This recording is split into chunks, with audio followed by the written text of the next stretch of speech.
always join the Patreon, join the Reddit, join the Discord. For Patreon, we have early access for this show, 10 Minutes of Shop. Ever heard of it? But anyways, that's not why they're here, right? They're not here for that, right? I think you guys are here to watch 10 Minutes of Shop.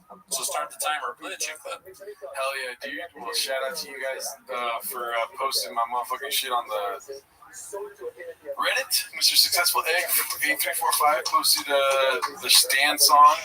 It's the most liked, 1.1k upvotes. I don't matter, dude. It's just, we out here doing our thing, Daddy. The comments were amazing, dude. They fucking, they were three things. Chili, pico de gallo, Yeah, I like how you did it backwards. I mean, they're just people were shooting from the hip. Yeah. And some great comments, man. Do you want to read some of these? Sure. One of my favorite parts of Chang's is some of you cats put more effort into these posts than any of these chuckle fucks do for these podcasts. And he's talking about, not talking about TFAK, dude. He's talking about Nick's podcast, Flagrant, Adam Friedland Show,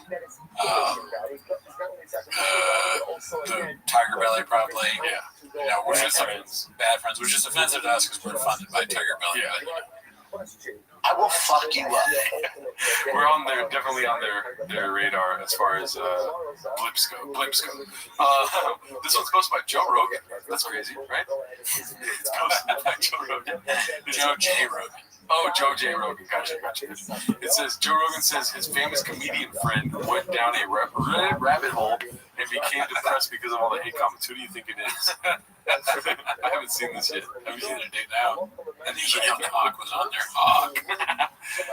Mike Hawk. I had this actor friend of mine. We shared dressing room, and one day he came in. He was great in the show. He came in, and just his whole energy was dark. I was like, I went down the rabbit hole last night. Read what people are saying about me on the internet. Everybody thinks I'm terrible in this play. They're like, they don't like your character. You're like, people are not so brilliant. It's no joke. Yeah. Oh, no, you did not. Dude, you don't even get it, dude. It's like people are dumb. That's, you know what that is? That's social media. Yeah, it's not real, dude. He didn't know. That's social media. This isn't real. Ethan, you're fucking not understanding the first rule of show business. That's social media, dude. You don't matter. Facts. Geniuses out there chiming in on what a jerk you are at 3 a.m. Right. Okay? Right. These you don't have to take seriously. But they're like homeless people. They have profiles that are like cats. Okay? It's like they work at Starbucks. It took him weeks to get his mojo back. Because he would step out on stage just imagining this chorus of hate. I had the exact same conversation last night with a famous comedian friend of mine. Really? That's the narrative? I wonder who's a famous comedian. Bert Kreischer? Well, there's only 250. So we can whittle it down to it. It can't be Brendan Shaw because he would never say that. And it can't be me because I don't talk to Joe. You know what I mean, though? No chances, Shaw. Yeah, no, he loves me. Whoa, Shaw's not a famous comedian. That you wouldn't be surprised. Like, if you would have said famous truck guy, then you would have been Shaw. I sat down with my guy. He used to do comedy. He's a big truck guy. He makes it very obvious in his shop. He used to do UFC. I'm not going to say who it is. This man put he went down a Reddit rabbit hole. Feel it? Every single morning is a brand new world. And therefore, when we want to leave work each and every day, there is a decision one has to make. How much effort am I going to expend to maximize the day? This is a new unit of life, not a continuation of what was before. Something totally new. And Allah has come of the cover. When that new morning also begins, I am Shodesh. And Allah has come of the cover. When that new morning is I am Shodesh, is Adam El Shabbos. So much goodness, so much hasra. And then Alexander Bulla tells us there's one simple mantra for success in this life. Every single morning when you start the day, make a promise to work hard. If you make this a month of hard working mornings, then against Hashem, there is no telling what we can accomplish. There is no telling the life that we can generate. And there is no telling the Nisan and the flows. With these old memories that you receive during the Holy Month of Kislev against Shabbos. The same, so yeah, at least if I didn't get to the topic, but yes, same thing. I got a Zoom. Sorry. Every Shabbos, I got the projects, but it's still.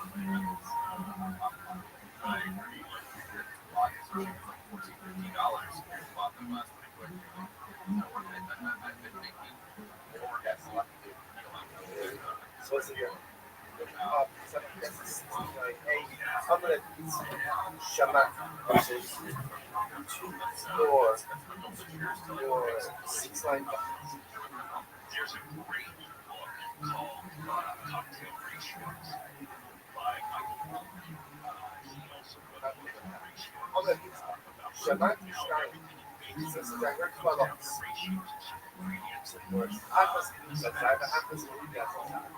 This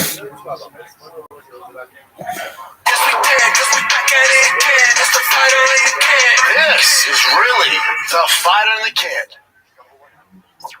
I like Ginger. Ginger, good name. Ginger.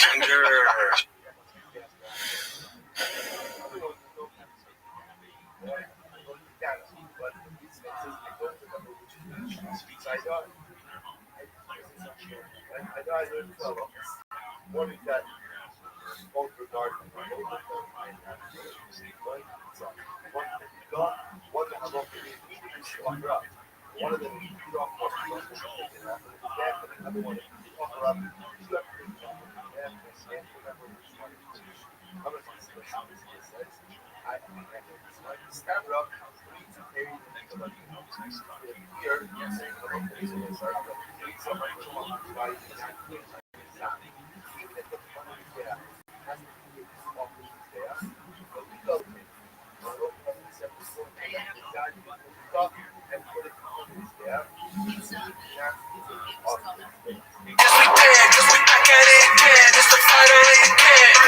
is really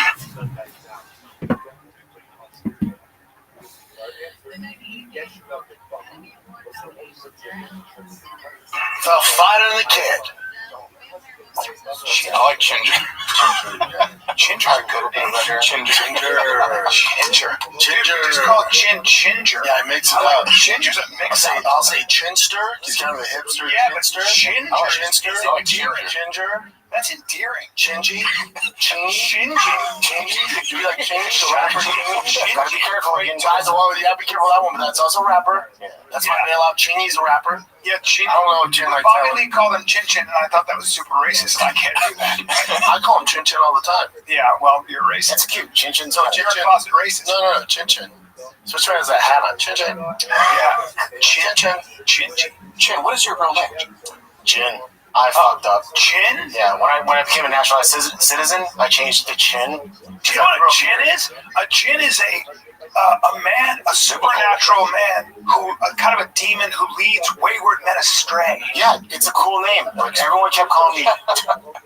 They call me Chin or Jim. I'm like, no, it's Jin. They kept calling me Chin, and eventually everyone started calling me Chin, so I changed it. You grew up in Texas, dude. They're not, yeah. Chin is. But now I regret it. Chin is like, yeah, but Jin's my legal. Chin is a drink.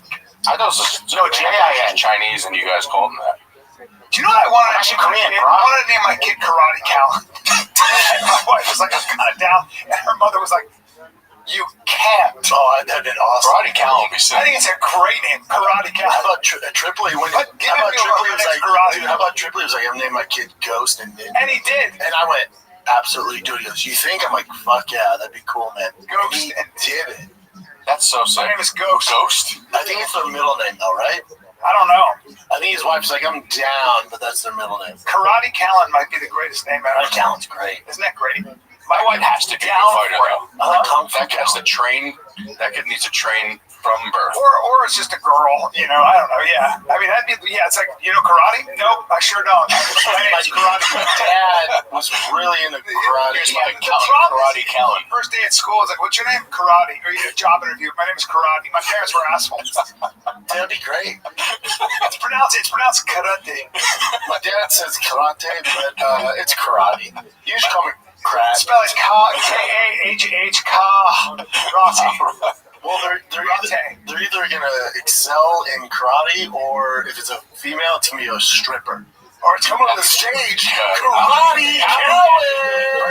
Never around. He was a comic chasing approval. Get ready, ticket, fellas. Watch your face, because the high kicks are coming. It's karate Callan. She's got bruises on her thighs, and you can catch 78-year-old Brian Callan at the San Jose Improv this weekend, Friday, Saturday. Hey, are you a fan of karate Callan? Yeah, she'll do a spinning back kick and hit you with her titties. That's all. Her dad needs help selling tickets this weekend. San Jose. She does take money. She takes money. Dad can't sell tickets. She'll take your money, but then also help her dad out. He's in the corner over there. Dad's Hollywood dreams never really came to fruition.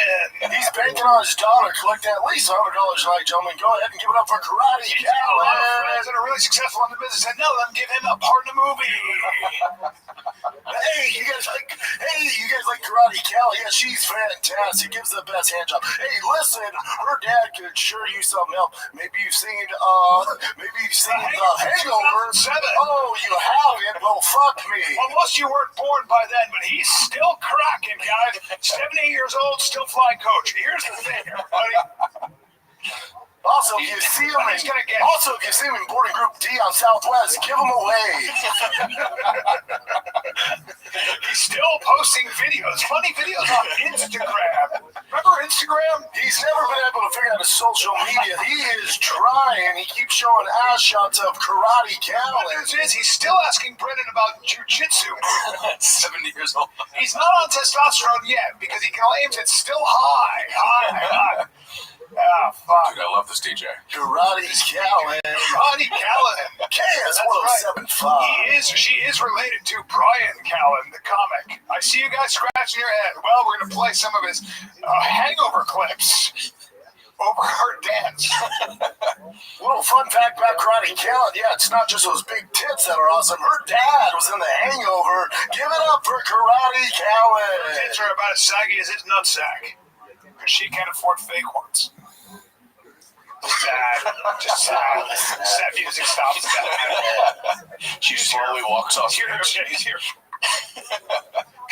She falls. Just no rhythm. Yeah. We're back though. Nick's back. Nick, at this point, you're not even a guest, dude. You're just you're the third co-host. Yeah. Coming in. You're looking a lot smaller. Are you not lifting? Oh wow. Piece of shit. Worst thing to say. Worst thing to say to a guy. Worst thing to say. You want to fuck a guy? I know you're joking, but I still feel it. I feel it. Because I was about to, actually go, it's the shit. My girl's mom got me the shirt, and the shirt's not as tight. It's a little loose. It's Lululemon. Shirt though? Lululemon, baby. Yeah, Lululemon. Yeah, you be careful with that.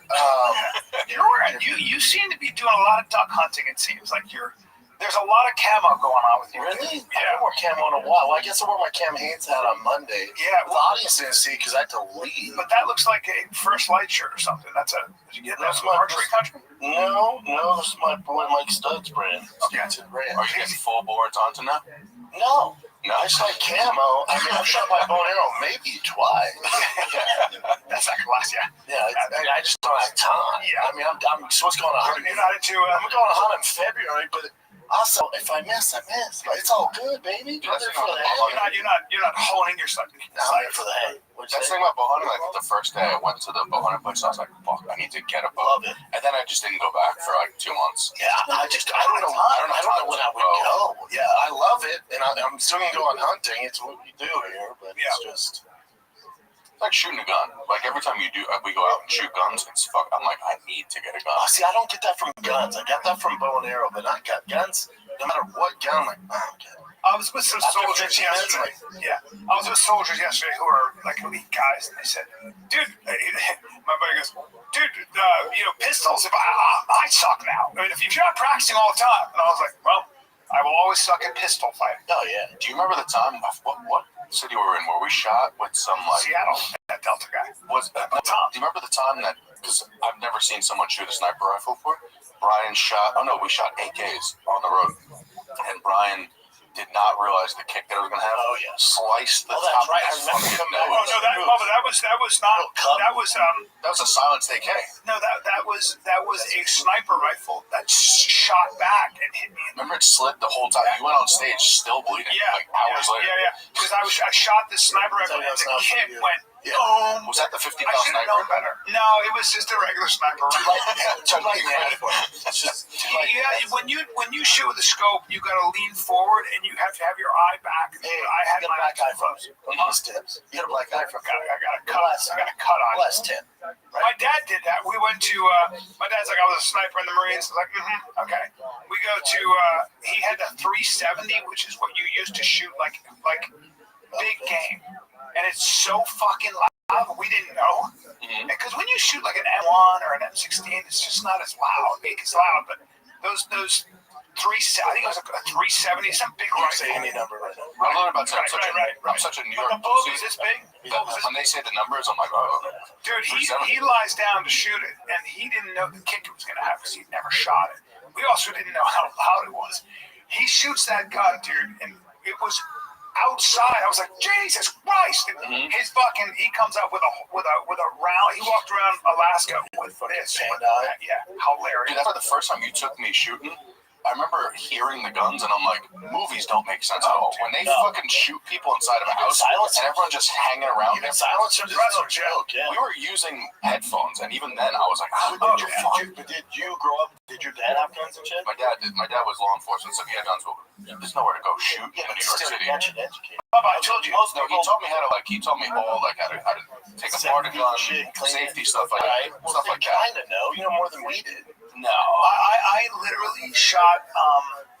I bought an AR from Terran Tactical. Yeah, I still got mine. I got my AR, $60,000 or something I spent on it. I had ear plugs in, just earplugs, and I shot it outside. And it was so loud that I was like, I can't shoot this. He goes, no, you need earphones. And I go, well, I want this for my home.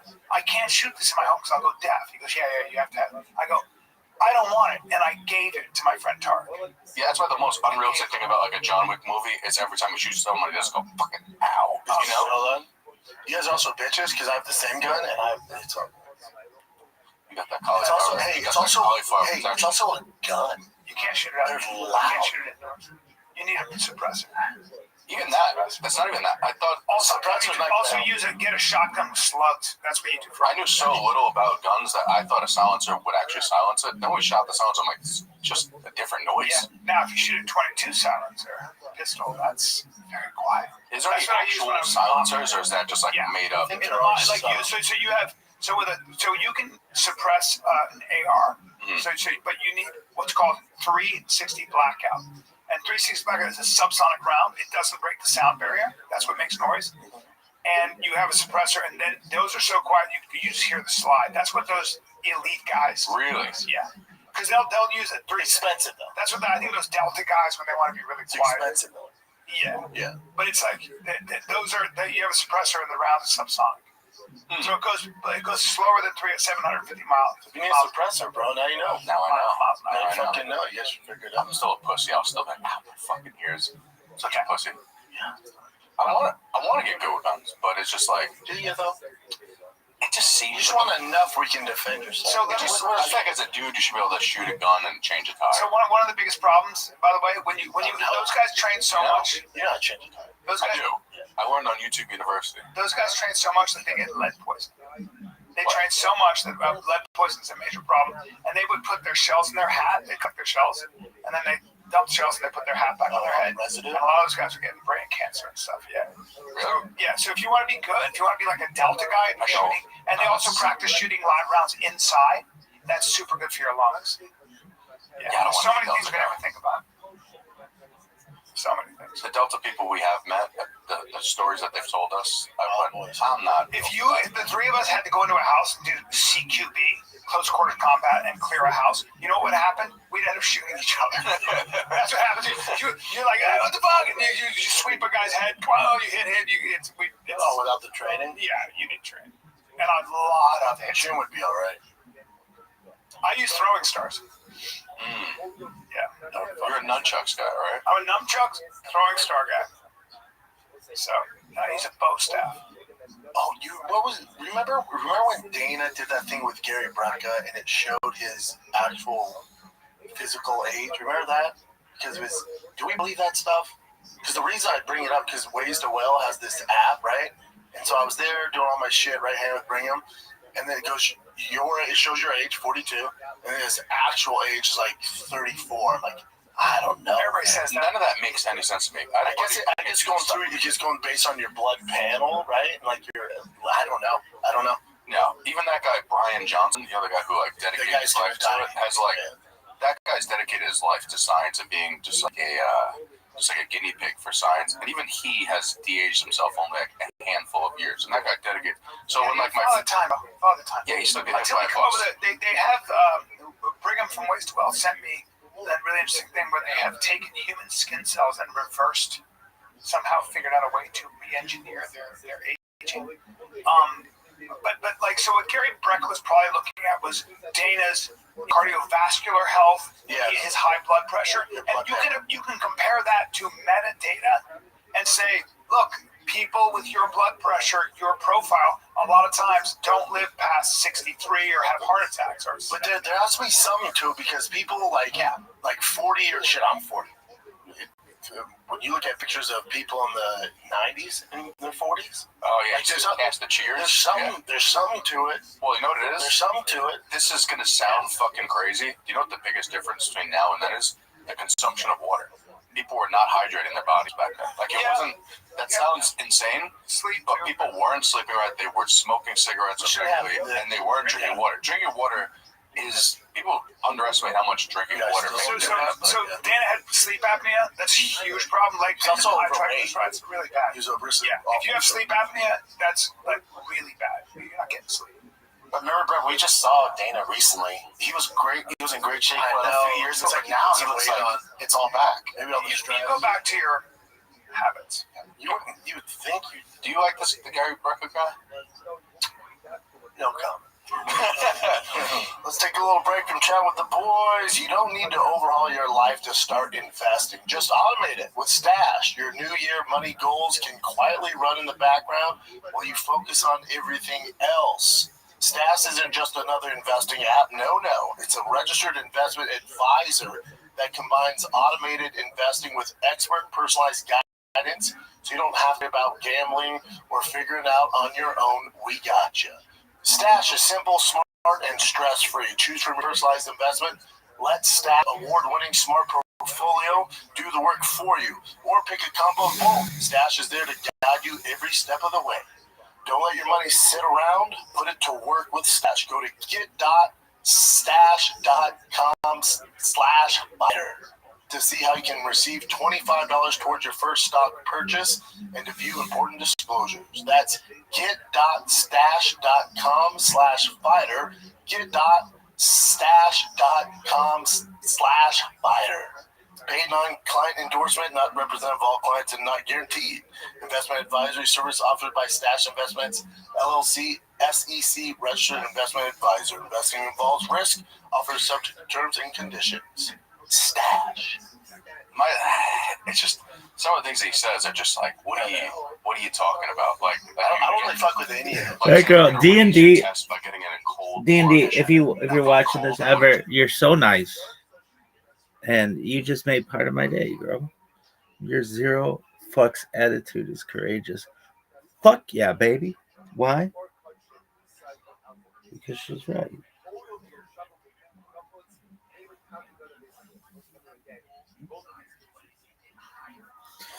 Dog. Why aren't you fucking diamond? This shit sucks. I have to walk all the way over there. And it sucks.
All right.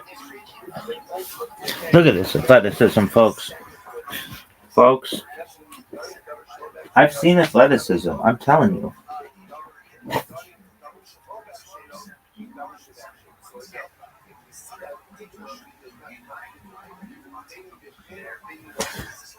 This motherfucker is just the most athletic motherfucker ever. Really? Definitely.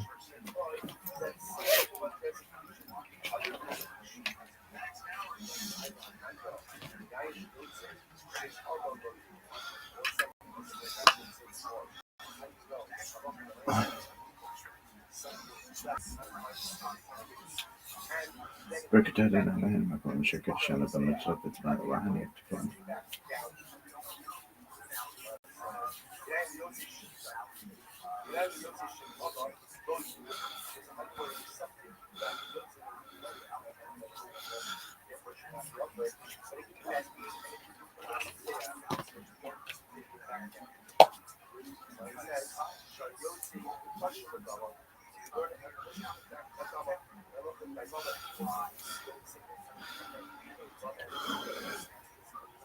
بركتها لنا لهم مكان مشكل شان بمثل بتبان وعن يكتفون.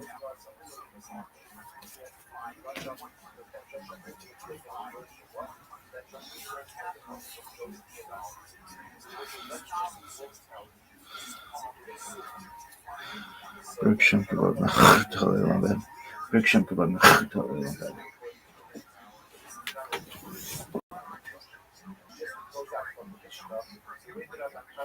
Shema Yisrael Adonai Eloheinu Adonai Echad. Bırakışım kibarına hırtalayalım ben. Shema Yisrael Adonai Eloheinu Adonai Echad. Bırakışım kibarına hırtalayalım ben.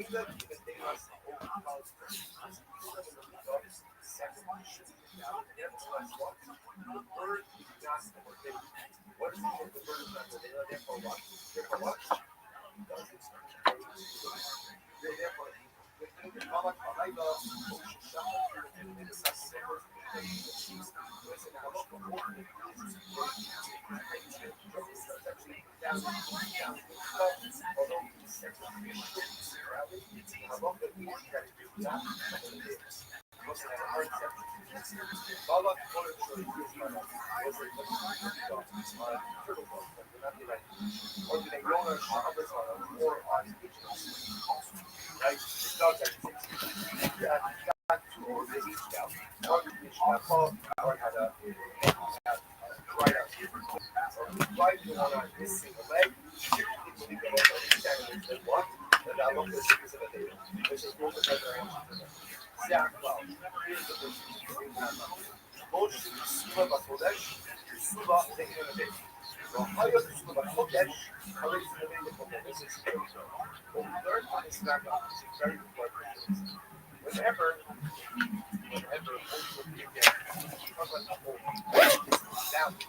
Because of some details regarding the itself. And just messed up the ego. Then it was a You jumps down off your body like a cold plunge, and then you go and he's selling cold plunges. Yeah, exactly. I don't buy any of that. Hydrogen wands, hydrogenated water. Yeah, that would mean all the people who live in the projects where their heat's turned off are just full of high tests. Yeah, there's a lot of when you're selling stuff. I'll tell you what, Dana looks fucking great though. Right there. He did. Right. He doesn't look like that right now. Which I don't. He just lives a life that you can't. It's hard to keep up with that. See, I disagree. You think So, so? I think it's easier to keep up with It'd be easier. So he has the resources to everything. You have a chef to make your food. You have every resource possible. I just feel like with flying around constantly and all that stuff, it's probably hard to keep up with sleep. Like sleep, people don't realize how important. Like, if you're not getting sleep, you're not gonna fucking. You're not gonna There's a lot. It's tough. Your cortisol raises, your ghrelin raises, all that shit. But he probably stress eats. Like a lot do that. And if he's ever gonna put this fucking UFC card together, he's not gonna fucking sleep. You see, it looks like there, like you put some of the weight on. Now it could just be a flabby neck though, because when you're older, your neck goes. Yeah, but he looks You don't talk about baby. He looks like he's put on. He looks like he's put on. They say he looks like Kingpin from the puppy. He really does. He is real life Kingpin. Yas might just be like, fuck you. Whatever. Well, I think I always say this. Like people say, well, I gotta start working out. I gotta start eating properly. Okay, but don't make it a job. Just try to be inspired about it. It's also really easy to get in shape once and then lose it. The amount of how many people have you ever seen that they're like, I'm gonna get in shape, they get in shape, and then they just go to shit. It happens all the fucking time. To keep up, getting in shape is easy, but keeping in shape, way harder. I'm not bad, man. I just try to get it in every day, even if it's 20 minutes. Why are you laughing? The thing about you can do nothing, and you know what I'm saying? Yeah, but I always try to. I still work out. Like I try to. I know, but even if you did it, you wouldn't be fat. You wouldn't be flat. I don't eat much. I don't eat. Yeah, so it's like with your body type, like you have the metabolism and eating habits of a pirate falcon. If I stop working out, I get skinny. Like my joke is I have a Christ-like physique. The Christian chicks like, but I'm not shaking.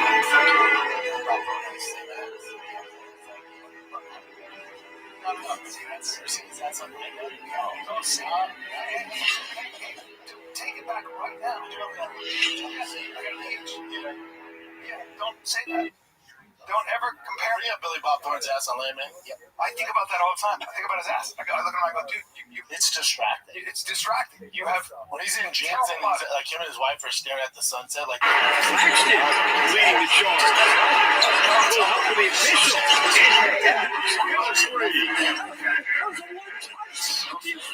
so is that other guy. He's looking. Laxton leading the charge. Will help with the official. Public service we present now only excerpts. Ladies and gentlemen, our national anthem. All right, are we all ready? Is this show that good that I have to watch? As a public service we present now only excerpts. Ladies and gentlemen, our national anthem. All right, are we all ready? Season 1 of the Landman. He's great though. He's so skinny. In a way, he's season 4 later.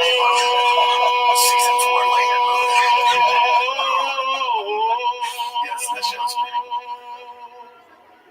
Oh, baby, can you see and the rockets that you can't. That's the show sort of all. I'll make up for it. I think that should Oh, the land of the free.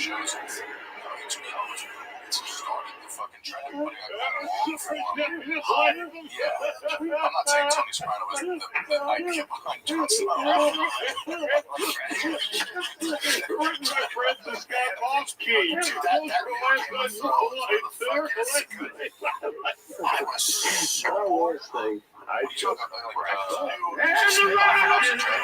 so there's House of Dragons. There's Night of the Six. That's also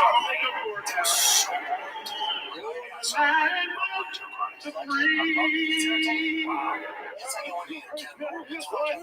great because you kind of I can see it coming that way. The Matt Damon. You know what would actually, because I feel like sometimes the execs don't listen to the people, like when it comes to what would be good.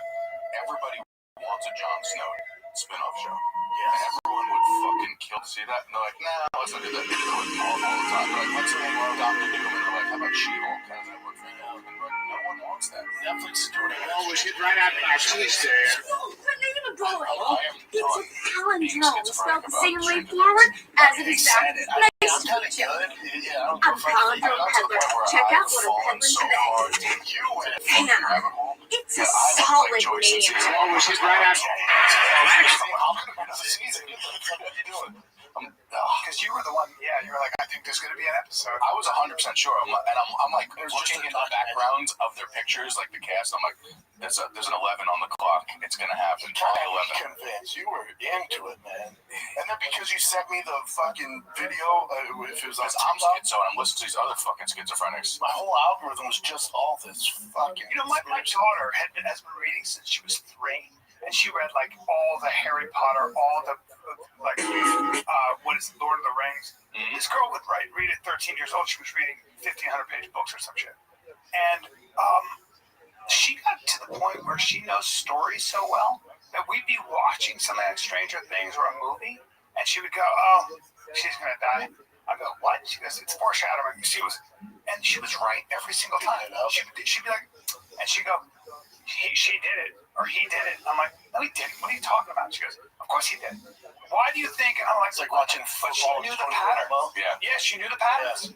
She ruined the story for me. Which is crazy because you've been in Hollywood for 75 my years. ex and her. I know. I mean, that's why. You know what I mean?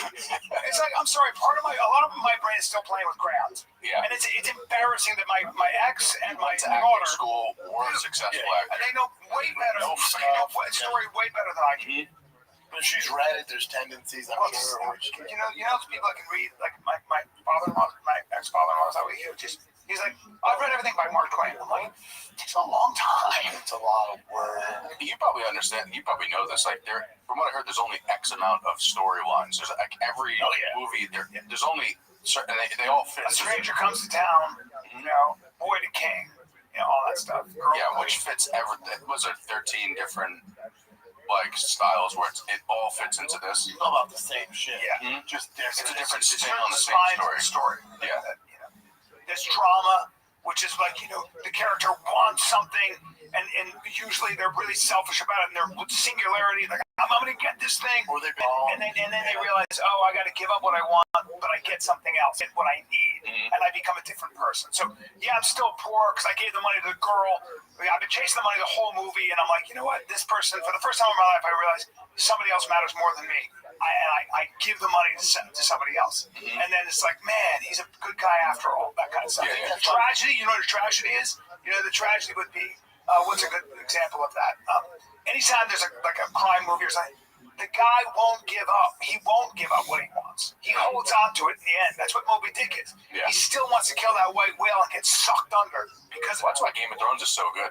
Because like I'm not saying they broke a mold, but like that's the first show I've ever seen where every time you think there's a main character, he's 2 episodes later dead. You never know who the character. Yeah, you're like, all right, that's everybody I knew. What the fuck? Yeah. The first a one, lot of times in that Game of Thrones, remember, Breaking Bad. A lot of it's the good guys lose. They die. You know, and you get attached to them, and then it's like, wow, this is a rough part of the. This is a rough. Which is why the ending of it is so sour. I mean, But the mother of dragons is ultimately she was the avenger. Yeah, she was crazy. Yeah, she becomes the Mad Queen. Yeah. Power corrupts. Mm-hmm. And I don't have an issue with it. Do you like the ending? I don't mind. I thought season 8 was lit. Oh, me too. I thought it was cool. I liked everything except for Jon Snow just getting sent back to the wall. It's like you had this whole character arc for nothing to just be sent back, and you're just a fucking. I like it. You ain't shit. Get back to the wall. Really? Hey, thanks for the work. Have we seen those actors in much since? Yeah, Jon Snow's done some stuff. Sort of. I mean, I think they're so rich they don't. Peter Dinklage will always work. Peter Dinklage Yeah. is bomb. Oh, Cersei's is crushing it. Bubba, I don't know how rich they are. Oh, Bubba, look at their contract for the last 5 seasons. Yeah. Rich. What do you mean rich? Highest paid show of all time. How much were they making an episode? Bring it up. $1 million. More than that. Yeah, especially And you figure, what, 8 episodes per season? 10? 10 maybe? I don't think anyone's scrounging for change from Game of Thrones. I've seen that movie before. Let me see. Peter Dinklage, 1.2. Yeah, no, I'm sorry. So let's go through it. You want to go through it? It's a lot of money, but after your agents and after taxes, you're seeing. So how many episodes they shoot a season? But you also got to figure It's you'd be fucking amazed. But they're probably getting money for life, Yes. right? Yeah. No, not the way those contracts are run. It's different. Even on HBO? It's not like a streaming service. Yeah. It's like so. Yeah, How many? someone's buying the rights to it. And I mean, they probably, the main characters probably made close to 30-40 million. Yeah, if you're broke after that, you're 8 just a fuck up. seasons. yeah, but I'm just saying. So is it 8? How many episodes per season? It's probably 8 to 10 per season. Let's just say it's 10. So they do get royalties and Worlds, yeah. residuals. You said how many what episodes? Dog, let's just talk this out. Look at this athleticism. Look at this athleticism. Look at his footwork.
The very action which normally allows for consumption, is the action which prevents Tumas and Bela from dissolving them on an animal, even if the animal was a trick.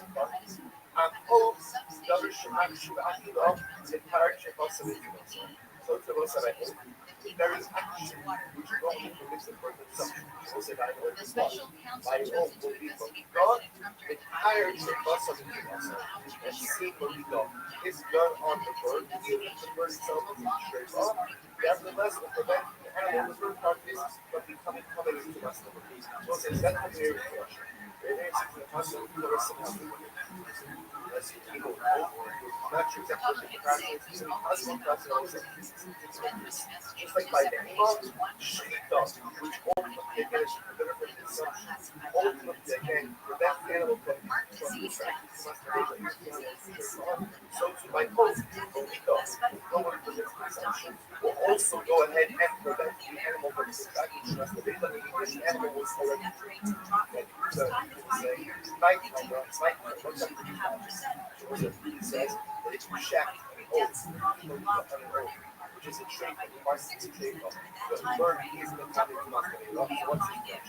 Not as muscular. We find the muscular as well. What's it? Side? The Velu trait of the plastic says the plastic is the Velu and shape. The leverage is called the Velu shape.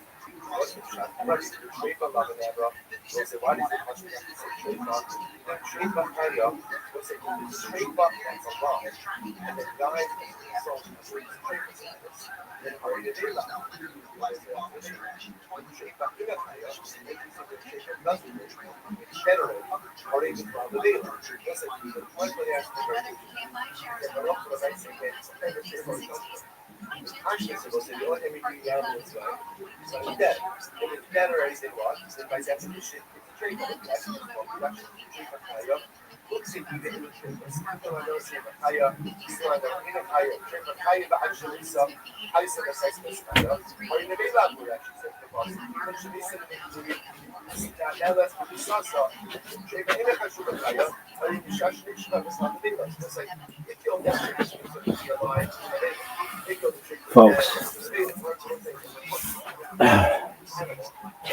I'm going to summarize this for you as best I can. Do you all recognize athletic prowess? Do you know what prowess is? Do you even know what prowess is? Because you're seeing it in the fucking flesh and bones. This motherfucker is so athletic. How athletic is he? This motherfucker is so athletic. One of the most athletic people we've ever in the history of the world. In world history. Oh, wait. You got Jim Thorpe. You got the first guy who ran a fucking marathon in Greece. And if they had sex, they still wouldn't be 1/10 the athleticism of this motherfucker that you're witnessing. Do you recognize that this motherfucker is so fucking athletic that this motherfucker shits agility? Do you know anybody else who shits agility? Allegedly.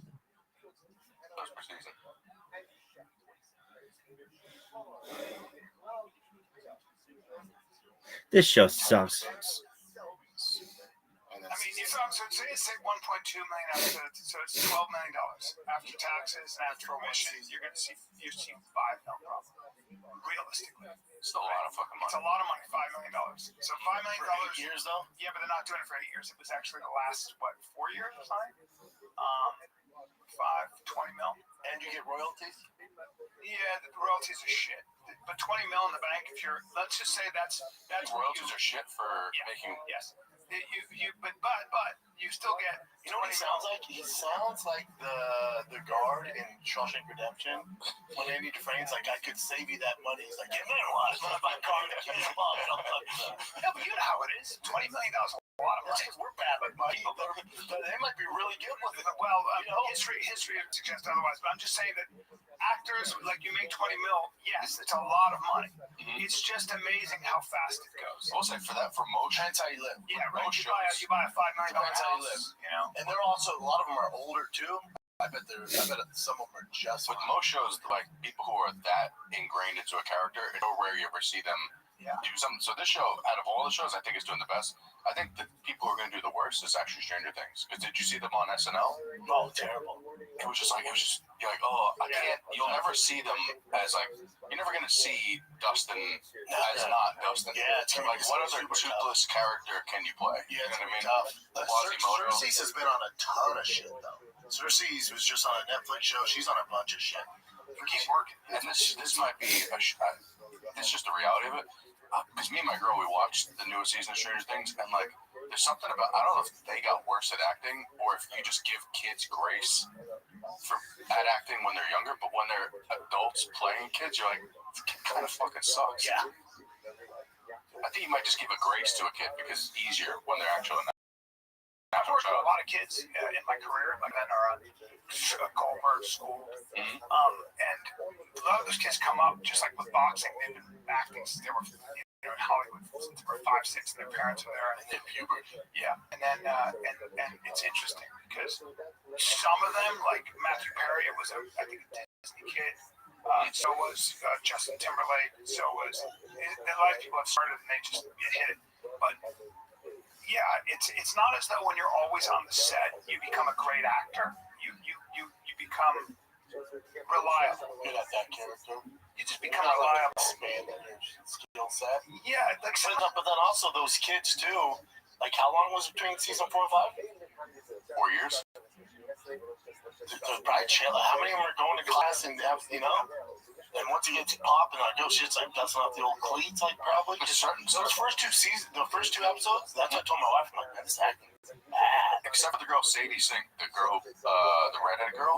No, she's great. She's gotten massively better. Yeah, she's good. Everyone else are like, this is cool. See, she'll probably have a career. 11's special though. The girl plays 11. Yeah. Special. She was a little wonky this season, but I think it's also because she's a mom. She's a married mother who's playing a girl who doesn't talk in high school. You know, it's just like it doesn't fit who she is anymore. Yeah, so when she started, she was like this. Now she's like a full-figured woman. Yeah, she has titties, and you're like, what is this? She had lip injections. Like, what happened in the Upside Down? Yeah, what's going on in the Upside Down? What? Who's the Botox? Who's the Botox guy? What kind of hormones are you? It's in the water and upside down, right? Yeah, it's weird when you see her outside of the Stranger Things like set. Yeah. Oh yeah, she showed up on my feed for like she has her own like kind of like sexy clothing line or something like that. And you're just like, I feel like I shouldn't be saying this. This is crazy. She's 23. Yeah, but like I still see her as a fucking teenager. We saw her when she was like 6. Is her name Bobby Millie Brown? Yeah. Millie Bobby Brown. And she showed up on my feed too, randomly out of nowhere. I don't even watch her. She's a pretty girl. She's English, yeah? Yeah. British actress. Who married her? Bon Jovi's kid. Oh, that makes sense. What? Bon Jovi's son. Oh wow. Jake Bon Jovi. Really? Let me see it. You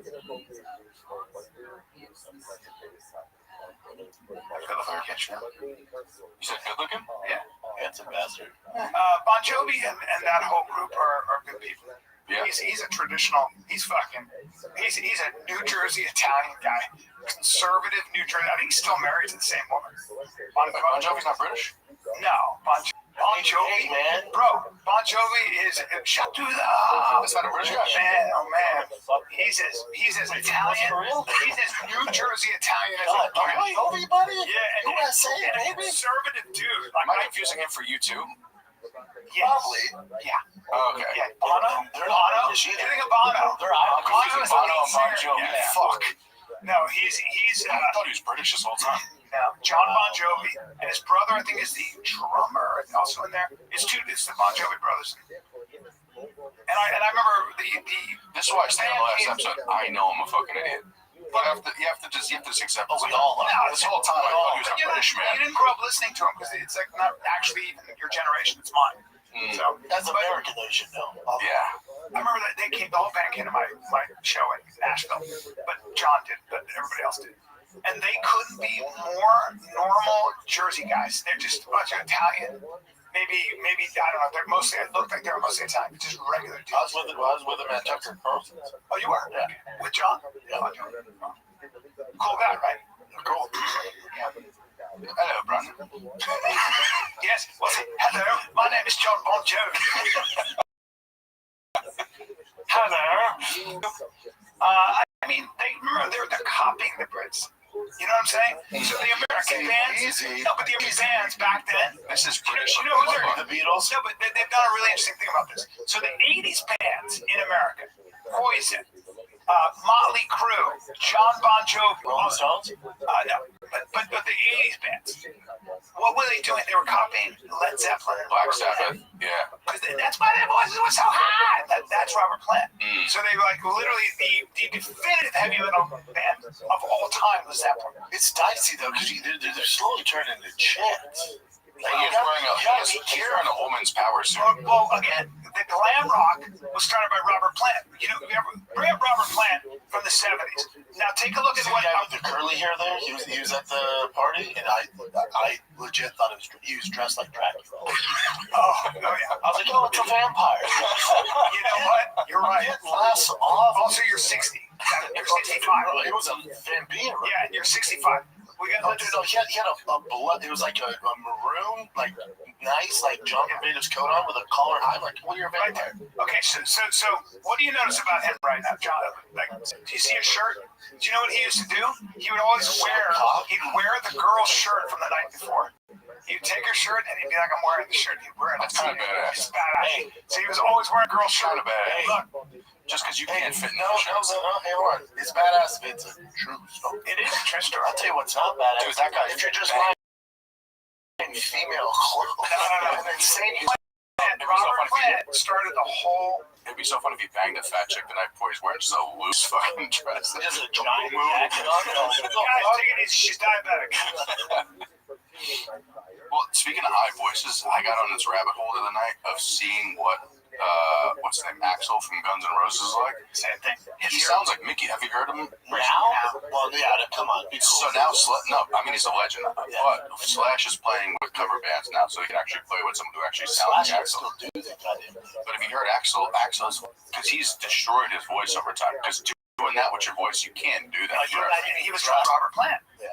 That's another guy. Long blonde hair, same thing, kind of an androgynous. It was all wrong. Did you ever watch the series they had on Netflix on that band? Guns N' Roses? Yeah. No.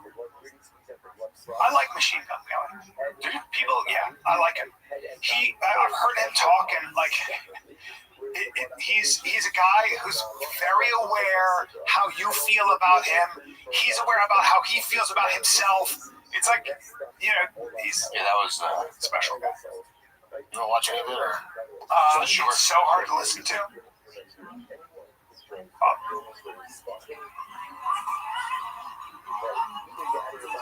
Well, this is me singing.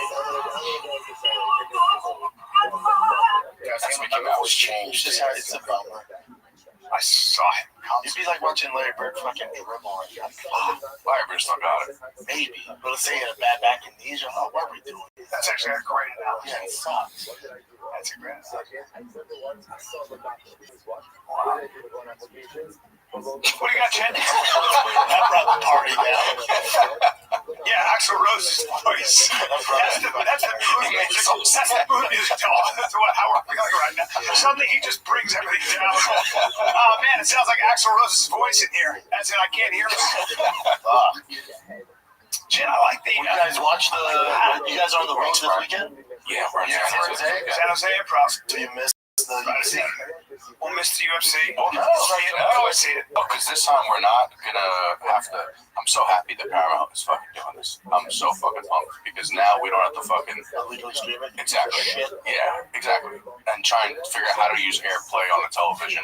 Like I was never able to illegally stream it. I always have to buy it on that day. I did. I don't know how. No, there was a time where somebody said MMA share, and I've watched it on that back in the day, but after it was done. But now I don't know how to. Do you remember the time I forgot where we? I think it was somewhere in North Carolina. Some guy's like, "Dude, we're gonna be playing out at our bar," and we thought that he bought the actual thing, but he didn't. He used the Russian live stream, and the whole time, remember, it was skipping. Like it would, it would go 10 seconds at a time. We missed the whole. You have to pay $10,000. I mean, I just think it's easier just to pay the. It's not at a bar. It was at a nightclub, and they gave us a VIP, and they tried to legally stream it. I don't remember that. You were bugging the fuck out. That would suck. You're like, we need to get the fuck out of here. Okay, what do we next? We're drilling. Let's take a little break because the UFC's back, baby. UFC 324 is going down this Saturday and drafted. The fuck out of here. Okay, what do we next? We're drilling. Let's take a little break because the UFC's back, baby. UFC 324 is going down this Saturday and DraftKings Sportsbook, the #1 sportsbook for live betting. Once it's over, your shot to get in on the action is gone. DraftKings Sportsbook is built for live betting, not just pre-fight picks, because in the UFC, one moment can flip the entire fight. One punch, one kick, one takedown. New to DraftKings, new customers can bet 5 buckaroos and get $300 in bonus bets if your bet wins with the code LIGHTER. Download the DraftKings Sportsbook app. Use the code FIGHTER. That's code FIGHTER to turn $5 into $300 in bonus bets if your bet wins. In partnership with DraftKings, the crowd is yours. Gambling problem? Call 1-800-GAMBLER. New York, call 877-8-HOPE-NY or text HOPE-NY. Connecticut, call 888-789-7777 or visit ccpg.org. On behalf of Blue Hill Casino in Kansas, wager tax pass-through may apply in Illinois, 21 and over in most states, void in Ontario. Restrictions apply. Bet must win to receive bonus bets which expire in 7 days. Minimum odds required. For additional terms or responsible gaming resources, see tkng.co/audio. Limited time offer.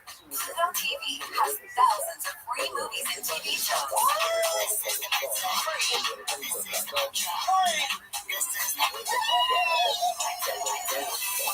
Movies like Joe Dirt, Pixels, and 50 First Dates. This is awesome. And TV shows like Survivor, SpongeBob SquarePants, The Fairly Odd Parents, and Ghosts. Pluto TV is always free. Pluto TV. Stream now, pay never. You're welcome. Sorry, What do you think about this, though? Don't you think that it's going to make UFC blow up even bigger? What? Paramount. I don't know. You don't think so? Why not? Easily accessible? No, I think it is what it is. Because it opens to a lot more I people. think it is what it is. I think the UFC's in cruise control. I don't think there's any growth in the United States. I think they maximize the growth in it. No way. Is that the problem? Giant. We don't have any American champions, really. I just think it's what it is. We've reached as high as we can go. This is what it is. It's all good. If an American champion comes along, Not give even us a close. little boost. But it is what it is. No, it's going to be the number 2 biggest fucking thing in the United States. And no one even notices. They don't Jake Paul keeping it alive. Yes and no. Like you fight once a year, but it's like boxing. Nobody's taking no. It's dead. They have no TV right deals. There's no TV right deals. There's Boxing? no. They don't like the top rank, the zone. They don't have any TV right deals in the United States right now. There's no big fights coming up. Canelo's next fight's in Riyadh, whatever the fuck it is. So for that big, he fights on Cinco de Mayo. That was always in Vegas. That's a big deal. No, influencer boxing is all that's really going on. Like, did you see? Because boxing's dead. Like no one's realizing this, but the sport of boxing's kind of dead. You saw whose boxing influencer was? No. I sent it to you, Jen. Which was, I think he's your boy, actually. Adam 22. Oh yeah, he's fighting. Yeah. That's brutal. Adam's a big boy. Have you ever met Adam? Adam's Adam's a large-boned guy. Jason Love is a bigger guy. I've seen dudes built like Adam give as good as they get, though. He's a big kid. I don't think either one of them can fight. Yeah. But I guess it's a cool narrative. I'm sure they're both making a bag for it. It makes sense. Can you imagine some guy cracks his wife and then also cracks him? That's fucking terrible. I think you go back as long as Adam's making money. But back to UFC, I don't with the lay of the land. It's kind of heartbreaking. Like everything across the board is down. How excited are you about these fights? Pretty. Which fights? The fights this weekend. Like I love the UFC. I don't miss anything. But like This weekend, Patty, Justin, you're not excited about that? yeah, I'm excited about the main event, but the card's not like they don't stack cards anymore. Like, this is an okay card. It is a weird card to start the year off They don't with. have to anymore because UFC got a $7 billion deal. You have to put on whatever 45 fights a year. So everything's kind of watered down. Well, look at this. I mean, if you're the UFC, they're going, we made $7 billion. Like, no, I know, but the sport of MMA is actually dying in America. There's no other leagues. They destroyed all the other leagues. There's only one show in town. When you say they destroyed the other leagues, what do you mean? Meaning they took all the talent. Like the UFC is the NFL of MMA. So nobody else can survive, which I'm not saying it's a bad thing. It's really interesting. They're the best at it, but there's I'm not that excited. You're right. There's not a lot I'm excited about. like name something you're excited about. I guess the White House card is kind of the narrative. Hopefully that goes well. the more I look at this card, the better this card actually looks to me. Because Patty, Justin, obviously got That's the a great fireworks. fight. That could go Then you got Sean O'Malley versus Song. That's going to be a good fight. Derek Lewis is fireworks every single. There's never a time where Derek Lewis puts on a except for Francis. Subcop. That No, one goes up. Acosta won't let that go. I love watching Rose fight. Like Rose. Did you? I did too 5 years ago. Oh, yeah, I love the way she fights. You know what though? She has gotten neutralized by wrestling before, but like, I don't know. She's never not. Who's the one that she fought where they just circled around the ring for all 5 rounds? What was that? Wang. No, that was a wrestler. Carla Esparza. Esparza. Besides that fight, every other fight she's had is she's throwing. She's fun. She's just on the very last 2 holes of her career. You think so? I know so. Do you think there's any chance for getting the belt back? Not a chance. Really? No, the show's over. And then for Gaethje too, like Gaethje loses, show's over.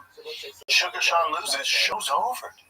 Well, that's actually, I mean, Derek Lewis loses, show's over. If Gaethje does a lot of older, Well, Sean's still young. do you think if Gaethje loses, he retires? Yes. How old is O'Malley? O'Malley's not. No, O'Malley's not going to retire. I'm just saying, as far as him being the face of America, which he was for a long time, that's over. And then lose 3 out of your last 3 fights, like you can't do much. Silva, beast. The way he fucking manhandled Bryce Hall. Yeah. And Bryce Mitchell. Yeah. Fucking beast. Like that's gonna be a good fight.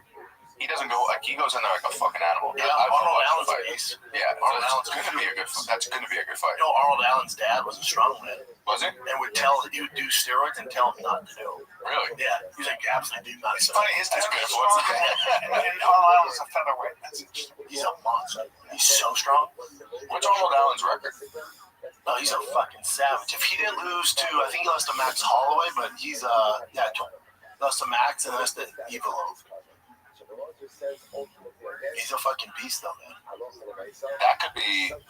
I mean, even though they're not all the biggest names, I think that could be because sometimes you get to these big cards where it's these big names and it's not as interesting. No, that's my sleeper fight on the card.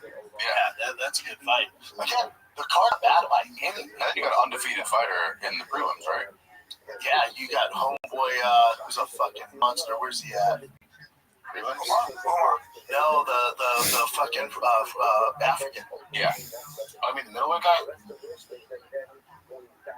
Oh, Tiba, right? Yeah. He's scary.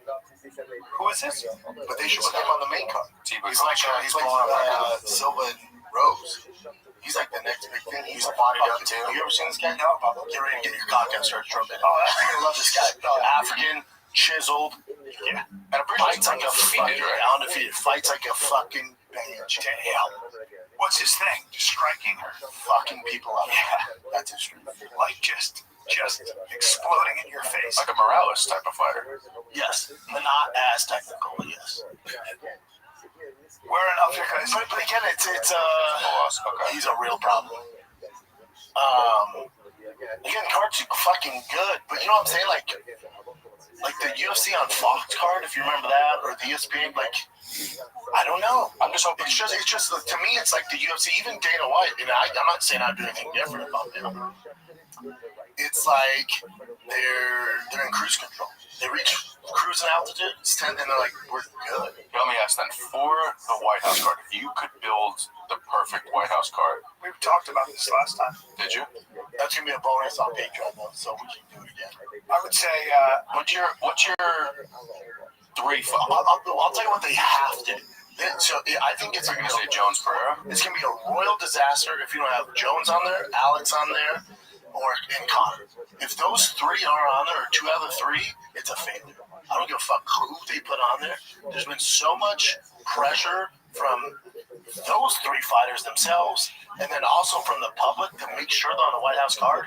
And Dana knows this. He's fucking the best to ever do it. He knows we're expecting that. If for whatever reason that doesn't come to fruition, it's a royal fuck up. You're going to get so much pushback. And again, UFC's like, okay, don't watch it then. Yeah, that's their thing. They're like, okay, don't watch it. Like, I know, I'm going to watch, but still. The one thing that worries me is the same thing happens with UFC 300, where for months in advance, he was talking about we're going to have the best fights you've ever seen locked in. And then he admitted, like, I don't even know who we have locked in. It is tough. Now, I was very critical of UFC 300. That was an awesome card. It did come out. It wasn't any big names. It wasn't what you expect. The card was fucking great. Sure. To his defense, that card was great. But the White House is a little different. It's never going to happen again. Mm-hmm. This is our one shot. Yeah. This has to be Jones, Bo Nickel, Chandler. Come on. You want Bo Nickel on it? Fuck yeah, I do. Yeah? Yeah, unless you're from North Korea, you got to have him on there. That's true. You know? Do you think he's ready? He has to be a prelim fight then. I mean, they're saying there's gonna be, you know, Who Bo Nickel fight? I would love for Colby Covington. Kobe's too small. But Colby's asking for the smoke. He's asking for the fight. smoke. Yeah, he asked for a lot of We smoke. saw him in RAF talking all that shit. I know, Bo. but he's 27. And this was my thing, but he's a big boy. This is my thing with Colby and Luke. Like, Luke knows I love him. They're talking all that shit to Bo and MMA. Wrestle. You two wrestle Bo Nickel. Bo tech falls Colby round 1. Not even close. Colby has a much better chance in the MMA octagon, even though he's not. No, Kobe knows that. Well, that's why they're like, I'll fight in MMA. And Bo's like, but we're at RFA, let's wrestle. They're like, don't be ridiculous. Mm-hmm. There's a reason for that. I think you have to they're gonna have to pull out the big boys. They have to for this card. You have to have John Jones Pereira. That has to happen. Even if they're not fighting each other, they have to be on the card. They have to fight each other too. Because who else is John coming back for his legacy? That's not gonna, because he didn't fight, and I think he was right all along. People talked so much shit to John Jones, like, "Oh, you're a duck. Oh, you're a duck," and not saying that Aspinall didn't get taken out in the worst way possible in that fight, but that round was a lot closer than you would have expected. Not saying, but I think Cyril Gahn looked like he was kind of getting the best. That's what, and the way that John handled Cyril, that showed that John was kind of right about that. Agree.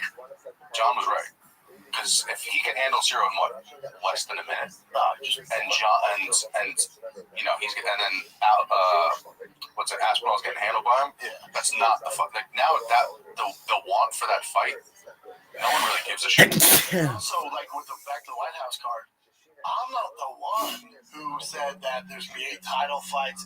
I'm not the one who said it's gonna be the greatest card you've ever seen. That was what was fed to me from the horse's mouth. You're just waiting. So when you tell me that, I'm like, all right. Well, this is what I would do. Would you put Comstock on that card? He's got a fight, right? No, he doesn't have a fight coming up. And there's a lot of stuff they're doing where Comstock could be on that card. Who do you put him against in that fight? I say Bo Nickel. I would have loved to see that. I don't think Bo has. I love Bo. Bo's not going to be striking with him. I'm saying Comstock. If you look at Bo's Comstock, not there yet. Comstock's ability to last double or that high double where it gets under his head in your armpit. But you're talking about wrestling. You're not going to see. But that's what I'm saying. Comstock's going to knock him out. Hamzat's strength is being able to get you on your back and hold you there. It's not actually striking. When he tried to exchange with Gilbert Burns, he got as good as he gave. There's a lot of stuff. So it's not like we say Kamzat's striking is what's going to take you out. It's his wrestling that's the problem. Against Bo, he has such an advantage in striking. Bo's striking so bad right now. Yeah. Kamzat would knock him out. You're seeing no wrestling. Right. It also ruined Bo's career to do it. He's not even in the top 15. You jump him to the champ. It's just not happening. He gets mollywopped. He's not there yet. He hasn't figured. When he does figure it out, it's gonna be a fucking problem. I do think he's gonna be champion. Yeah. But if you were to do it now, you're gonna ruin his career. You're literally ruining. Keep him. He's our great white hope. He's fought one. He fought RDR, and he got starched. Yeah. So it's like, all right, he looked good in his last fight. So we gotta slow it down. Otherwise, you're gonna ruin this prospect. You want to throw him on the biggest card of all time. Yeah, because then he's going to be trying to shoot. He's going to be trying to shoot doubles and singles. But also remember, this isn't celebrated America. He ain't going to win that fight. So you have this Chechen mud stomped all of America. Walks him in front of Trump's like, biggest card. It would be so good. Trump's going to look at Dane like, what are you doing? Yeah. And Trump promised a lot for this one. Yeah. When he made the promise he made, I'm like, this is crazier than saying we're taking. Remember, Trump and like Donald he said we're gonna have fighters or John Jones. What do you say we're gonna have 8? Trump is going to fight greatly back.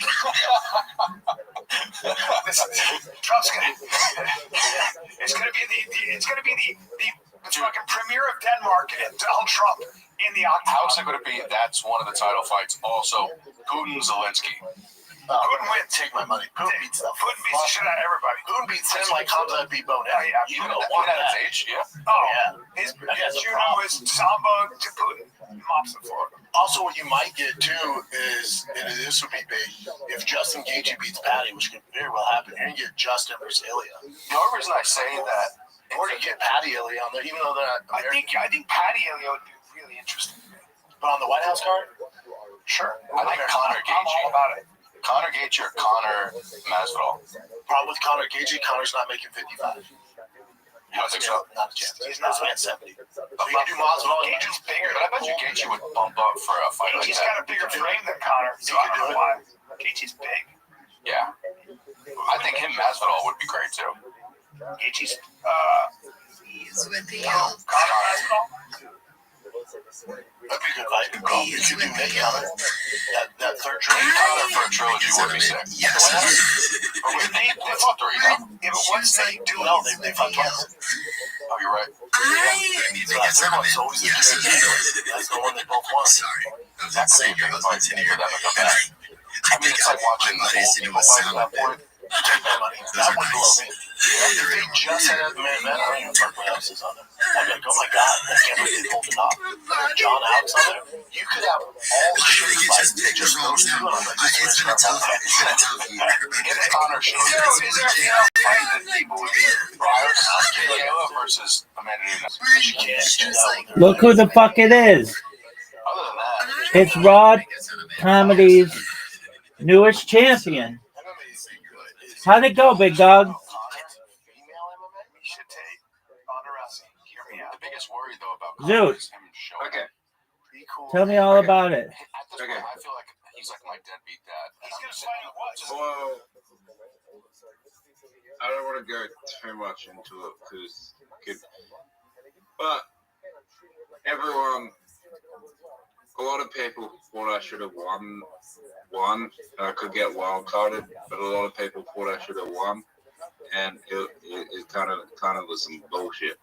But yeah, What? it is what it is. What happened, Zoot?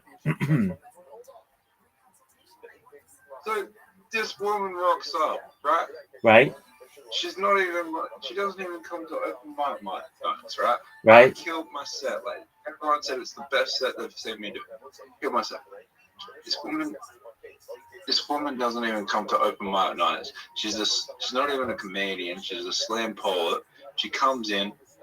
I mean, I don't even see her set because I'm backstage. But like everyone's like, oh yeah, she does slam poetry. She doesn't even do comedy. She comes in late for one. She was nearly like not gonna go on stage because she was late. The thing that pisses me off is she was late and they still let her on. It's like really fucking late. Okay, and what happened? And she fucking won somehow They only have one winner. for the 8. Yeah, So you beat Chelsea? there was 9 people in the 8. Okay. Do you? Chelsea won the previous 8. Oh, okay. Wow, that's pretty good. Chelsea's pretty good. Okay, so you got second, or did they not rank them? No, they don't rank him, but there's a possibility that I could get wild card. Okay, so how do they give you wild card? After all the hates are over, the wild card people. How many wild cards do they allow? 1 or 2. Okay, how many heats are there? 5. All right, so you basically, and there are 9 people for each heat or so. So out of 45 people or so, you have a chance of 1 or 2 of those get chosen, right? Yeah. Okay. Well, I'm proud of you, dude. If people said that you did it better than you've ever done it, did you mess up at all?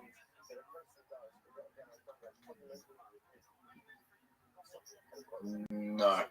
You didn't say and you didn't say sorry or anything like that?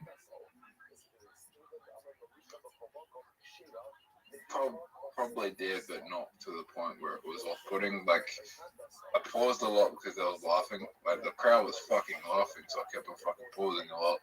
That's because I was getting... Okay. No. Okay, so do your set. Let's hear it. Nah, you already heard it. That's it? You told one joke? That's it? Yep. You didn't fill up your... Nah, it's like 4 minutes. Well, you know what I think it was, Rabbi? Hold on. What do you think it was, Zoot? one of the judges has seen me perform. One of the judges comes to open mics night and they'll see me perform other nights where I bombed. I feel like that might have had some influence on it, but I could be wrong. Okay, did people say that the slam poet was at all funny? They said she had one good line at one good point. Okay, do you think that people thought that you didn't have enough material? I mean, you did 45 seconds worth of 5 minutes of material that you could do. No, I did 4.5 minutes. With that one joke? No, I did multiple jokes. Okay, what other jokes did you do? It's really late here, Rabbi, so I don't want to, people trying to sleep in my house. I'm trying to be quiet. Zoot, you're talking to me. You can say it slowly. You can whisper it, whatever you want. You did the joke about RFK Jr. What other jokes did you do? Every joke that I sent you a video of, I did into one set, except for the pedophile stuff.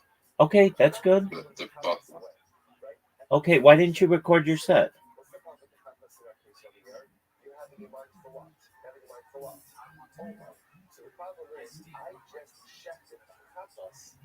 Not allowed to. Oh, you weren't allowed to. Okay, very interesting. Okay, well, you still could get a wild card, Zoot.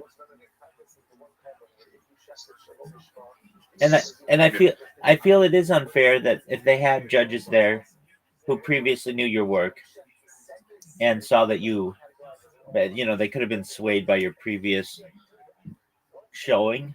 But Zoot, you should know I'm really proud of you, man. You did it. You got up there. You did everything that you said that you were going to do back in August, and there's a chance that you still could get chosen. Do you think? Have you seen anybody else perhaps get a wild card that you thought was deserving? I've only been to this city, so. Oh, you've only been to They this. don't get wild cards until Saturday. Okay, and what do? Do they call you, or do you have to perform again? They post it on the Instagram, I think. Oh, okay. All right. Well, are you proud of yourself? It doesn't matter. This competition doesn't matter too much. It's not the end of the career. Oh, of course not. No way, man. I mean, there are a lot of people who are famous in Australia who've never been on Raw Comedy.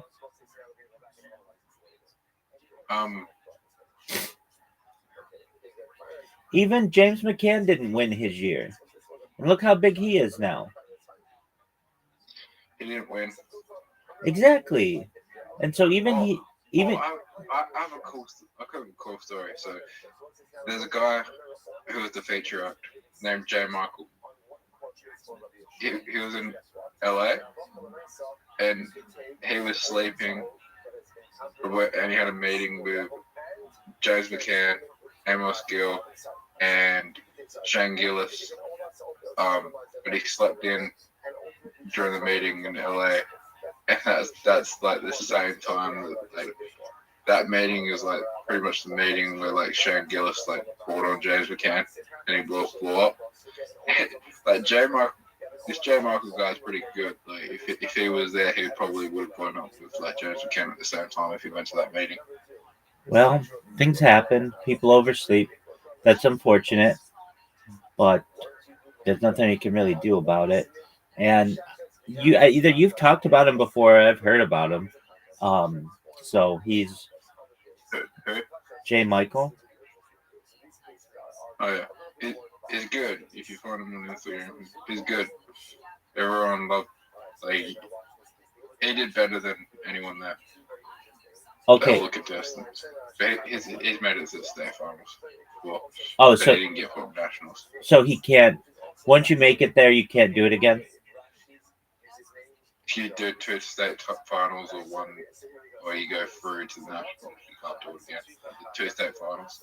How many people? So, how many people per year participate in all of Australia?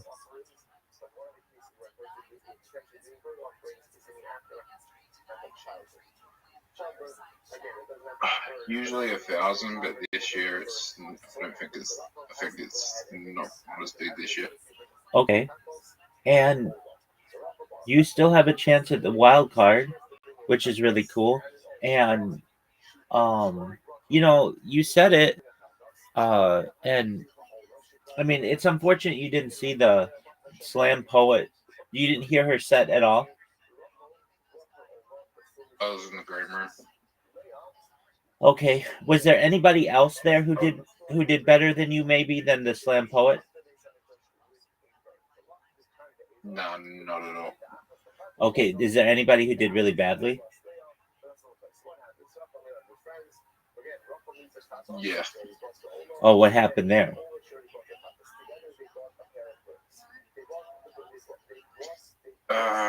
He just randomly talked about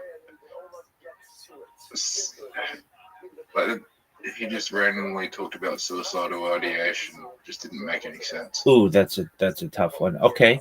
Well, so you did really well, man. I mean, if you even let's say that you don't get the wild card, still to do a top 2 out of 9 people is really great.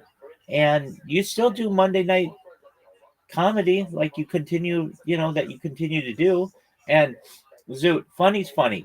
And if you're funny, like, here's your plan. I mean, this is what I would say would be your plan.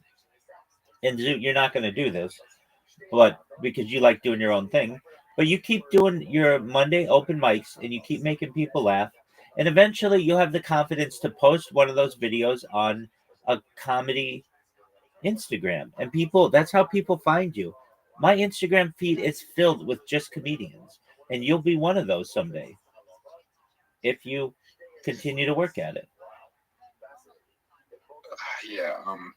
So right now I'm just having fun. Like, I don't even care. Like, like when the results got revealed, I was just like, because I didn't see her set, I was just like, who the fuck is this bitch? And then I was just like, because I didn't even know she performed because she came in so late. I thought there was only 8 people performing, so I was like, holy shit, who the fuck is this bitch? Like, Rabbi, I can't even tell you what she looked like. I was just like, because I kind of just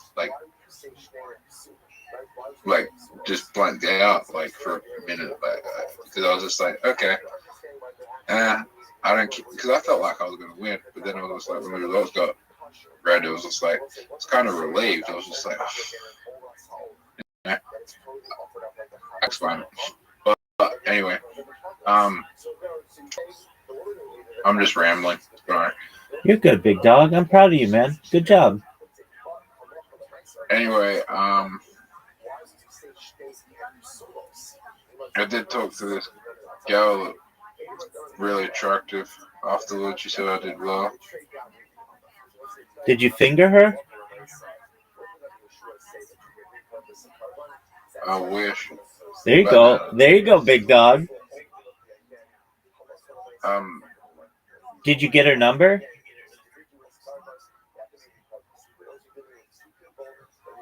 Nah, but I'll see her again. Oh, why didn't you get her number, big man? She said she'll see me again at open mics if I keep going. She said she'll be around at the open mics, so I was just like, yeah. Okay. Is she a comedian?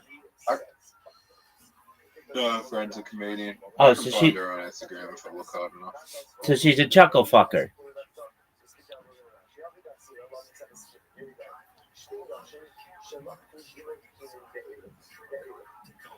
All right. Probably not. All right. Well, who knows? But that's really great that you got that going. So did you ask for her number and she said, you'll just see me around, or what? No. No. Okay. That's all right. What's her name?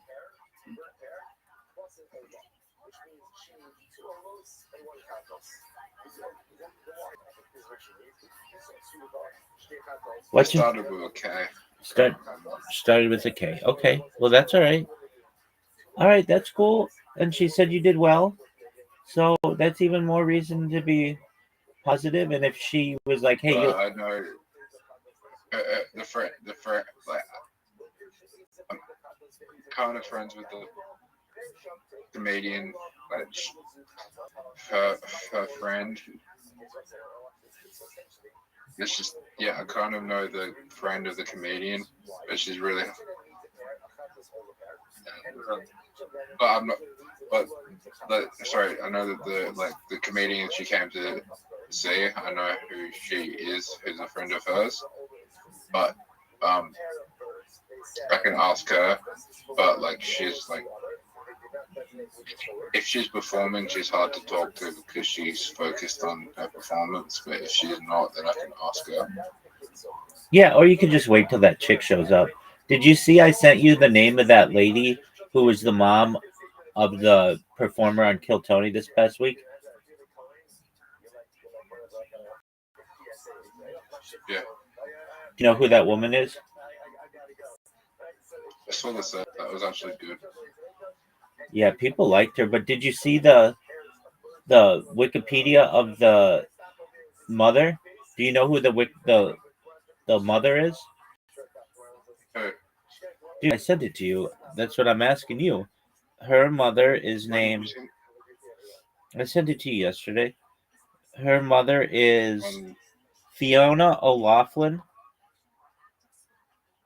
She's been on a Oh, bunch of. that's huge. Oh, is she? Okay, so she's been on a bunch of shows: Spicks and Specks, Network 10's Rove Live, Good News Week, All Star Family Feud, The Project, Studio 10, Show Me the Movie, and Husey. We have a problem. So do you know who this lady is?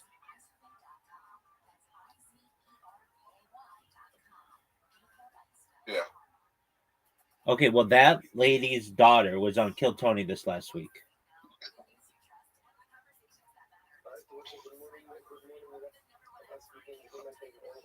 So you know who Fiona O'Loughlin is?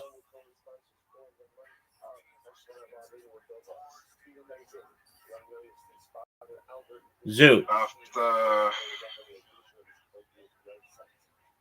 Kitty Flanagan, she's probably the biggest female comedian in Australia. Oh, she's giant. Who's that lady you said? Who's the first biggest? Kitty Flanagan. Kitty Falligan? Yeah. KITTYFALLIGAN. Let's look at this girl. Kitty Falligan.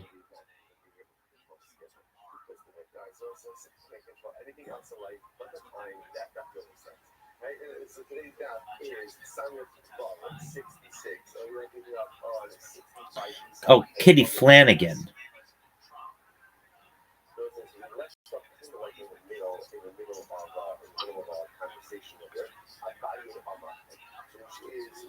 Kitty Flanagan.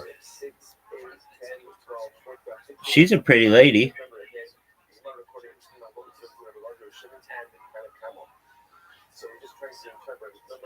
All right, well, good on you, Kitty Flanagan. All right, so this lady's daughter. But no one gives it. What'd you say, Big Dog? But no one gives a shit about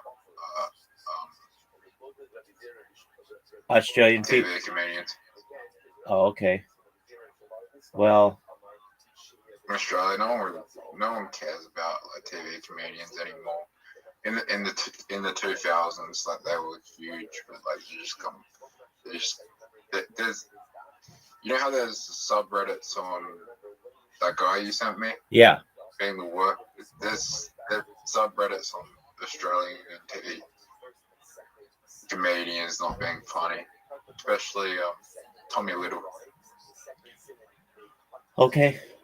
And do you think Tommy Little's funny?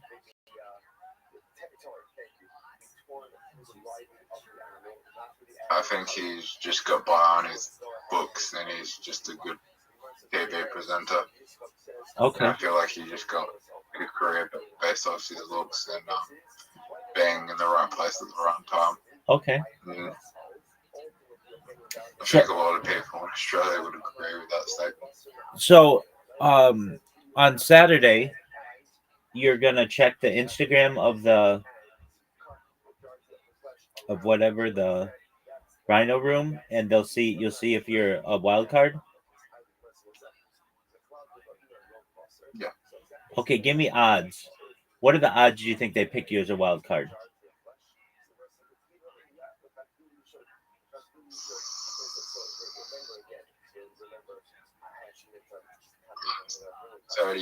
30%. Okay, that's something. Well, I'm proud of you. You did your best.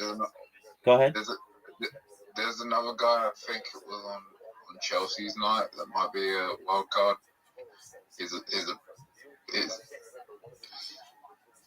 You know,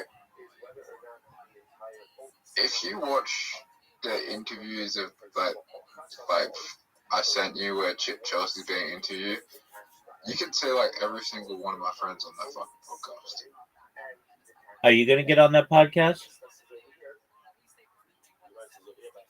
I'm invited on the 24th, but I'm skeptical because he posts a lot of stuff that's anti-Israel on Instagram, and I don't know if I want to associate with that. Like, he posts a lot of anti-Israel stuff.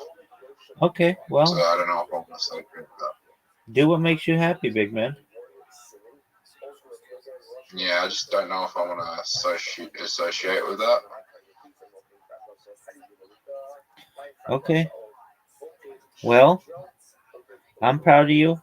I'm happy with your. How would you feel if I got on a podcast with someone that was like really anti-Israel? I wouldn't care. I would say that you were just doing it to help your career, and I would understand.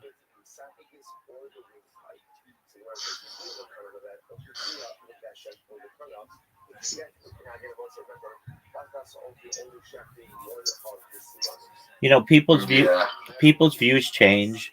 I do my best not to judge people by what their views are generally, because people's views change. People who are anti-Israel can become very pro-Israel. People who are anti-America can become very pro-America. It's just people who are pro-Australia can become anti-Australia. Things change, people change. So I don't necessarily judge people by that, and I don't think it's. I do think there are, and you're going to agree with this. There are some people in the Israeli government that are, or just like in Israel in general, that do bad things. There are people in every country, Zoot. Every single country in the United States, in the United Kingdom, in Australia, in France. That's what I was about to say. But there's also good people in Israel that do good things, and there's people in the Israeli government that do good things, and there's good people in Israel that do good things. Just like there are in Australia, in the United States, and in Canada, and Mexico, and in the UK, and China, everywhere. I mean, these are not. It is important not to paint with a broad brush.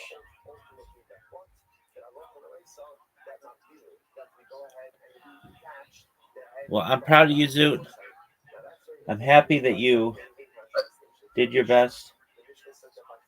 So I met the guy that runs the stuff in the Adelaide events as well, and he was just like, I told him like my step cousin's like Amos Gill, and he's like, and he was like, I let him sleep on my couch for 6 months, and then he like said he really liked my set when he wants to see more. He runs like he runs all the events in like the big events in Adelaide. So if I could get on, but he says he wants to see more from me, so I might get on Showcase. Okay, what Showcase? Showcase Friday night slots that aren't open mics, they're invite only. Oh, didn't you do one of those like 2 weeks ago or something? No. You've never been on Showcase? Didn't they invite you to come out?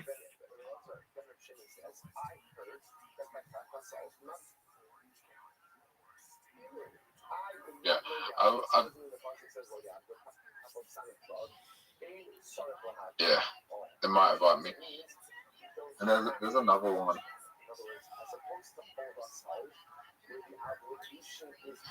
Oh, so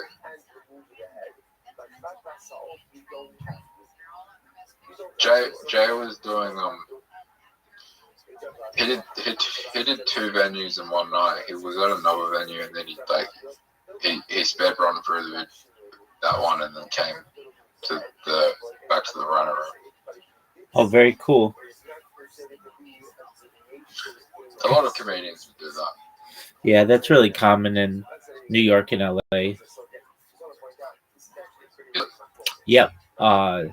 In fact, I don't know if you know who Ray Romano is. He's a very popular comedian. Yeah, okay, yeah. So he actually did a. I've watched everybody loves Ray. Grew up in the 90s. Okay, well, it was a 2000 show. So, he did a special that was really cool, where his special was literally him going up on stage in one comedy club, and then instead of cutting to the next comedy club, they just filmed him walking to the other comedy club and then getting up on stage and doing that, and kind of showing behind the scenes how that worked of a comedian in New York City. And then also Brendan Schaub, that guy who I love to make fun of, uh, he did something like on Instagram that I've seen, where there's like this trifecta that people try to do in LA, and you don't always get a chance to do all three, but at least two of them. You do the Comedy Store and the Laugh Factory or the Improv. Like either two of those three, if you're a pretty big comic, and occasionally you can perhaps get on all three, but usually you're fortunate to just do one of them. But some people try to speed run it, and because they're all within 1 mile of each other, you can almost get all three of them done. In California, where's like the place you go to start with mics? Where's the main place you go to? Yeah, I mean the best place is the Comedy Store, which is located on Sunset, and it's like the heart of comedy, arguably in the United. Can anyone get up? So the way that it usually works is they have what's called potluck night. Do you know what a potluck is?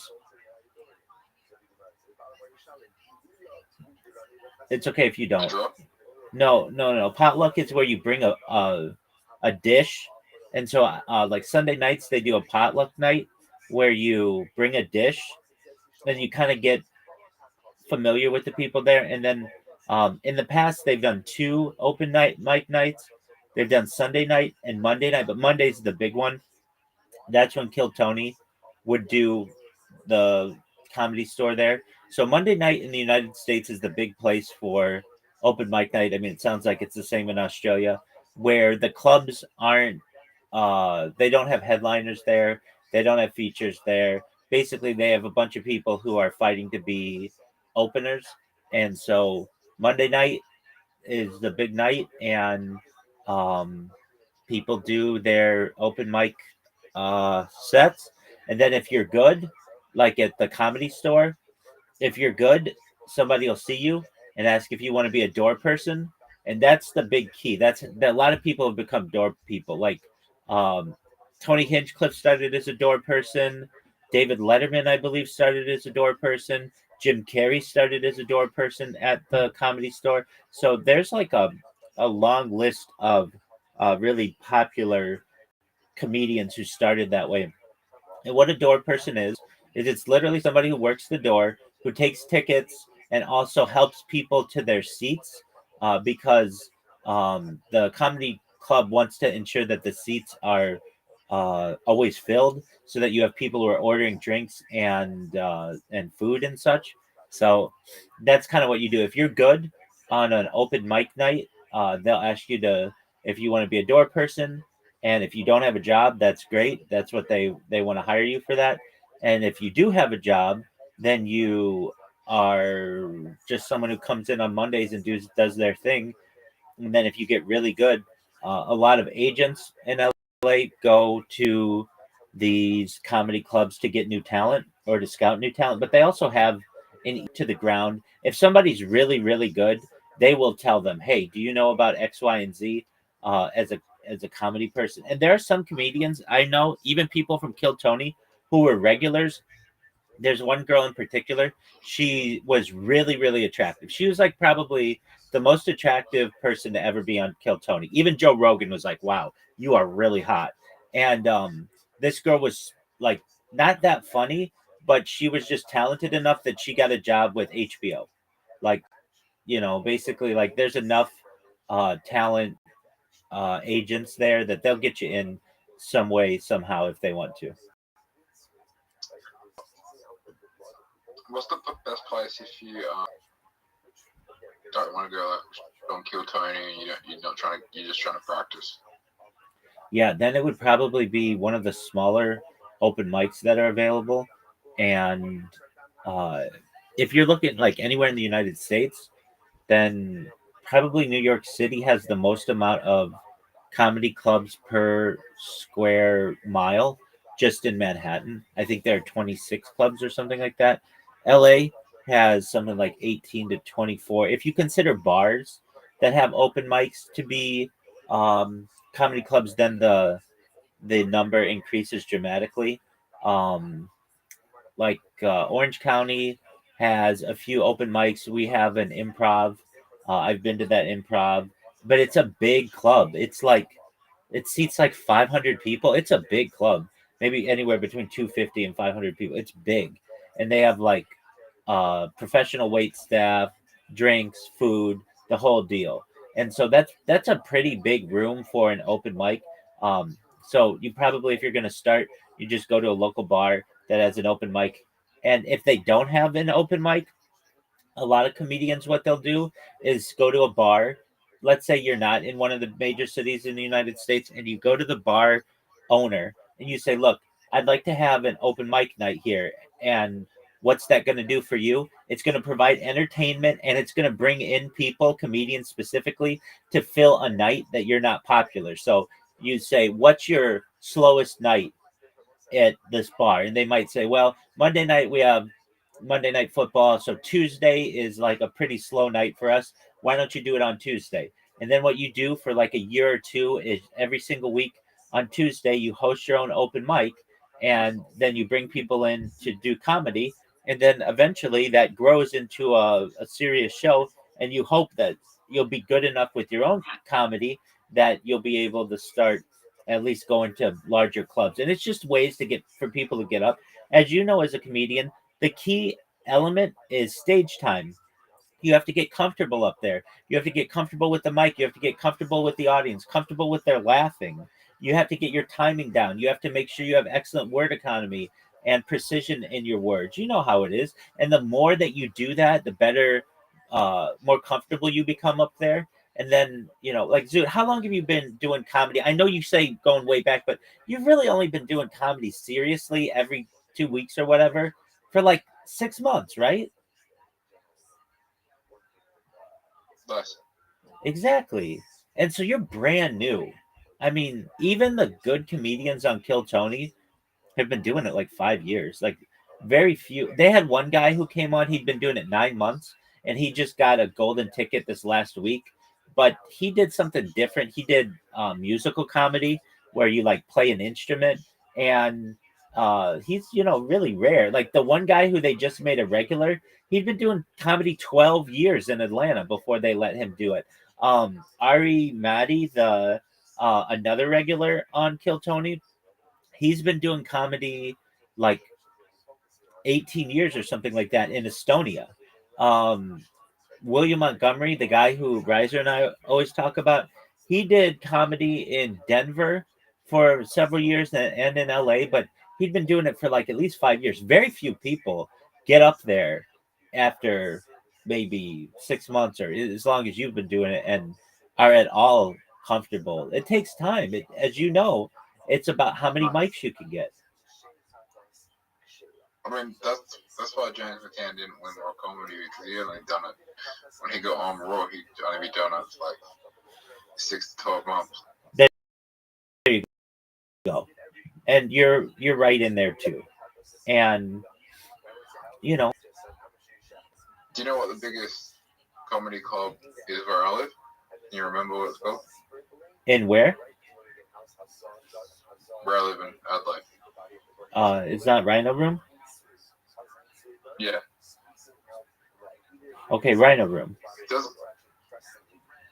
But we have something called the Fringe Festival here coming up, and it's like where it's all like big for comedians, like just an art festival, and there's going to be a lot of comedians. Yeah. There's something in May called Netflix is a Joke. It's a comedy festival that Netflix has been hosting now for like 10 years. And Kill Tony's going to come back to LA to the Intuit Dome, and they're going to play that festival. And those are really great opportunities for people to get up.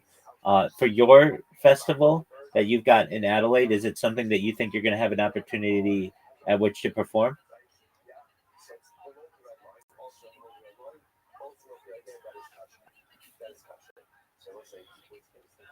Not at this, What'd you say, Big Dog? not at this point. Not at this point. Okay, well that's all right. I mean, again, you haven't even been doing it 6 months, and that's totally understandable. I'm really proud of you though. You got up there, you had the courage to perform in front of everybody, and that's really great. If I put out flyers for my own show, no one would show up. Well, you're still new. Exactly.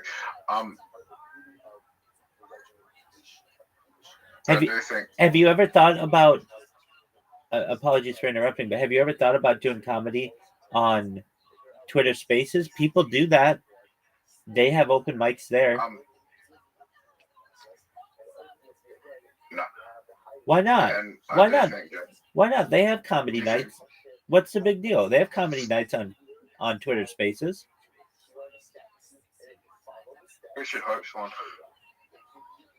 I mean, you don't even have to host them. They're available almost 24 hours a day, but usually in the evening, they'll have someone who does comedy night, and they'll have people. There was one last night.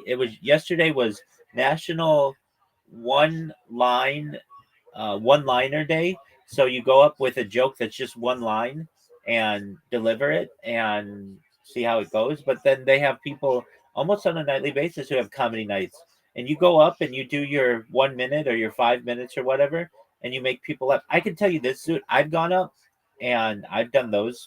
If you consider that's not stand-up comedy, but and I've made people laugh, and they tell me that I'm funny on there, and I'm like, wow, they're like remember. They're like, hey, you're really funny, and they remember me because of the jokes that I've told in some of these spaces. So, from your perspective, you go up there, and it just gives you more comfort in your art, in your craft. Hey, Rabbi, What's up, pimp? is James McCann's working visa cancelled in America right now? Not to my knowledge.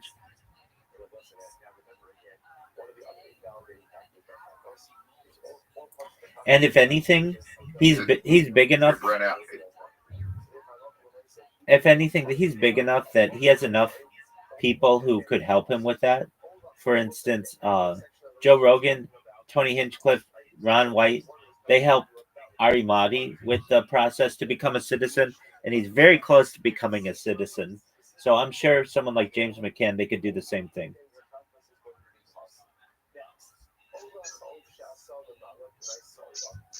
He's in outside room. He's in Australia right now. All right. Do you think he'll become the biggest comedian from Australia? Oh, for sure. He already is, because he's been on Kill Tony 6 times in the last year. He's been on Joe Rogan in total, I think, two times. He really does well touring in the United States, and I know that he did really well in San Jose, and he does well wherever he goes. He's also been able to open for some of the biggest acts in the United States, including Shane Gillis. That's as big as a comedian in Australia gets from Australia, unless you get to superstardom. And there have only been in global history maybe 5 Australians who have ever hit superstardom. Those are Margot Robbie, um, who is the Steve Irwin, um, who was Crocodile Dundee, Paul Hogan. Paul Hogan. Those three, Nicole Kidman, uh, Russell Crowe. Isn't he like technically like New Zealand, but then he grew up in Australia? And Jackman. Hugh Jackman, who is Thor? Chris Hemsworth. That guy. And he doesn't even count, but Mel Gibson. I mean, he's from like New York. But I'm trying to think of anyone who like that's 8 people in the history of Australia. There have only been 8 people who have hit superstardom in the United States. The guy Robert Irwin is not at that level yet, at least not in the U.S. I'm sure we're missing one Australian here or there, but it's a big country, and only 8 people have ever been able to make it in the United States, and that's in all of Hollywood. That's not just Hollywood. That's like biology with Steve Irwin, if you want to consider it whatever that is, and um, it's also comedians. Is James McCann at that level yet? No, but I would say James McCann is the second biggest person currently who has any Australian ties who hasn't made it to that level. I'd say Robert Irwin's probably a little bit bigger, but James McCann is big. I mean, especially in the comedy world, people would say James McCann's bigger than Robert Irwin. The only reason why Robert Irwin right now is bigger is because he won Dancing with the Stars. That's the only reason. Uh, Everybody else would say that James McCann, at least in the comedy world, is bigger. I mean, it's just if you get in those conversations with Shane Gillis and Joe Rogan and Tony Hinchcliffe, and you're on the Joe Rogan Experience, that's the biggest interview show in the world, and it's the biggest podcast in the world. So, I would say in many ways, James McCann arguably is bigger than Robert Irwin. Yeah, he didn't win Dancing with the Stars, but he's been on the biggest podcast twice, and Robert Irwin's never been on that. So it just depends. You can tell who is being pushed. Robert Irwin's being pushed to the American audience forcefully, and James McCann is not. His growth is more organic. Um, I think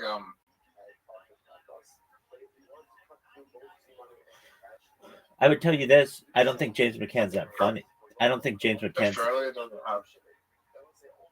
Australia doesn't have like a global superstar like comedian yet that's just known for comedy. That's correct. And I'll be honest with you, the United Kingdom, at least in the United States, does not have anybody either. People will say Jimmy Carr. He's not a superstar in the United States. You can't go down the street and show somebody a picture of Jimmy Carr and they won't know who he is. But they will know who Dave Chappelle is. They will know who Steve Harvey is. They will know who Joe Rogan is. They still don't really even know who Tony Hinchcliffe is. Um, the UK, their biggest comedian that we've ever seen to come. I mean, I'll look at it. I can't tell you somebody. Who is the biggest British comedian to become popular in the United States? There's a reason for this. Jimmy Carr. Ricky Gervais. Okay, Ricky Gervais. But even Ricky Gervais isn't that popular. Okay, it's Sacha Baron Cohen, but that's different. If they want to say Stephen Merchant. What about Rowan Atkinson? Yeah, so he's like not a tradition. He's like more an actor, comedic actor, and he only did like what 8 or 12 of the Mr. Bean show. tell me, I mean, like, I've never heard of Rowan Atkinson doing a tour of the United States for comedy. Um, Americans are well, up until World War II, Americans had a very anti-British sentiment. We don't like the British, and that still seeps into Americana. That we fought for our independence from you. You burned down our White House. We fought again in the War of 1812, and basically the British banking empire has always done its best to try to get its claws on the United States. And in many ways, we have done everything we can to avoid being made a colony again. And there's anti-British sentiment, especially in comedy, and especially because people speak differently in the United States than they do in Britain, and a lot of British comedy doesn't translate well, even though it's still English. It doesn't translate well to the United States, and you can't really make people laugh really hard if they don't know the culture, and we just feel like those are outsiders. Now, Ricky Gervais, I would tell you this: as a comedian, he isn't that popular in the United States. The reason why Ricky Gervais is ever got popular was because he created The Office, and The Office became a phenomenon in the United States. Sacha Baron Cohen, funny, but not a stand-up comedian. He's a comedic actor. The other ones, Jimmy Carr is someone who does sell out, but isn't like a superstar. He isn't one of the top 10 comedians in the United States. Stephen Merchant, nobody knows. James Corden, they forced James Corden down the American public's throat for whatever 5 or 10 years with the Late Late Show, and the only thing that anybody ever liked that guy did was carpool karaoke. Everything else that guy did, people hated to the point where he lost his job. Eddie Izzard, nobody liked that. Nobody knows really what that is, and I mean they do. They know he's a comedian, but he's not popular. And Tracy Ullman, she had a show in like the late '80s that was popular in the United States, but it's not like, I mean, it's not George Carlin. It's not Steve Harvey. It's not D.L. Hughley. It's not Bernie Mac. It's not Joe Rogan. It's not even Joey Diaz or Theo Vaughn or Whitney Cummings or uh, Nikki Glazer or even Jeff Ross or David Spade, even, or uh, anybody from SNL. And especially when you get into comedic acting, like definitely not Will Ferrell, definitely not anybody what are those brothers' names? I can't think of them right now. But You know, I think the biggest touring act right now in comedy is Kill Tony, if you want to consider it that. no, Shane Matt Gillis. Rife. Yeah, he makes the most.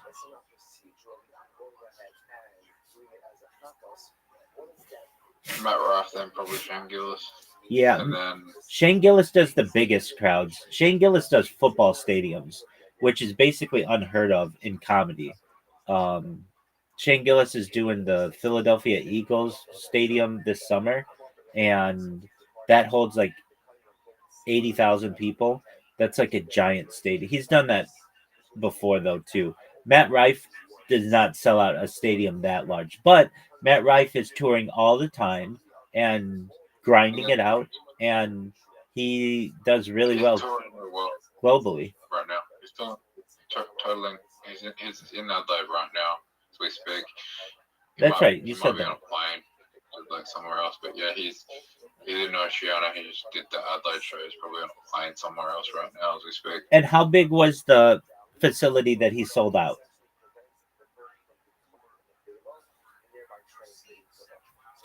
I think it can hold up to 20,000 to 50,000 people. There you go. So that's a really big place.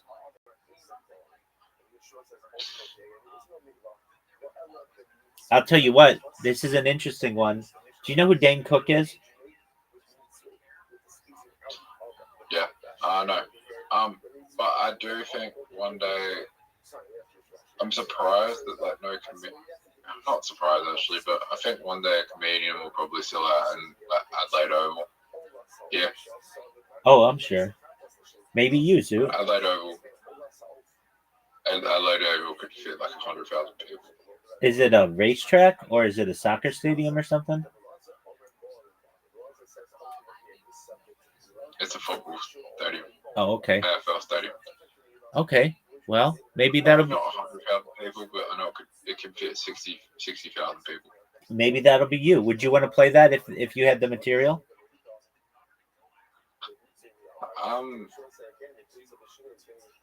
So I actually don't like big.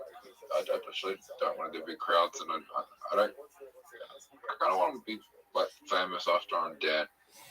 All right. I don't really care about fame. Well, you're gonna be super famous when I go viral. Dude, I've got to go to the bathroom. You've got to go to bed. You take care, my man. I'm proud of you. Good job, big dog. Take care, big man. See you tonight, God willing.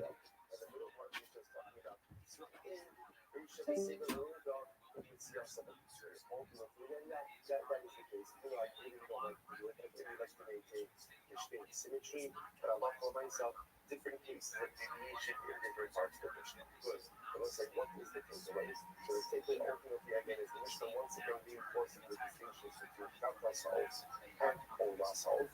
By Chata Solve, we need to see that any type of deviation really is going to render the cover conflict. But that's not unique to Chata Solve.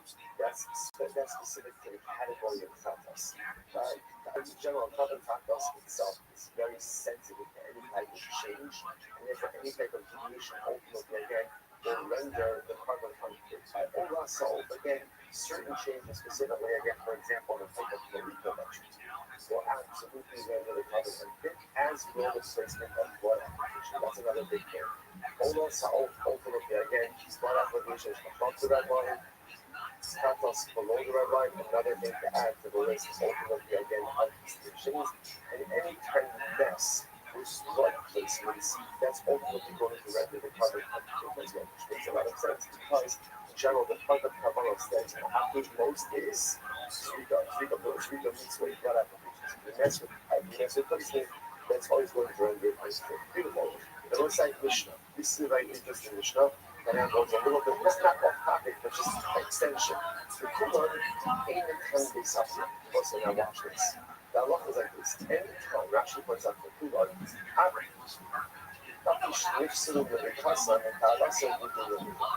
even if the Malika is invalid, let's say, for example, you do the wrong Malika. Like, I'm going ahead and I'm shocking an Ola Salad.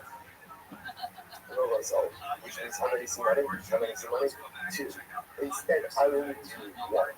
Right? So obviously the carbon is going to be invalid. Like the Halacha Leisa, something very interesting happens, which is, let me actually take one step.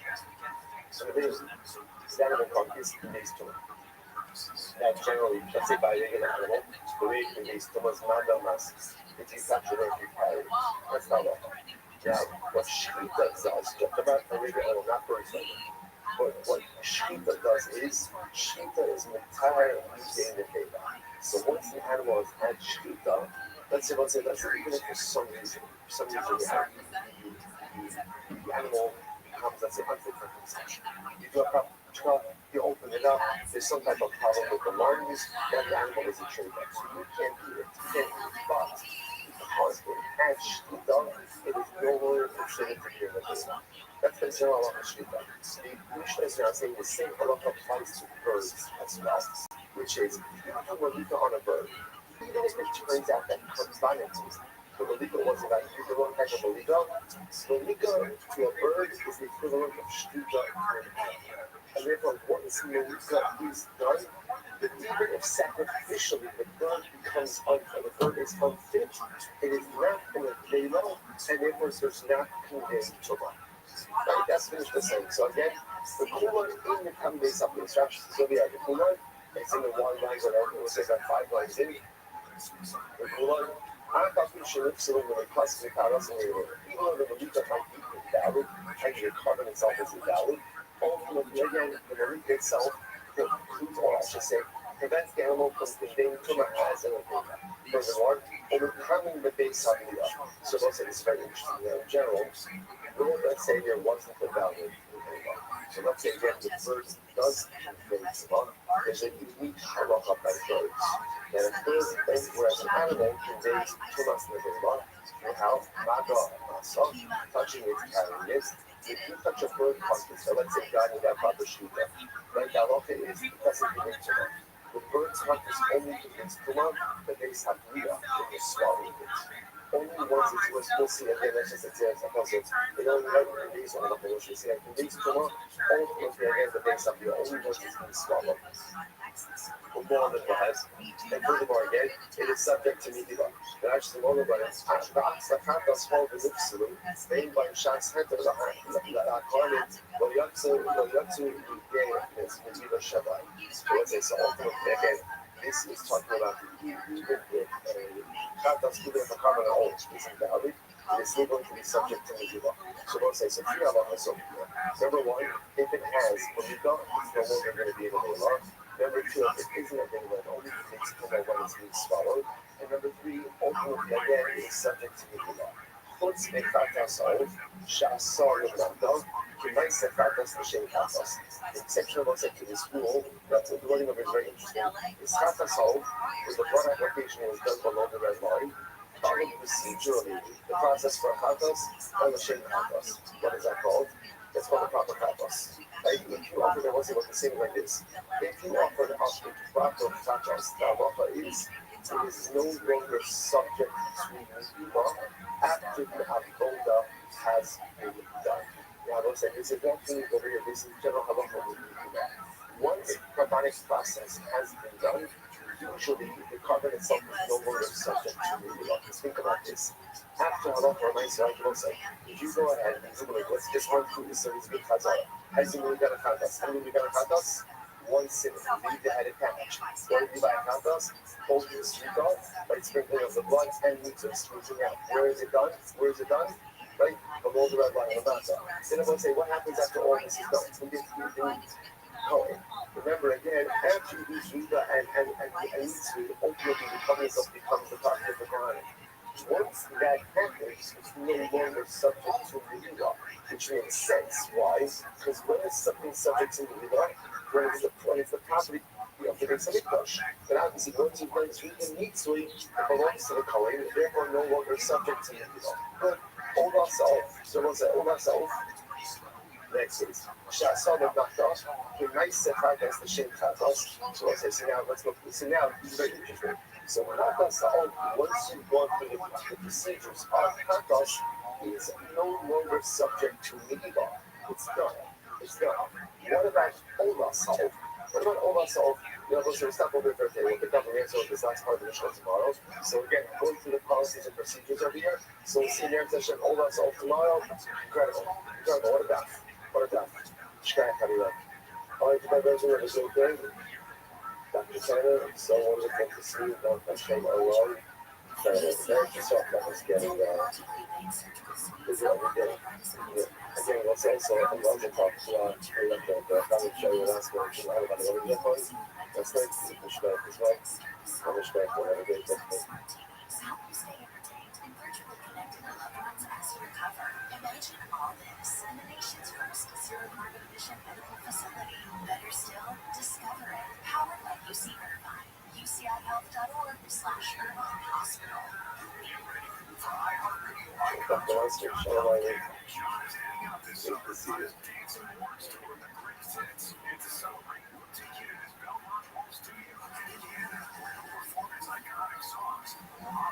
You'll also hear an exclusive iHeartRadio interview with John, where he'll share stories behind his music. Don't miss iHeartRadio Icons with John Mellencamp on the free iHeartRadio app's big classic hit station tonight at 7 p.m. Eastern.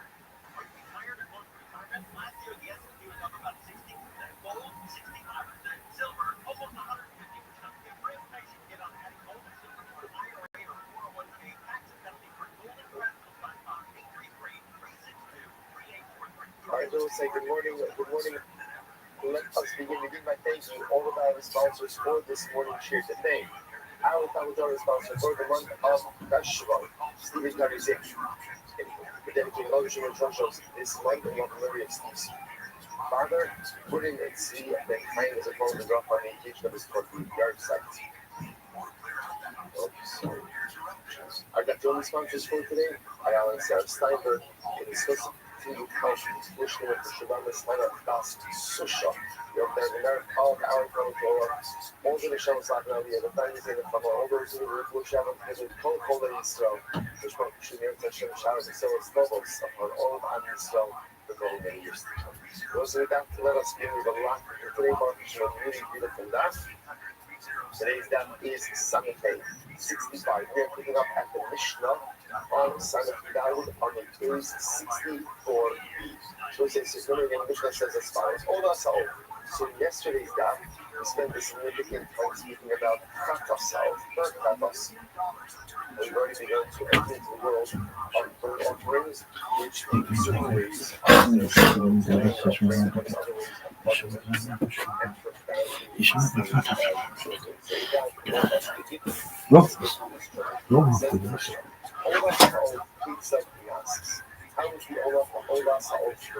so let's begin.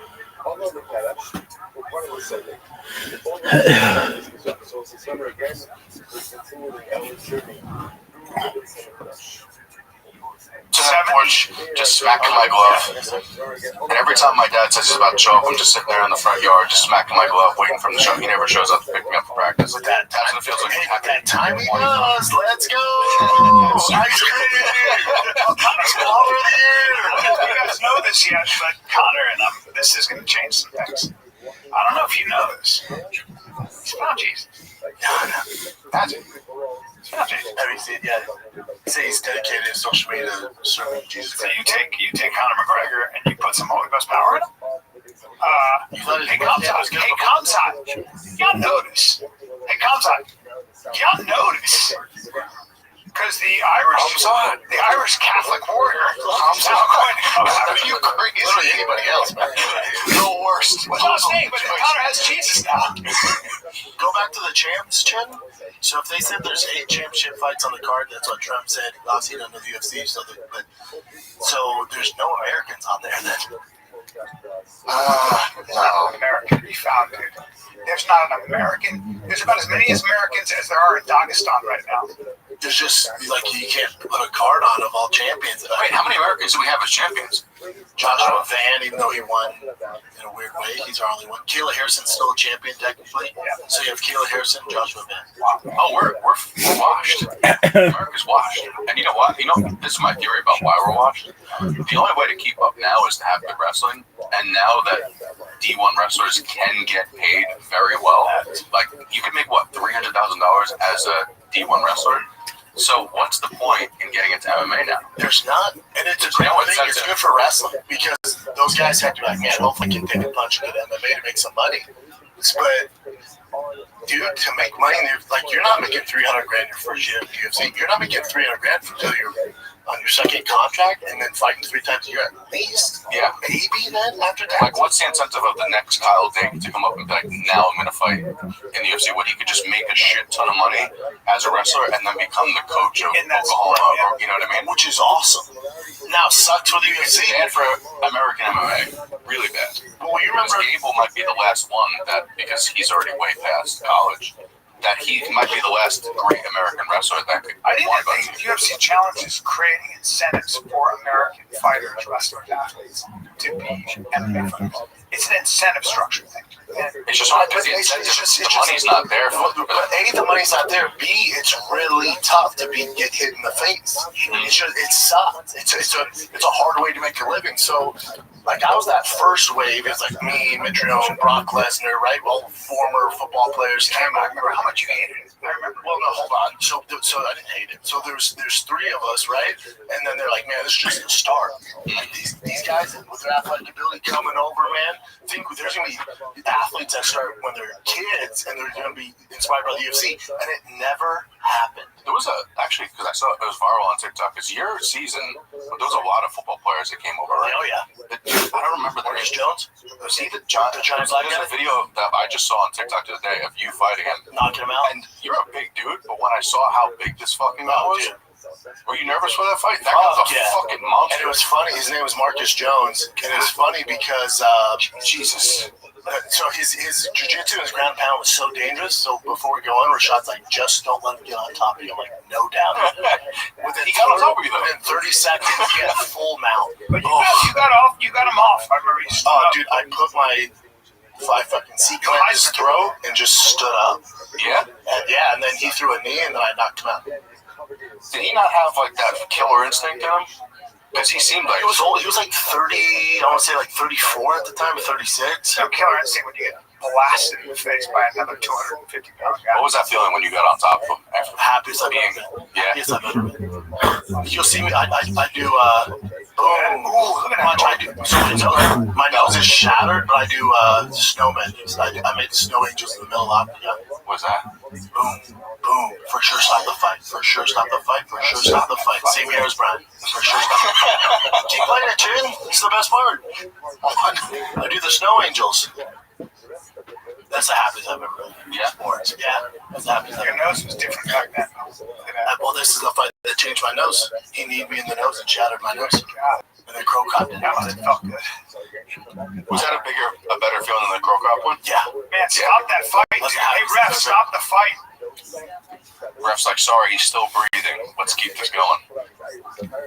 And then I ran over to hug Dana. He's like, I go to grab him. He goes, no, your nose. I'm like, he's like, your nose. I'm like, what's wrong with it? He's like, feel it. I feel it. It's like all the way over here. Because he hit me with the knee and it went like this. My nose is over here. So as I'm watching this, I have a question.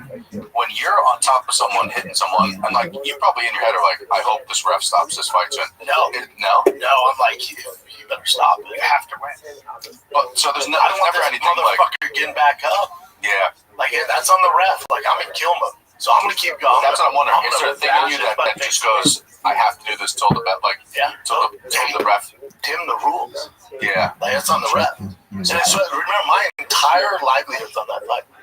So I hit him, and then I'm hitting him, and then he's popping back up, like he's coming to. So I'm like, no, hell no. Yeah. Hell no. Because I remember there was that famous Dan Hardy fight not Dan Hardy fight, he was announcing, and I think that's what got him fired from the UFC, where he had to even step in as an announcer to be like, ref, you have to stop this fight. And it's just like, so I wonder what it's like. It's just all adrenaline when you're on top of them. It's all adrenaline. It's like you're literally just there to win. I'm not worried about Marcus. I'm not worried about his family. I'm there for me. Mm-hmm. This is how I'm gonna make a name for myself. This is on fucking. It's the biggest Ultimate Fighter season of all time. You're gone. I'm gonna until they pull me off. Yeah. I'm hitting them as hard as I can and dim the rules. Yeah. Now I also only had 4 fights at the time.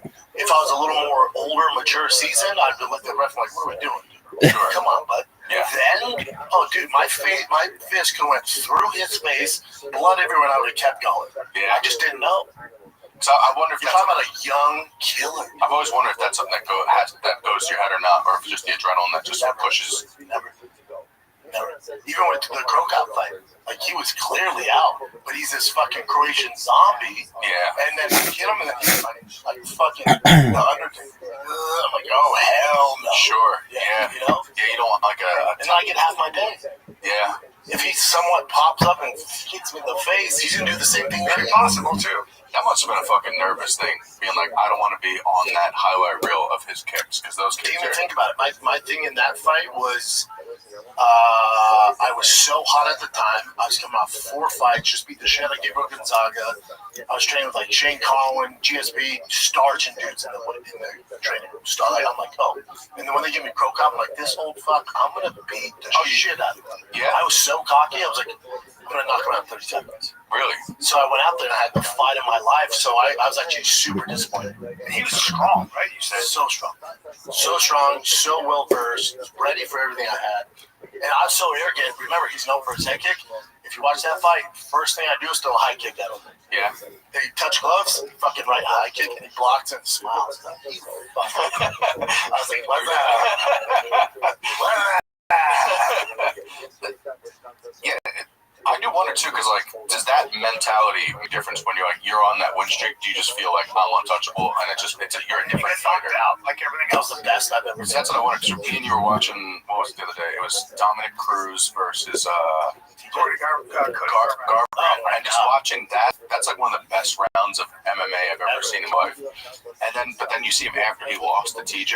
And I still love the guy. It's very hard when you get stars, when you get knocked out. It's not even that, especially with Dom. Like, remember, Dom was great before. They're talking about the best ever. He was great before then. So you see him at an older version, even though he's great. Well, I'm talking about Garbrandt, where like Garbrandt, the best he's ever been. But then also, you can only run at that many RPMs for so long. So for some guys, it's 2 years.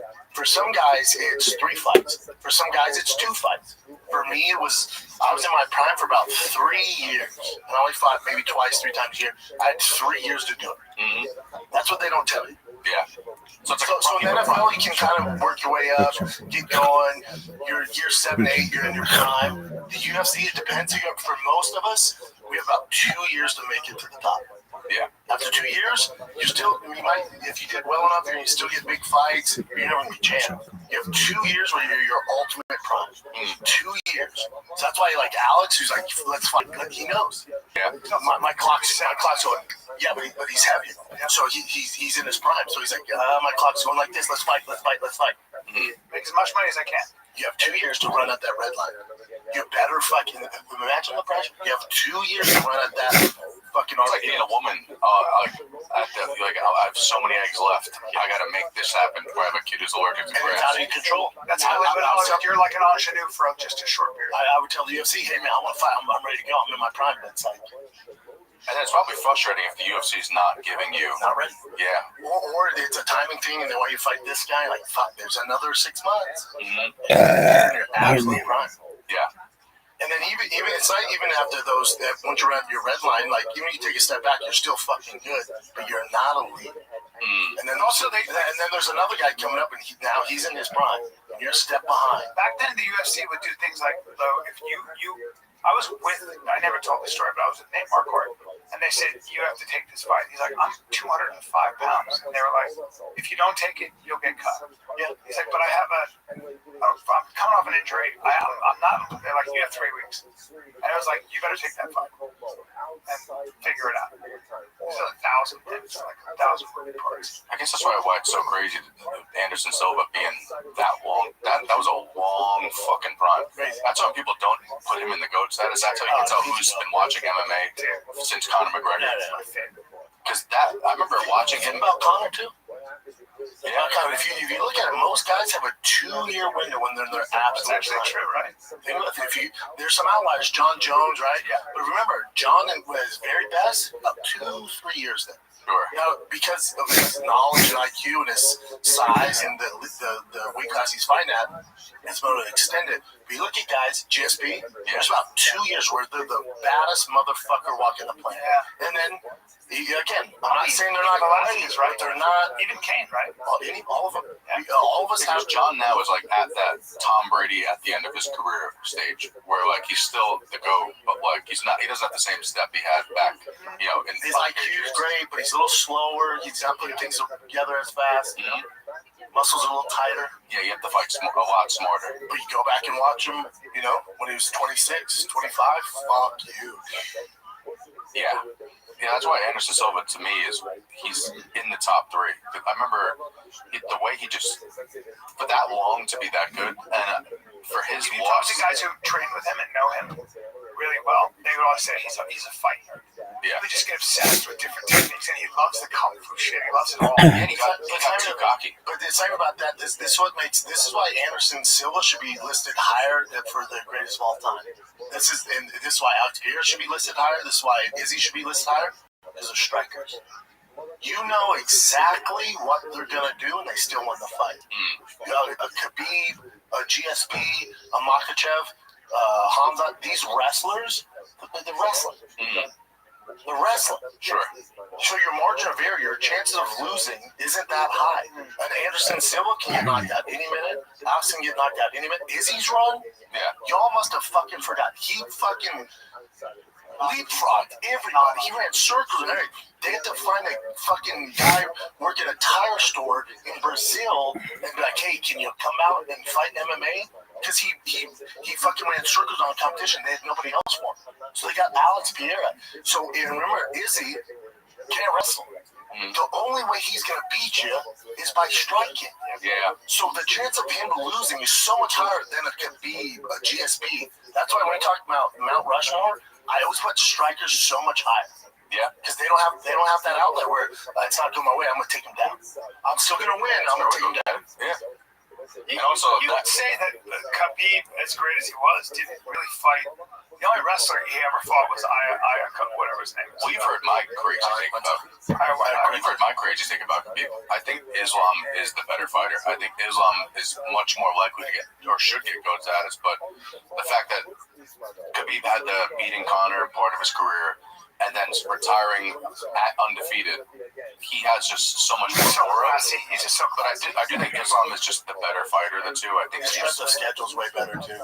What's that? Islam's legacy as far as strength of schedule is much higher than Khabib. I would think he's fighting better fighters. Yeah. And that's not a knock on Khabib. Like, Izzy fought better fighters than GSP. It's just the games, the evolution of the game. Sure. Yeah. I mean, they both fought some of the same people too. Yeah. The way Islam's dominated, but and they're both fucking. Islam's just a better version of Khabib. Now, his grappling's not as high level, But like he's more well-rounded. his striking's way better. Like the fact that he was able to knock out Volkanovski, the fact that people are in question if he could be outstrike, if the striking with him and Ilya, like that just shows that because no one would have said that Khabib could strike with Ilya. Khabib, you've seen his lowlights videos of him striking. It's crazy. Hey, let's see what you got, Chan. Let's take a little break here, because this episode of the Fighter Kid is brought to you by my fave, O'Reilly Auto Parts. My Ram TRX, my favorite vehicle I own, the 1300 monster horsepower Hellcat engine. My tailgate, the paint, I had it wrapped. I took the logos off. There's divots in it, so the wrap wasn't showing it. So I have to replace that. I got to fill in the divots. I need hydro blue paint. They had the paint. That's right. I went there. They had the same matching color paint. I'm doing that project right now, and I didn't even have to call them. I just went up there. I said, "Yo, I'm looking for this paint match. This." They had it all in stock. And even if they didn't, they would call around. They'd tell me what store has it, or they order it. Shows up the next freaking day. They have everything you need. The professional parts people at O'Reilly Auto Parts are your one-stop shop for all things auto do-it-yourself. You can find what you need in-store or online. Stop by O'Reilly Auto Parts today. Visit them at O'ReillyAuto.com/fighter. That's O'ReillyAuto.com/fighter. This episode of the Fighter Kid is brought to you by Progressive Insurance. You choose a hit play on this podcast. Smart choice. Progressive loves to help people make smart choices. That's why they offer a tool called Auto Quote Explorer that allows you to compare your Progressive car insurance quote with the rates from other companies. So you save time on research. You can enjoy savings when you choose the best rate for you. Give it a try after this episode at Progressive.com. Progressive Casualty Insurance Company affiliates, not available in all states or situations. Prices vary based on how you buy. Progressive. Let's get back to the program. Nick, I want to ask you real quick. So I always put a little asterisk on John Jones and Anderson because they both failed. But when you see this test, failure, do you think, okay, is this an accident? Honestly. No, because there's no sexual enhancement drug that makes you sleepy. That's Thank you, bro. And I mean, that's a 19 noir steroid, which is actually going to kill your libido and not make you hard. You know what I mean? Like, it's actually going to make your dick less. But do me a favor, bring up Anderson Silva's fight, his career, who he fought. I don't think that's I'll solve this for you. This is like the Barry Bonds argument. Oh, I still think Barry Bonds is the best hitter of all time. It's not even remotely arguable, but also the pitchers were unflossed. They were on DECA to make it. That's why guys like Mike Stanton was throwing fucking heat in the late innings. You want just the UFCs? Yeah, just UFC. Everything else does not matter.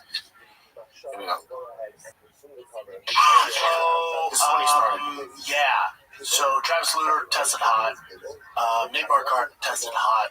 Dan Henderson, I'm pretty sure tested hot. Jake Irving tested hot. Are you saying these guys also tested hot? Yeah. It's sick. Damian Maya, Chael Sonnen, Vitor Belfort. Well, Chael's also told this whole cycle. You know, everybody back then was. Keep going. And then you lost the two. You know.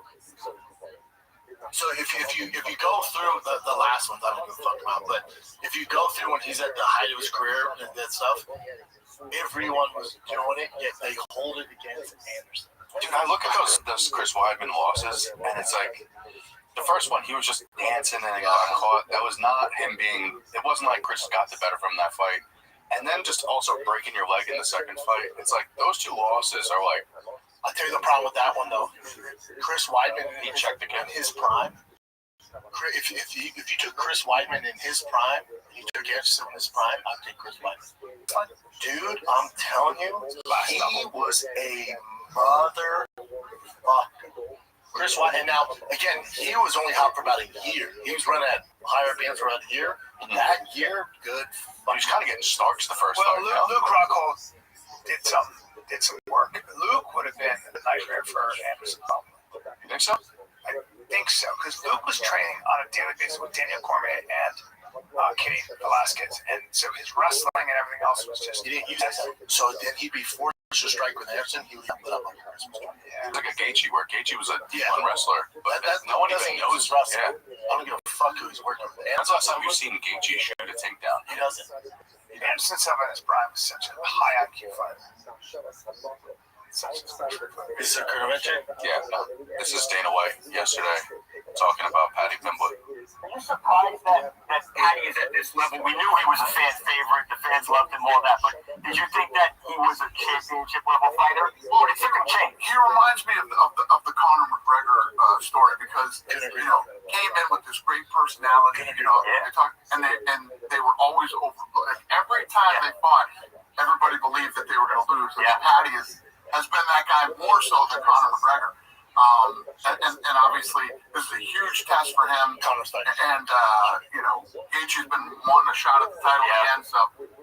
Now he's got it. Here we go. Right. Yeah, I think it was after the Chandler fight that I said, God damn, this guy is the real deal. He's not, but Paddy, obviously they both fought Every time he Chandler. fights, he's the underdog. If you think he's going to lose. Yeah. Are you surprised? First off, Dana looks fucking jacked in that. Yeah, he does. Maybe he is in shape, Chin. It's just weird. Maybe he was bloated that day. It also might just been that tie, like around his neck. Been too tight. Yeah, when I wear like a collar shirt, that's. How long have I been preaching about Paddy Pimblett? So you agree with that? Since day one, you know, the food truck with him. I'm telling you, I love Paddy. I've been, I've interviewed everybody. There's only two people that are like unicorns. It's Connor Paddy. How do you see? Just has the it factor and star factor. Fucking. I think he's got aura as a star, but I just think I don't know. It's such a different career. I think he rises to the occasion. Something happens to him. I think he's probably a ridiculously good athlete too. But the difference is we don't know what Paddy's capable of yet. He hasn't really been tested yet. Now, but he's getting every single fight. I was going to ask you that. Do you think he's getting better every fight? He's improving every fight. Leaps and Yeah. bounds. When you saw me at Chandler, like, oh shit, his striking looks good. Yeah. His footwork looks good. Yeah. So if he's on that trajectory, if you look at him against Justin Gaethje and he's gotten even better, it's like he's gonna be a fucking problem. Yes. The only problem is like there was never. I don't know if it's been a while, but like the thing about Paddy is like everyone already feels like he's gonna lose to Ilya. Was there anybody? I guess you could say Aldo was that version of that. Yeah, Aldo. I can't see a world where Paddy Pimblett beats Ilya, but I guess that's kind of his point. That's the thing. Yeah, you don't know how he's gonna do it, but Paddy on the ground when he's on back is super special. We'll see if he can do it though. I'm very interested to see Ilya when he finally, because he said he's coming back in April or June. June is going to be his next fight. Yeah, but I'm interested to see if he comes back. Oh, that could be a good fight. Against Paddy? That could be a good fight. Man, oh man, I'd like to see that. That's neither of them are American, but I still want to see that fucking fight. And if Paddy beats Ilya, you're talking about the face of the legit have their necks. I'll change my mind. Winner gets Greenland. That'd be sick. Winner gets Greenland. And a nice Trump just grabs the mic. Trump just grabs the mic and says that. Winner gets Greenland. Winner gets Greenland. Winner gets Minneapolis. Dude, that's so much more fair than going to war. Let us battle it out in the octagon. You take your best fighter from Greenland and we'll take your best American. You can even take your best from Denmark. Yeah. You can have your best from NATO, and we'll still, Actually, maybe not NATO. Denmark, yes. What's his shit? No, his name. Yeah, so Islam Makhachev, he named his who he wants to fight. Michael Morales. Michael Morales is an intriguing fight to me. I think he's. So basically, he thinks that it's he was undefeated a few days ago. Today he's undefeated again, even though he got choked out. And he's basically saying like he wants to be the one that actually changes everything around. I like that. Do you think that Morales could even last a round? Well, Morales, remember, was on the Ecuadorian national wrestling team. And you know the wrestling in Ecuador. I didn't know wrestler too. I think was he wrestle or was it judo? I think he was wrestling. Because his mom was. Yeah, he was a judoka, but he was also a wrestler. Now I don't know what Ecuador. I don't think Ecuadorian wrestling is as good as Pakistani wrestling. I know that's great. I will say. But he's a very special athlete, man. This kid is. Michael Morales has fucking power, and like fucking power. Oh yeah. And also, Islam has been caught before. Yeah, it has happened. He hits hard. So at age 10, he switched from judo to wrestling. He won tournaments at age 14. So he didn't have a high level of wrestling. Yeah. He wrestled till he was 14. No, I think he kept wrestling. No, it says that he began MMA at a young age. Oh, he started maybe at 16. He turned professional when he was 60. His wrestling's not. It's not to offer anything. His wrestling isn't world class. His wrestling pedigree is the same as yours, brother. As a matter of fact, you have more. I might have more. Yeah. So with him being the way he dresses and the way he acts at parades, that's a hard loss for Islam. That's a hard loss. That's a guy you'd have to send. Morales might be my favorite fighter of all time. I said it. What? You like his fashion style? I like Islam's probably, this kid has a lot of hype. He probably sees some holes in his game, especially when it comes to wrestling. So he's like, let me be the one to take him out first, to take out a contender. That's what he's doing. He's like, no, let me get to him before the rest of you get to him. The other fight that they're also talking about with him is Usman. With Kamara. You mean with Kamara Islam? Yeah. I love that idea. I don't know how Kamara can train. I don't know what his knees are about right now, but I love that idea. Yo, How do you feel about a prime? Amarin, how are you, big dog? What's going on, bro? I had to come and tap in and check on you, bro. What's going on with you, man? Living life like a pimp. Every day is a holiday. Every meal's a feast. How are things in your neck of the woods? You already know. I know, bro. I haven't seen you on space a lot, so I was just checking in, making sure your health is okay. Oh yeah, absolutely. I'm a walking strength and conditioning dynasty. All right, you don't know anybody else who's talking like that, do you now? Yeah, no, not at all. Absolutely. I just want to tell you, I thank you for that information that you gave me. You know what I'm saying? I had to tell me my way, and you're right. I didn't lose anything. I gained more. You know what I'm saying? If anything, losing that old family kept me in that box, but I'm able to teach more broader audience. I got my first affiliate badge now, part of the So God family. So yeah, man, it's looking really up for me right now. So pretty happy right now. I decided I was rolling through Discord, so let me check on Rabbi. I know he's in there. Absolutely, 100%. All right, so tell me about that project. The So Guys? The So Guys, they're big, man. Like they're about to launch a second NFT project right now. But from the So Guys, my understanding is that from you earn royalties just from holding their NFT. They're not like a cryptocurrency project or nothing, but they're more like linked up and partnered up with Soul on Chain. You know who that is, right? Oh yeah, I'm in their Discord live streaming right now. Okay, well, yeah, they're basically partnered with Soul on Chain, Bull Bears, all of that. So Gods is pretty much just a branch off from Soul on Chain. It's another affiliate organization though, but they're all together basically. So I'm able to have my affiliate badge even if I was to wear a Soul God or even if I was to wear a Soul on Chain or a Mutant Bull Bear or they got so many communities that they're locked in with. So. Yeah, we're expanding, man. So definitely, man, I would love to onboard a lot of people to it because it's a lot more than just, like I said, than just crypto with them. They're teaching, basic, etiquette, basic, what do I want to say, literature or proper financial literacy, type of thing. Teaching people how to actually dominate the crypto market. It's not like a chase the hype type of coin or anything like that. So. Yeah, man. I've been enjoying it. It's been fun. I've been partnered up with Doc, Barbie, I'm not sure if you know Doc. I'm sure you know Doc on Chain. Oh, perhaps. I meet a lot of people. Yeah, I know. Yeah, oh yeah, true. You go to a lot of stages. I'm tripping. But yeah, Doc, Barbie, Crypto Cam. Oh, wait. I know Barbie. Yeah, Bitcoin Barbie. Yes. Yeah. Hold on a second. You're with that project, the one that's like spray painting 5,000 square feet in Madison, Wisconsin. Yes, Spray the Chain. Oh yeah. Okay. That's Coco. Yeah. Oh yeah. I know that one really. I know that one really well. Yeah. Yes, sir. So yeah, we're out actually working with them, and alongside them is so they're all part of So Gods and the Bull Bears community, or Mutant Bull Bears, and so on chain. I don't know if Barbie's affiliated with them or not. I don't see her badge or not, but yeah, she's definitely tell you that because I just did a space where they featured my project for not they but another organization featured my space for like an hour, and then she was the hour after me, so I got to hear all about that project. Okay. Well, yeah, Spray on Chain. You know, it's like. So we had some butthole started coming there and trying to be like, hey, we made you a token. You need to go claim this $2,000. He's like, bro, she asked me. I was like, fuck that shit. Leave that alone. I heard about this. You're trying to make a Guinness World Record, and you don't need nothing shady to be tied to trying to make a world record. I heard about this. He kept poking, like, hey, check your DMs, have him go claim, because nobody's gonna believe it that it's real because it's not real. Why did y'all come to these people that this is you're just trying to use the lure, and that's why I told Coco he started crying on space. You know what I'm saying? Coco's a sensitive person, and I don't want to call him like a soft man, but it's good that he's in touch with his sensitive side because I cry sometimes.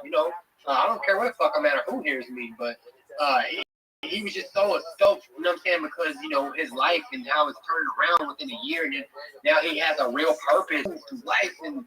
And it's got these people just come out of nowhere like, hey, yeah, we just built you a project, bro, and yeah, you got like $2,000-$3,000 you go claim right now, and this, that, and the other, and it's like I told her, I was like, don't worry about that. If that's happening right now, imagine what's gonna come your way. Exactly, I heard about this.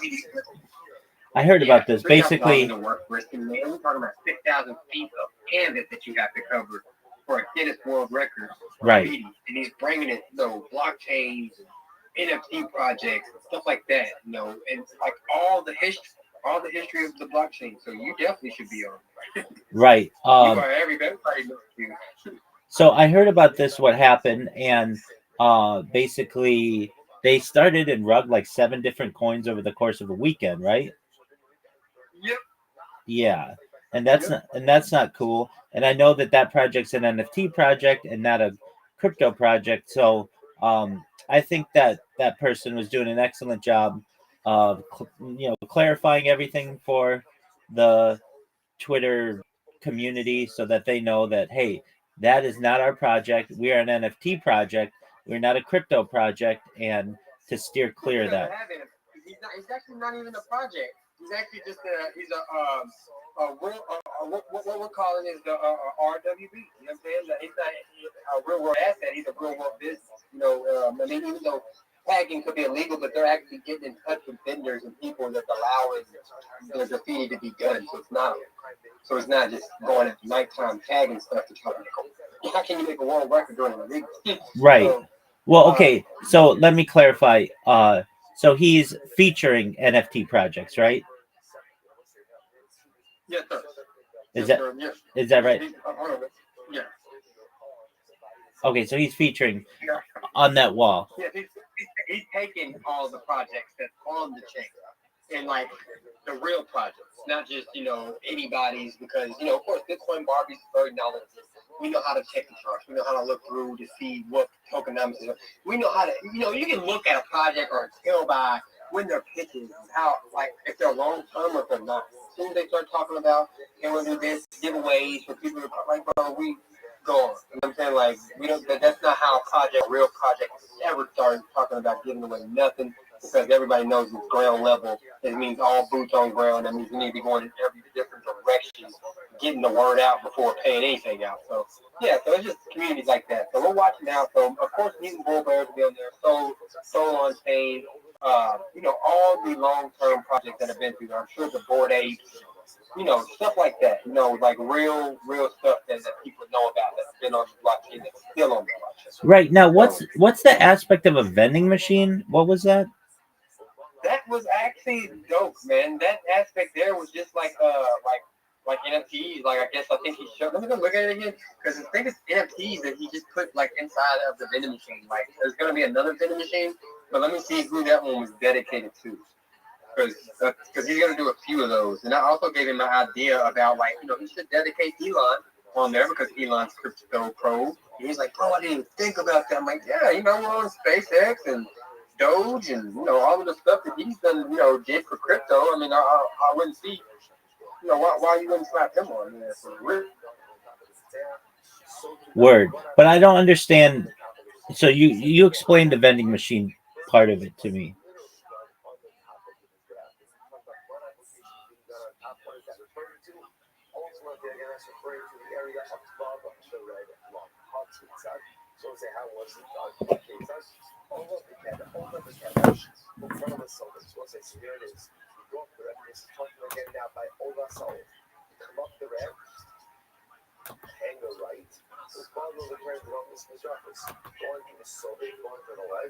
Come to the southeast corner. How you moving as well showing more on top. Then ultimately again the coin holding the foot in the center levels against the demonstrating right you saw pictures. Unbelievable is that the focus close to everybody else one has two hands. Right? You do believe that from the back of the head, cool back. Again, this is talking about all ourselves. Seven both the right on the side of this, seven ahead from the body. If we're not seeing we can not option is there. And you can look at application on the one again. I will say that you just understand something. So remember, because all of this is happening on the Sunday, the Chikaseka, the red line, is below the Sunday. Right? So by definition, the is standing on the red, which is above the red line. He's applying the plot on the wall of the despair over here above the red line. Okay, so watch the demonstration. So it's a simple again, just to understand. So the coin is quite literally again standing on the ledge, and applying the plot on the wall means right in front of it, which is above the red line. Interestingly enough, the red line was actually 1 ammo low. Yes, sir. Let's see. Let's share my screen real quick. Word, dog. And then, yeah. So this right here, I don't know. I've never really seen this project. Yeah, that one. So I don't think this is his project necessarily. I just think that this is the start. To show people that this is about to be how it's about to be looking. You know what I'm saying? Once they start I want to know how he got them all in there like that. Well, what is it?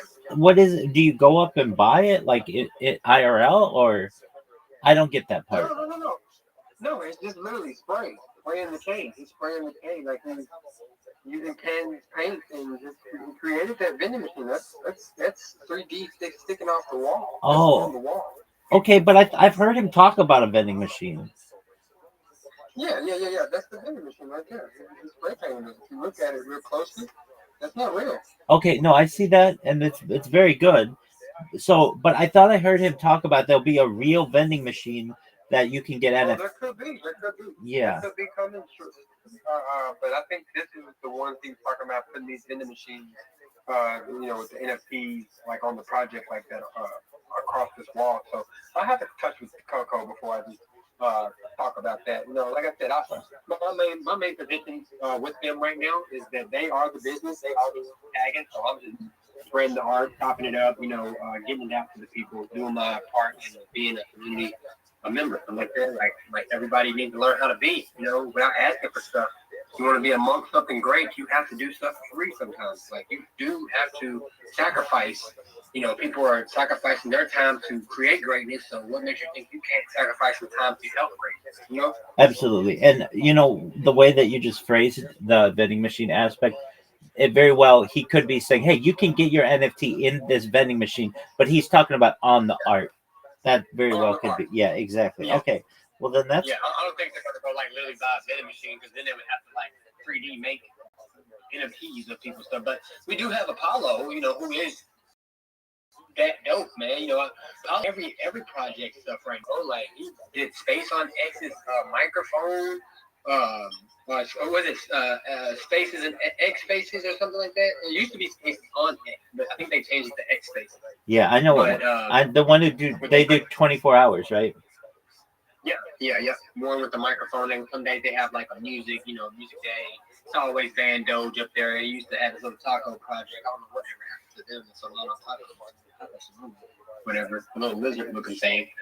But yeah, man, I've just been finding my way through the Web3. I've been tagging you in a couple things, and I'm like, you've been super busy here recently. Things happen, certainly. I mean, I was chilling myself yesterday. Do you know who the Yucky Ducks are? I'm sure you probably do.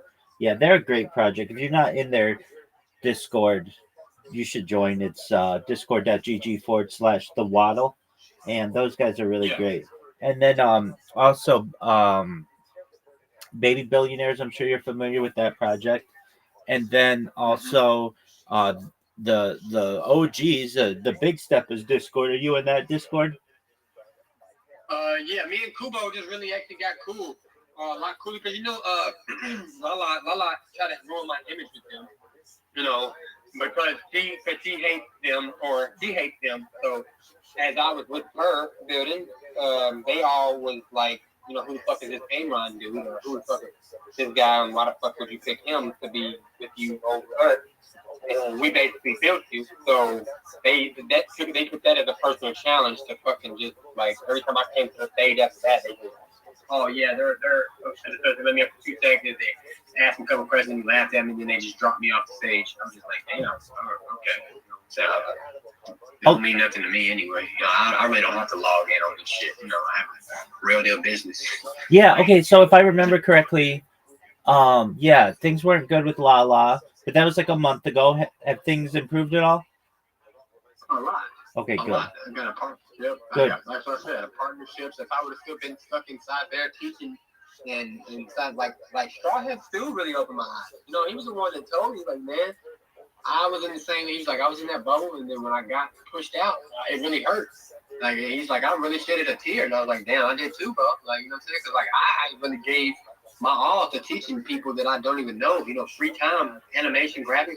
They're doing great. To this day, they're over stuff, designing and doing their thing. I'm proud of them. What I'm saying? No one take it out and take it away from them at all, but they just they try to hurt me to the core the next day. Like I said, they came on a space and I never showed them shit, didn't do shit for them. I'm like, Vic, you wouldn't even be controlling her account if I didn't show you how to delegate accounts. I didn't teach y'all everything. I know y'all are hustlers. That's why I'm trying to change the narrative of not being reply guys and I'm just here to be a community mod for your TG and this. That was my narrative. That was my purpose. So that's what I was doing. I was trying to teach. That's excellent. So me and her fell out. They all turned on me, blocked me, and all types of shit. It's just weird shit, but they fail to realize they got to come to our side of the turf to get a job. Exactly. I'm amongst all the American projects. Every American project is sitting right next to me. Right so now. Every time they come in there, I see them. I see the Eagle. I see the Phoenix Wings, and they just leave. I'm like, so how y'all plan on getting money? Nobody's doing DMs. Oh yeah, so no. You send a DM all you want, but if you don't come up and show your face and tell who you are, or me, because I'm there every day, faithfully, waiting to see them. I'm not kicking them out the room. I'm throwing heart emojis, fist bumps, trying to show them some love and let them know, like, hey, I don't have hearts. It's like y'all the ones that hate me. Y'all hate me because what? Because I called out one fucker that was scamming Nigerians? Right. Like, how are y'all mad? Because Fortune cooks and it looks.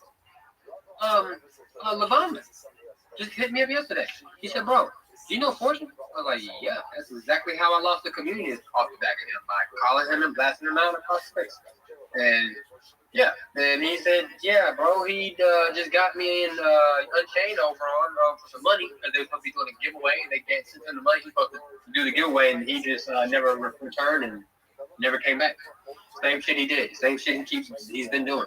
So it's like, I kind of feel like I went on a limb for nothing. But then again, now that I look back and look forward, 2026, where I'm at now, compared to where I was at then, I wouldn't be here. I'd still be just giving away my hard-earned money every damn day. You know what I'm saying? Like trying to hear people out and sympathize with them because they're in a less fortunate situation than me. But shit, nobody's gonna give me money if I'm my less fortunate situation. Or if I got bills coming, motherfucker ain't going. Hey, do what you gotta do. You know? Absolutely. It's all about. Absolutely. I'm gonna send you a direct message on Discord right now, or I can actually send it in X. I want you to let me make sure we have. Yeah, I'm sure. Amaron. There we are. I And changed my name on there. It's just Mellow because you know, I'm with Doc and them now. They told me you know, always have my handle and my username kind of, you know, more or less the same. okay. Yes. All right. So you're no longer Amaron. You're Mellow. You're muted. You're muted. Yeah, my name is So Mellow on there. You know, So Mellow 111 as my handle. So like I said, it's running with docs. You know, they're teaching me like to be more professional. You know, to have my handle and my username more close because people when they go look for you to tag you into something and they try to look for your Amron and then I don't pop up or you know they don't know who So Mellow is. You know what I'm saying? So it's just a fix me kind of thing. So yeah, I had to change. I didn't have to, but I did because I was advised to by somebody who's much more smarter in that space than I am. I get that. Okay, so spell it for me. Just Mello. Okay, no, your username isn't it Soul Mellow? Yeah. Well, yeah. I mean, that's my handle. My at is Soul Mellow. My username is just Mello. Yeah, I want your username. Yeah, Mellow. Just Mellow. No, your username. That's your at. Yeah. No, that's my username. Mellow. My at Okay. is Soul Mellow. Okay. Soul Mellow. No W, right? No W. SOULMELLO. Yeah, SOLMELLO. Oh, that's right. Okay, Soul Mellow. I have a Soul God and I have a Soul God affiliate badge. All right, just one moment. We're getting you. There we go. Okay, I got you now. All right, I'm gonna blow your mind with a couple things. First thing I want you to do is I'm gonna send you a YouTube link, and I want you to look at it because when I'm talking to people about how much I stream, they don't understand it, and it's really hard for me to put it into words. So if you can, I just sent you a YouTube link. I want you to click that link and see how many lives I have going. I want you to count them for me. All right.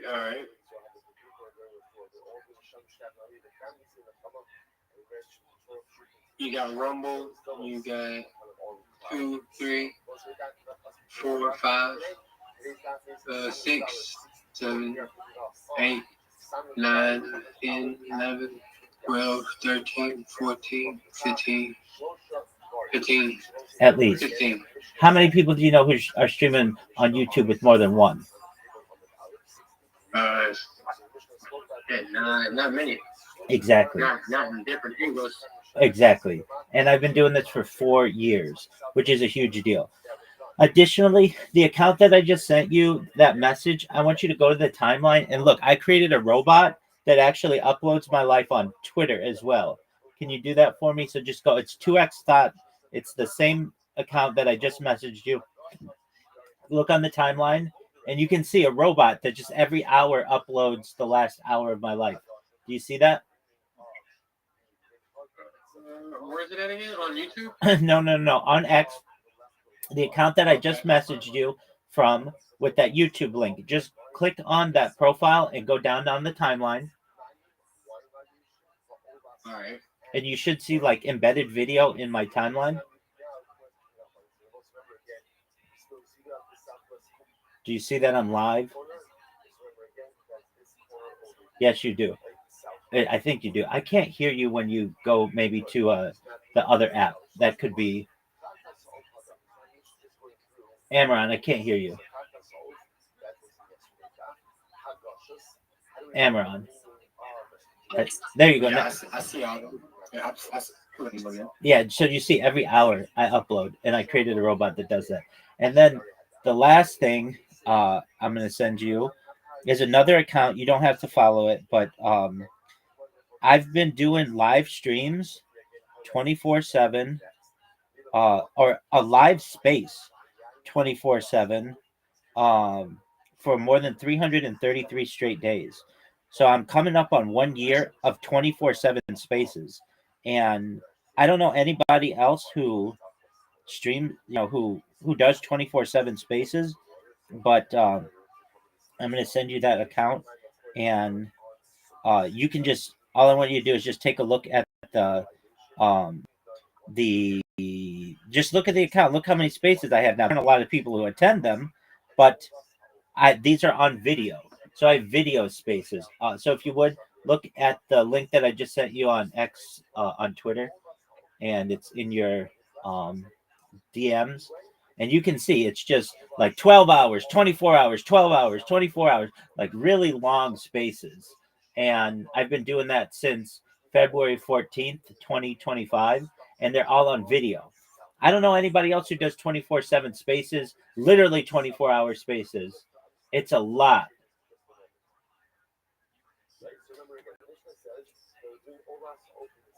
I can just tell. I can't hear you right now, but I can just tell by your face, because I think you're in the other app, so like your microphone's not coming through. So if you can, come back to Discord. I don't know if you can hear me. Okay, now you're okay. Excellent. I'm back. I think somebody on X is trying to beat your record or somebody's record. They're trying to simultaneously do the longest X space ever. I think it's 4 days or so. Yeah, so I spoke with them yesterday, and they wanted to do 7 days. And I said, I hate to be the bearer of bad news, but I've been doing these for more than 333 straight days, 24/7, and mine are on video as well. So if you are going for the world record, I don't even think I have the world record. I think that no, some girl does. Some girl does. Exactly. He was yeah. He had like I think 5-6 years. I'm not sure if he's still going or quit. But yeah, he had like years. I was like, what? How do you even keep something running with that much power? Well, I think going down twice. Yeah, no, I think it's gone down. I mean, even all of X has gone down at some points for their spaces. So I know the longest space that I've ever seen personally is 420 hours without rugging, and that's like 3 weeks. But then people who do it like I do it, where at least with an iPhone, you have to restart it every 24 hours. There's like no way around that. Maybe if you're doing it on a computer or an Android device, you can do it longer, but at a certain point, you do have to stop it and restart it. But yeah, I explained to those people yesterday. Her name's Melissa. I'm like, look, I don't mean to shit in the punch bowl, but like even I don't have the longest one. Now, what I do claim is more data archived on the internet than any person ever. Because when you look at all my YouTube streams, and those are going 24 hours a day, and I've been doing that for 4 years from like 16 different angles. That's a lot of data, as you can imagine. That's a hell of a lot of data, bro. Word, dog. What do you mean? Absolutely. That's like, man, hey, most people can't even fathom even letting their stuff be viewed. Like, you're almost up there with The Circle.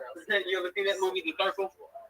Yeah, I've heard of it. I haven't seen it. I'm gonna have to check that out. You have to watch that movie, bro. It's got Tom Hanks in it, man, and this girl, she basically The Circle is like about this girl, her life, and how when her job became everything.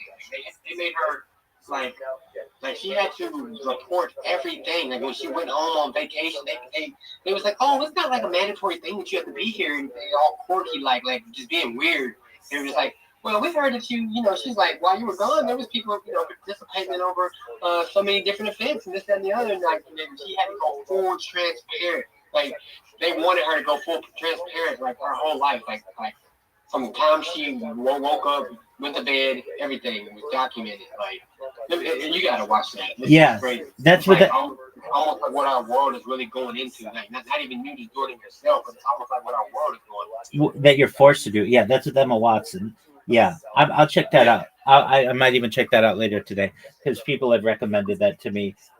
But yeah, so I mean, you can tell it's a lot of data that I archive and all of the people's projects. I think it'll be really interesting to people in the future to see some of these projects, the ones that rug, the ones that continue. I mean, we have the birth of a lot of really incredible creative people and what they're doing. So, and now you're on it. So, Amaron, what do you want to say to the people of the future? I want to tell the people in the future, if you ain't tapped in with Rabbi Rothschild, There you you are go. slipping. You need to be coming, learning new skills, learning how to change your life, learn how to get your inheritance in order. This man has taught me a lot of things, gave me good game. There's a lot of things I can keep on going about. So for the future, if you ever see this, and my name is Seven, middle name is Cameron. I used to tell everybody my government because I don't care about being doxxed. But yeah, man, this man Rabbi Rothschild, man, is trying to set people apart. You know what I'm saying? Trying to make people financially stable and free. 100%. Absolutely. That's absolutely correct. Well, 100%. Amaron, are you going to be in any spaces later today? Oh yeah, I do spaces all day long, bro. From 7, I got Taj at space, but we've been doing since now I'm in the Soul Gods. I got to go to the meetings. But so Taj is space 7, but then we do docs at 8, and then that lasts. No, we do docs at 9, and then that lasts like 10 or 11. Then it's Barbie space, and after Barbie, then I take like a little break, like around 4 or so. Then it's Mr. Casket or 2 or 4. It's Mr. Casket space. Does Barbie do them every day, or is it just Wednesdays?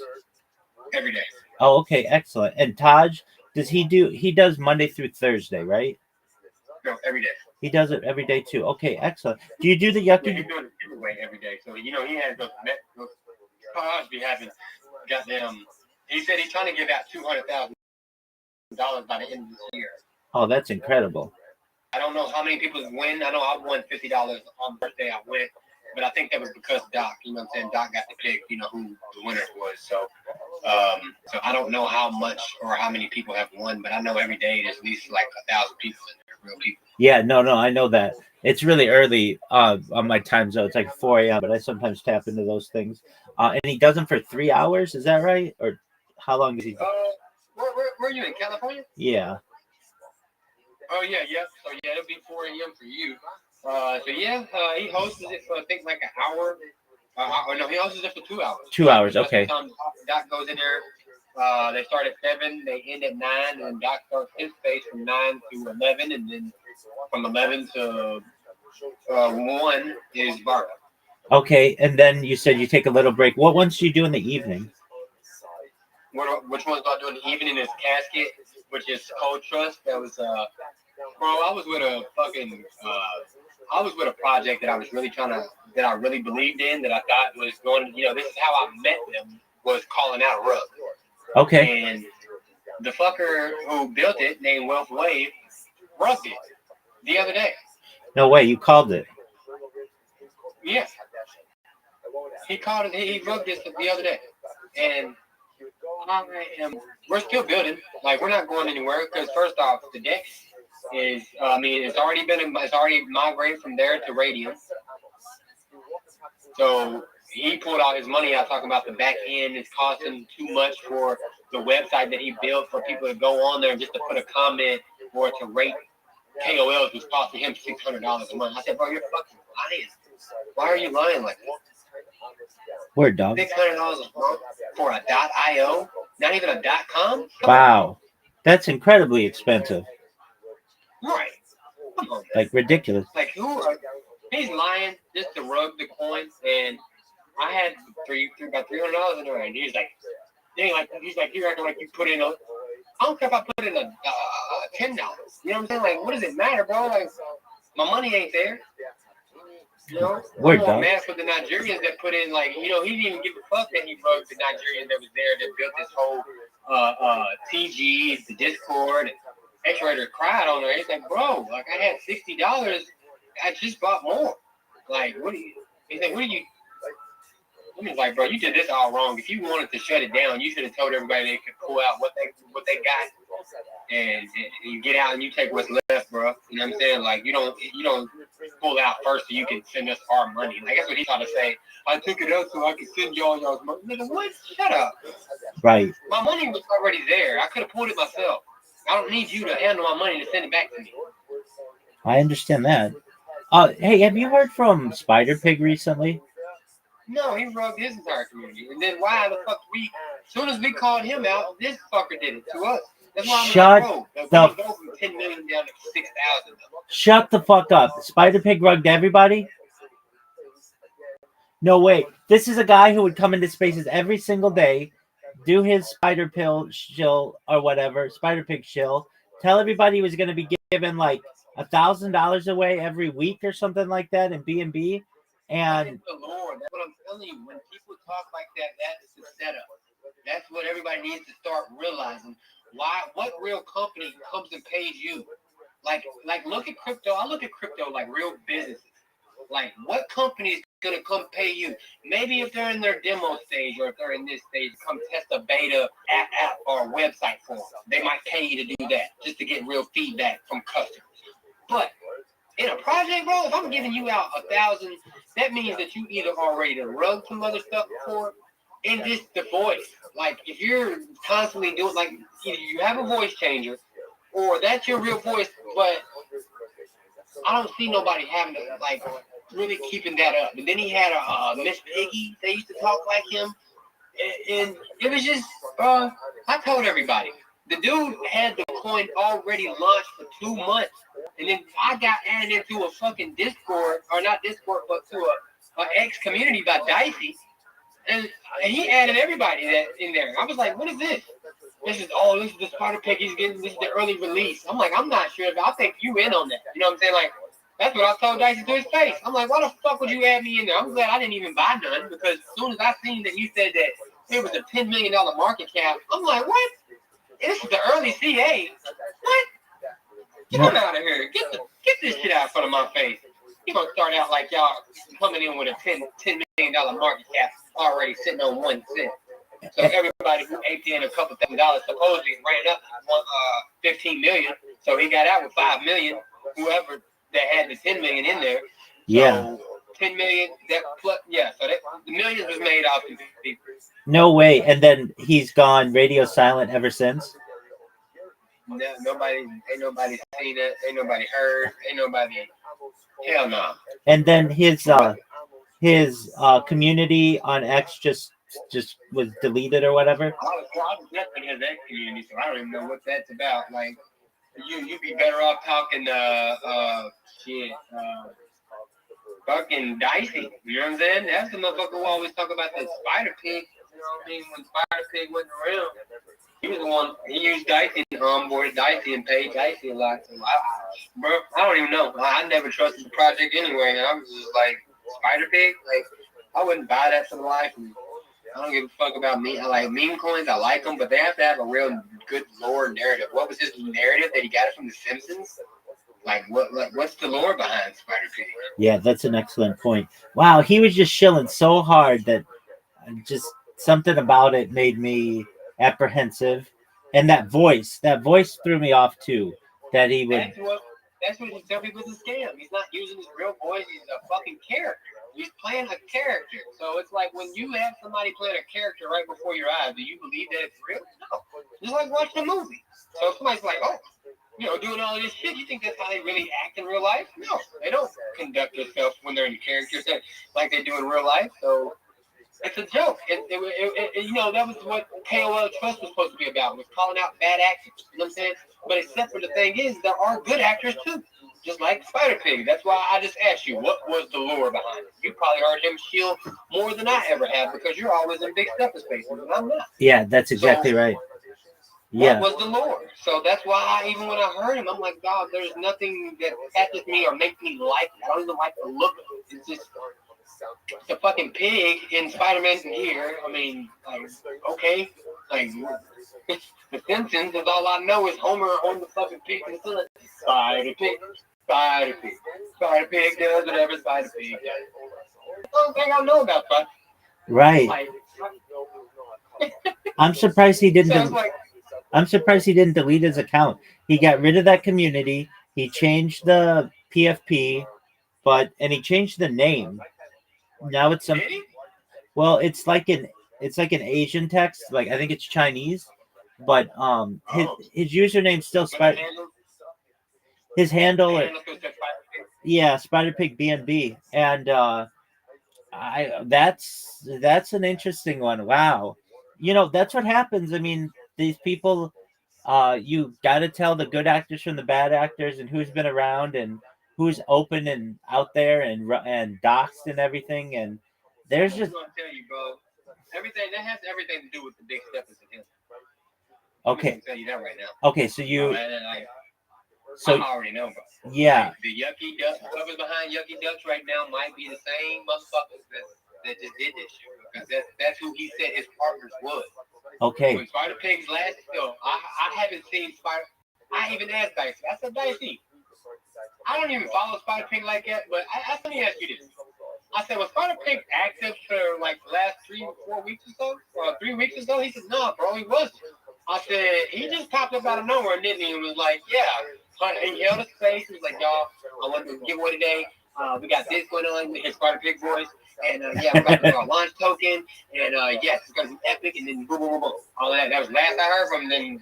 Then Dicey come with this damn fucking group. Talking about, yeah, the Spider Pig token's coming out at 12 o'clock tonight. He was in there talking about he was going to go to the big stepper space. He was like, yeah, those are my partners. And of course, they're going to say that they wasn't, Pump My Virus, Rug 2. And he's trying to say the numbers in it. So amongst all of those people, I'm trying to figure out who was real because I own a lot of those Rave guys. And numbers is behind with them too. And apparently, Rave God has went through a couple of tokens himself. And he did that shake your ass for Jesus. And some other dude was ripping his ass the other day. He was like, bro, you really trust somebody like that to handle your business affairs? I was like, I thought about it. I'm like, damn, no, I wouldn't. Like somebody who's always high or just slow talking. Like, no, I wouldn't expect him to conduct my business. But if that's what type of business he's in, which is rave parties, I mean, it sounds good. But now that I started thinking about it, I'm like, damn, maybe I done really ate into some shit that really ain't shit. Right. Now that you say that, so Big Steppers hasn't had a space like they used to, like at the end of last year in a while. Now I'm in their Discord, and they've been nice enough to allow me to stream in there, and I really appreciate that. But there's always been something about it where I know they're botting their spaces, and basically what I think they do is they find people with deep pockets who have a project that isn't getting promoted that well, and on the back end they say, hey, we'll feature your project for XYZ. Like, do you remember hearing them promote Burgess? Yeah. What happened to Burgess? Yeah. Man, everything that they touch sinks through the floor, bro. It's like they was fucking with the Pandu Pandas. What happened to them? That's an excellent question. Because don't you remember fucking Gooby were the Pandu Panda, and then Trim had a Pandu Panda, and now it's the Yucky Ducks. Now the affiliation, they didn't get all that money from that. Now they're going to start another thing, and I'm telling you, like, this is what Lala was talking about, is that they not. Maybe she could be in on that shit from behind. Like, bro, I'm really right here with it, bro. Like, it's so weird. Everything that happened to me, the force out, right before all of this weird shit going on, bro. Like, I don't know. And then, me calling out scammers and shit, and her wanting to try. It's just been a lot, bro. Like, I don't know. I think all of this shit is being ran by a monopoly. Yeah, there's something really weird about it, and I feel like this is the strategy. Okay, so for $150, you can buy 10,000 X followers, and so they're basically just getting like $500 together to get. Because I noticed all these accounts that run these spaces have 30,000 followers, not 40, not 20. They're all at like 32,000 followers, and then they do these follow for follows. And then in all of their spaces, they're all botted incredibly largely. And like nobody calls them out. Everybody's just happy that it's a big space. But it's like they're like, hey, there are 15 of us here speaking, and how do you call them out? How do you call them out? Because you got these Nigerians that's gonna keep showing up and keep doing this shit. You know what I'm saying? It's like there's no way. Like it's like when you start calling people out, then that's when you start to look like this fucking weirdo to everybody. It's like, get him the fuck away. Right. I heard fucking Scooby say, bro, did you start the bot? He didn't know that the space was being recorded at the time. He's like, oh shit, close the space, rug. I was like, whoa. I asked Lala, she was right there. I said, did you just hear him say that? She's like, I did. He said he forgot to start the bot. I said, oh man. Because I was wondering why sometimes, like, it was either Tay Rare that was right there that was always just ghost. Like, they would be there, but they wouldn't say shit. Or it'd be the main account that would be there, but he wouldn't say shit. And I would try to message shift. Hey, bro, if you rug, you just got to close the app and reopen it. And you can, come back in if you rugged out. Never said shit. And then he had just popped back in. It was like, yeah, I was just over here fucking fighting with what do you say? A raccoon or some shit. I'm like, bro, what? Really? You was fighting with a raccoon this whole time, bro? Aaron, you're hilarious. Yeah, something's weird. They changed their names and they keep all the followers, but it's like they change their names and they don't do an announcement for it, and they kind of keep it on the DL. And I've always been suspicious. Why is it like you want people to know who you are, right? You want people. Now, I understand your case. I get that. And it's logical, but you don't foresee yourself changing your name again. No. I had to learn from, like I said, Doc, and they were just telling me, like, what your handle is. You want your username to be close, because when you're in spaces, people don't see your handle. They see your space name, your username. So you're just like, so when they look up you, they need to be typing in Mellow, so you straight pop in there. So I was like, it makes sense. So I was like, yeah. Because, I came out with this profile as So Mellow. That was my project when I was chilling back then, but it was just, I was by myself. And I started it from the back end wrong. I started in TG, like everybody else does that doesn't know what they're doing, and they come to X last, looking to chill in the spaces and do all of this stuff. And that's when I was So Mellow. You know what I'm saying? I only changed my name once, and that was to go to Amron, and now I'm back to it, just Mellow. You know what I'm saying? So, yeah, I don't have many name changes on my profile. I get that. Now, the big steppers, like they used to do spaces like sometimes multiple a day, and it's been radio silent from a lot of them. What they'll do is maybe they'll have somebody else in the space and they'll take one of their big accounts and put it in, but they haven't been doing it the way that they once were, and I don't really know why. I can tell you this: there was one project that was in there that I think was paying them to get featured, and they really wanted 10,000 followers. And it was a cool project, and it seemed like it was interesting. And I just messaged this account, and I said, "Hey, if you want 10,000 followers, it's $150. Here's the website." And they never sponsored another one. I felt badly because it's like, I didn't want to take away business from the big steppers, but it's like, look, if all you want is 10,000 followers, there are easier ways to do this than by pumping money into these certain projects, and But nobody wants fucking followers. I want organic followers. I don't need a whole bunch of random ass accounts to look. Well, if you're not engaging, like my shit's going up daily. Like every time I wake up, I think I'm at another 100. Like it just goes up. I just be sitting there. Like I'm done following people for right now because I'm waiting on my followers to catch up to my following. So right now, same thing's happening for you, and I'm just realizing that X puts us in this category. You're not influential. That's why people aren't seeing your timeline like that, because you're following more than that's following you. So once you're following or more following you than that you're following, it puts you in the not KOL, but puts you in more of a an influencer. I get that. Saying? Like so, both of us look like we're not influencers. We're influenced by because we're following more than that's following us. So I get that. Mine's now getting it brought down a little bit. I understand that. So for people who are trying to get out a tweet or something like that to get a lot of influence, I understand the ratios. For me, I just want people to know who I am. When I go into a space and people hear my voice, I want them to know exactly what I'm doing, and I will follow you back because of that, because I know I've lost accounts in the past with 10,000 followers, thousands of followers, multiple accounts, and it's so easy for you to wake up one morning and read your account has been suspended, and then you've got to go through all the rigmarole of trying to get your account back. And frankly, I've just been down that road with the ratio that I just now am all about, hey, if I go into a space, I want you to know who I am and what I do, and I don't care if when I tweet, it gets a lot of visibility. That's not my thing. I mean, I've created a bot that literally is live streaming my life that gets, each time I'd start a stream every 1 hour on that bot, I might get 10 or 15 people who view it. That's fine for me, because when I go to a space, people will know, oh, this is the guy who always is streaming their life 24/7, not the person who has the most viral tweet of all time, if that makes sense. Yeah, most definitely. I'm just trying to get my shit monetized, so like when I'm doing my spaces and I can continue, I want to make it, passive income, because I'm still doing tutoring classes. I'm still helping out, and that way I can still do giveaways and I have to make the money come out of my pocket, out of my IRL business, and take care of my family. But I'm not gonna ever go in the hole where I take care of my family first. But it's still, I want to help.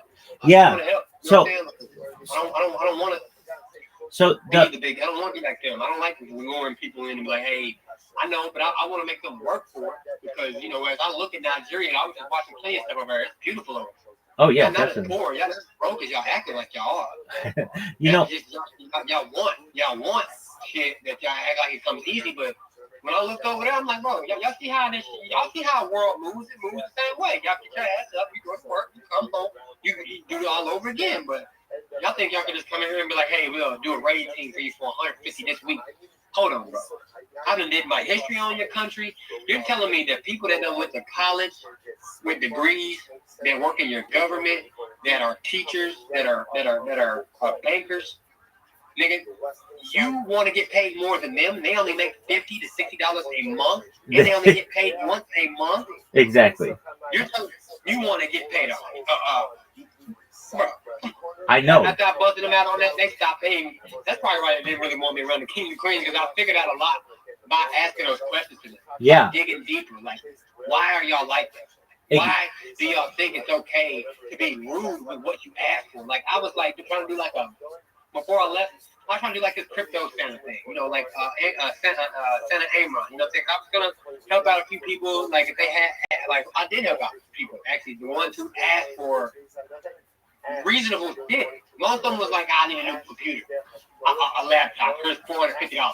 Oh, I need a new iPhone 13 Pro Max. It costs this much. Like, what the fuck do y'all think this is? Like, go ask your parents for that shit. Hey, well, exactly. I'll buy a blue check. I'll send you $5 because it costs 4 blue checks. I might even buy you, like one girl, she said all she wanted was to get her hair done. She needs $15. Boom, here, $15. I got that. Next, I didn't do it all in one day, but like over a course, I probably gave that lady about two grand. Wow. They act like it wasn't true. They act like it wasn't shit, bro. Like the day after we fell out or whatever, the thing is, I can show you the message. The girl just wanted to humiliate me. She didn't want me to leave, but she knows my techniques, my abilities of what I've shown. She didn't want me to leave. After I told her, no, I'm good. I'll fall all the way back. I'm gone. She was like, cool. You gonna have to change your fucking profile. I said, done. And that's when she blocked me immediately. She was mad, bro. Like, more mad at me that I left. And she told me just to step down as being the co-founder of the Kings and Queens. But I'm like, why would I do that? The only thing you're doing is impression farming them by buying them everything they fucking want like they're their mother. And they're coming to you and just, now you got Vic that I done taught how to delegate your account. Now he's getting you over 140,000 impressions on your good morning post and good night post. And the nigga, he uses everything I taught against me for you. And you paid up his rent for the year. Who? I could have done the same thing for anyone. I offered him $300 right then. I said, bro, I would pay you $300 to help me with my impressions. You know what I'm saying? Like, you let me know what I did wrong, but everybody's here for impressions. That's what X is for. We all want to be monetized one day to where we can make passive income, to where we can live our life a little more comfortable. Okay. You know what I'm saying? Like, yeah. So, about this. So the strategy that I've seen people be able to use to get huge amounts of impressions very quickly is really simple, and I'll just pass it along to you, and hopefully it works for you. You need the 500 verified followers. You already have that. So that's step one. Oh, you can't hear me. Okay, sure. Blood is collected in a kli sharis, the process we call kabbalah, and then the blood is taken from the kli and sprinkled on the mizbeach. By a third offering, the blood is actually sprinkled from the body of the bird itself. So that's you're actually taking the bird and sprinkling the blood on the mizbeach. First white line on 64 feet. Go ahead and sprinkle the blood on the wall of the mizbeach. And it was it that way, which also sounds like over here that where is the bird? Where is the bird? Where is Kata taking place? Where's taking place? It sounds like it's taking place on the ground, right? On the ground, because remember again, where is the blood being placed? On here of the warming. Yes. Just hold on to all this information. Okay, so again, no Kabbalah, no receiving the blood in a kli. Instead, again, the blood is actually sprinkled from the body of the bird itself. Shiari Hadam, I am the smatza on the soul. So ultimately, any residual blood. So after the blood applications take place, any residual blood ultimately again is placed on the base. In the back of the soul. The mizbeach eladama v'chulchan. And the only part of the burnt offering that actually goes in the mizbeach is what? It's the blood. It's the blood. There's no other sacrificial parts. Remember again, this stands in contradistinction to what? To the olas hole, where again the crop and the feathers were placed in the base of Hashem. By chatas hole, the only thing that is placed in his death is the blood. And then what happens to the rest of the bird? Belongs to the behind. Right, the client get to eat it. They get to have it. They didn't get the chorus on everything else goes to them. So we'll say, by the way, it's actually quite interesting because Oh, you're doing that. I'm gonna use the restroom. Be right back. Right? Even though what? Right? It was interesting. There wasn't a sheep. I mean, it is a sheep. It's a malika. But it's fascinating. They're able to eat the birds even through a malika. Again, we're going to talk about it. Just keep it in mind. Same thing about it. Let's analyze this. Moses in the Pasuk says, so again, what's interesting about the bird offering, about the bird chatos, is that halacha the mindset is no kabbalah in a kli. Instead, what's happening over here is that the blood is actually sprinkled from the body of the oak itself. It's the chatos. So say, how does it work? Oaking the roach, people do, so you hold onto the head and to the body of the bird. I'm back. And ultimately, you from the blood on the actual wall of the mizbeach. So no al kira kadesh, but ultimately again, not on the wall of the wall. Below al kira himel, not on the wall of the big structure of the building. Below al kira, not on the wall of the antechamber. So Moses says, yes. But the smart about highlighting over here is there's a very specific placement of the blood on the actual wall of the mizbeach. The is and which parts of the wall of the mizbeach is this done? This is the lower part of the wall. Supposed to remember it means under the sikra, under the red line. I says to him, the blood application was done on the upper part of the wall above the sikra. Versus putting over digging, it's a cover holder, shut. Also, the matter that also the matter. So it comes to an angle of range with the blood application for an over is done below, and for a chatas is done above.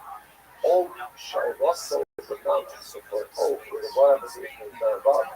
Ain't no din shall chatas over below. All the more so ultimately again of the chatas blood application should also be done above.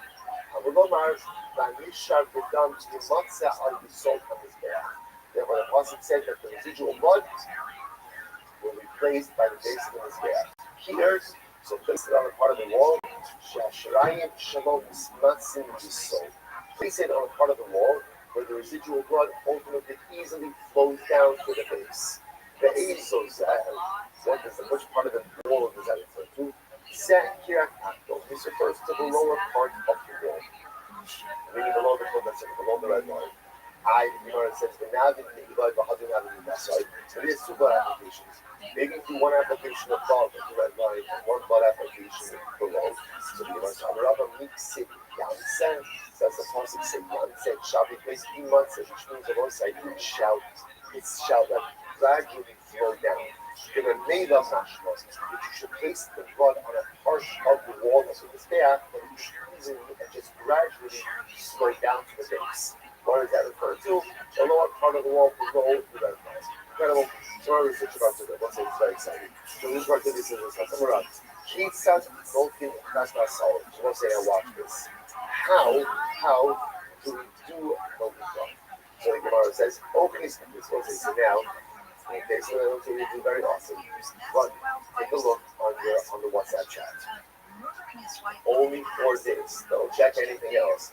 Right? If you go to the document I sent out last night a bunch of pictures. So I say, so take a look. This is interesting. It might be a little bit easier to illustrate this with the pictures. So first I put it in also the picture myself actually. So let's say, so now I want to point out a single issue, I want to say at the outset, which is there is a fundamental focus about how Malika was done. Was Malika a one-handed process or a two-handed process? Tosis is of the opinion that it was one-handed. That is actually the last image that you have on the chat that I sent you is actually Tosis. Like the bottom image left hand where you see Malika is being done with one hand, that's Tosis. The majority of the thing is actually hold. That Malika was a two-handed process. So let's say, so that's, again, if you're looking at this image. Right, it's the color image that I put out. So over here, what's happening, and also you can see that we're going to go through now the Gemara, which you can see how the bird itself was actually on. So let's go through this now the Gemara. Okay, which they also. So first of all, so you take the bird in your hand, and ultimately again you hold its wings in between your two fingers. Now essentially what you can see over here is that the wings were positioned between the index finger and the middle finger. So what you would do is you would immobilize the wings. Which they drag out, which they expose. And then you would hold, ultimately again, you would hold the feet of the bird between your pinky and the ring finger. Right? So you're immobilizing the wings between index and middle finger, and then ultimately again holding the feet between again ring finger and pinky. Okay? Omosa Savara Aroha Gogo. And then also you can see over here, you bend the bird's head forward using your thumb between your thumb and your index finger. Like that's the image over here. So remember again, this image I'm showing you, this is not like Tosis, right? And then you would take your other hand, thumbnail, and as we said before, again, like Kratos, you also talking over here about Kratos. So you would go ahead and you would sever only this one. You would start with this on the right, not both, right? You would sever one of them. The next thing, Satana, alternatively, sit on the bar. Go is davon besteht aus, und Schneererei besteht aus. Das ist also Savara, Aroha besteht aus. And I will say that by the way, if you look at the other image, right, the other image is, there are two different ways potentially you could go ahead and hold the bird. So for example, if you go ahead and look at the last image, you can see that I will say the bird is held a different way, kind of like, in the first image, the bird is held the color like on the inside of the hand. In the second image, if you'll notice again, the head is bent back towards the back of the hand. So the point that you are facing over here is there's two different positions for There he is. Yes, sir. All right, Rabbi. Yes, sir. All right, I'm back, bro. My brother called me, man. My bad. He FaceTimed me. That's why I just heard it. Was I still in here? Yeah, absolutely. No worries at all. I understand things happen, dude. He called me. I couldn't even hear what he was talking, what you were saying last. But yeah, so there's something massive going on. Oh, you're absolutely right. You're right. You're absolutely right. And you've opened my eyes. I really have to be honest with you. I guess I'm too trusting of people, which is definitely my mistake. I mean, I'm not trusting them with my money. That's another level of trust. But just the people who I'm looking at their profiles, and last month they were promoting different projects, and now they haven't promoted them, and they're not even on their timeline anymore. And they're rugging them and kicking them out. Yeah, it's very, very suspicious, and that makes me worry about the ones that I really do like. I like the people, and they're really nice. And you know, I mean, that's just the thing, though. It's just like you watching TV, you gotta separate your favorite actor from who they are in real life. Like who they are in real life is not who you like. Like Right. Will Smith or like fucking, he be Eddie Carter and shit. Like I love Will Smith's movies, but do I like him or would I like him as a person?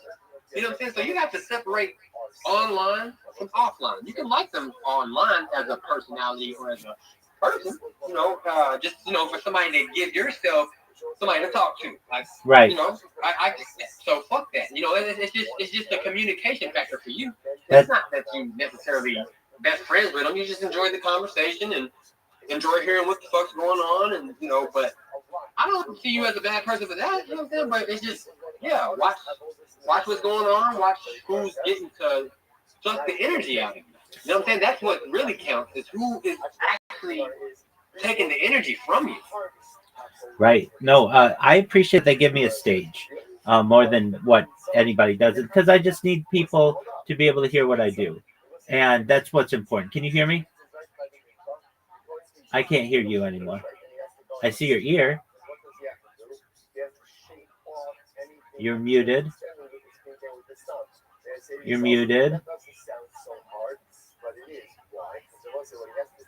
There you go. My wife just talked to me. That's what the fuck just happened that time. Oh, you're good. You're good. No, I'm waiting to get my daughter now, man. I got life as usual. All right. Well, you take care of you, Amron. This was a very helpful conversation. Good. I'm this is everybody following me and stuff. She just her school is right around the corner. I'm enjoying our conversation. Okay, excellent. Yeah. It's just I want you to be more aware of what's going on. So, like I'm noticing it myself. I'm not putting any blame on anybody, but like you said, names are changing. People aren't hosting spaces. I haven't seen a big step of space or a shift space or I'm up all night.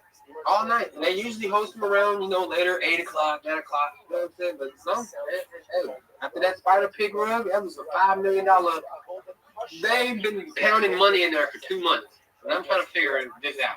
They've got big investors or something. And either they put it all up on Spider Pig and they all ran off with the money. Because the only person who's really still showing up is Kubo. And I don't know if it's because he says he's new. He says he's new to the Big Steppers. And he doesn't really know what's going on. And he knows of some stuff about Pump Fund, and then I mentioned I know exactly what you're talking about. He was like, "What do you mean?" I'm like, "Bro, it's not hard to tell when you say Pump Fund, boy. You got these Pump Fund bandits out here stealing people's projects. I know exactly what you're talking about." He's like, "Oh, I didn't know if anybody else knew." Yes, I know. The name is Naughty Soul, and he's going to. If you got a Pump Fund project, and he sees that the dev just doesn't accept their rewards within the 12 hours. They might have fucking gone to sleep. They might just be letting it accumulate. Anything. He says, "Oh, I got a lot of money." He goes straight to Pump Fund. They didn't let him CTO probably about 15 coins within 2 weeks while I was around him.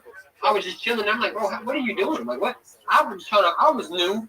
Just trying to figure out what was going on. And there was a new project every day. "Oh, bro, the lore behind this, the lore behind that, this, that. I'm like, "What are y'all doing? What is going on?" And then, "Oh, bro, I just got the contract." I'm like, "Okay, so Pump Fund is in on this shit with y'all? Like, stealing people's projects and giving you the fucking creator rule?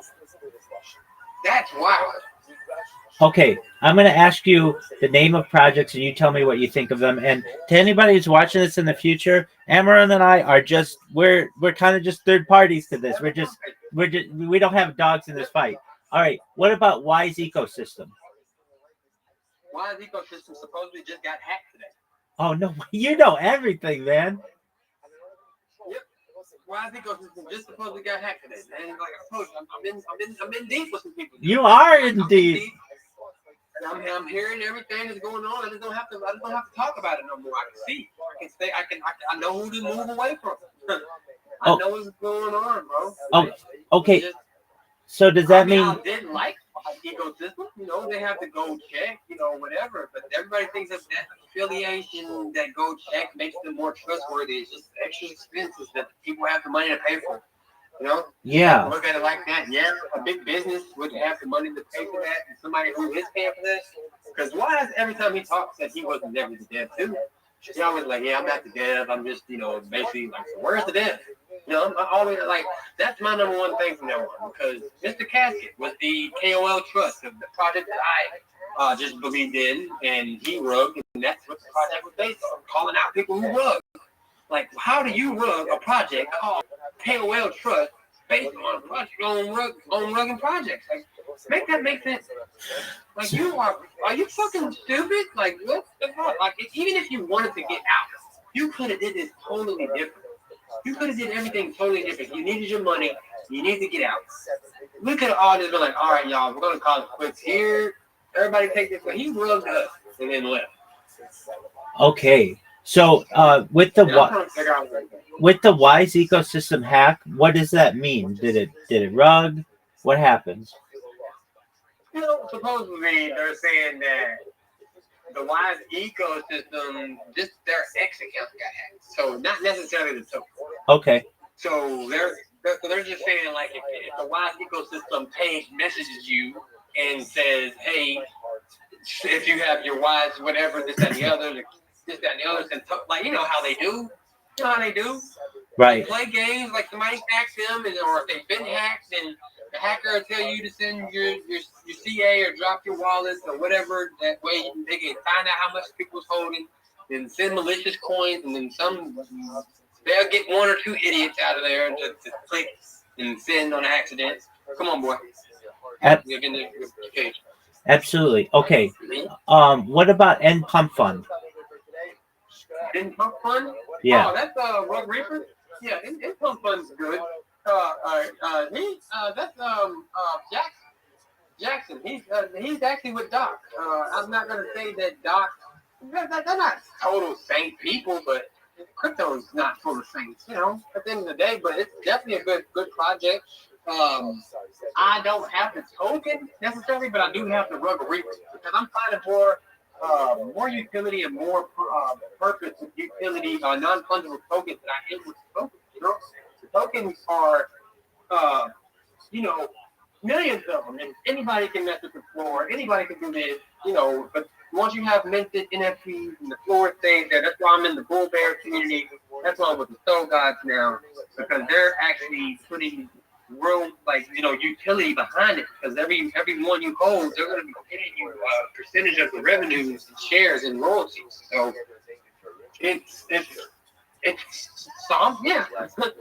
I'm just out here coasting through, hearing bullshit everywhere I go. There's another project that just came out around. Watch out for them. It's called Chicken.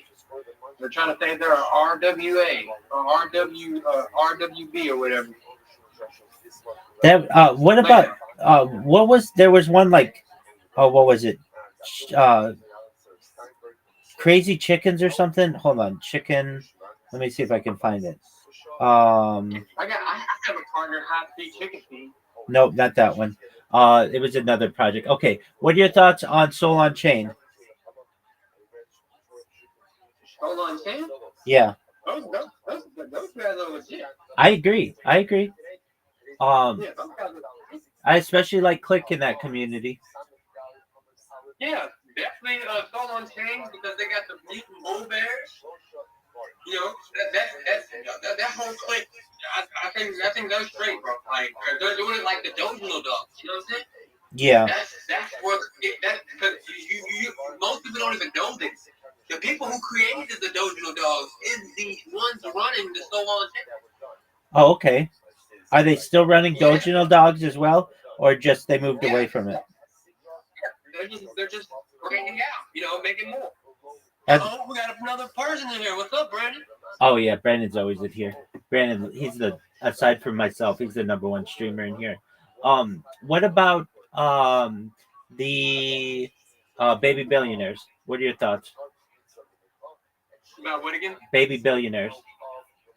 Baby billionaires, definitely. They are definitely some winners. I believe baby billionaires. I do. Excellent. What about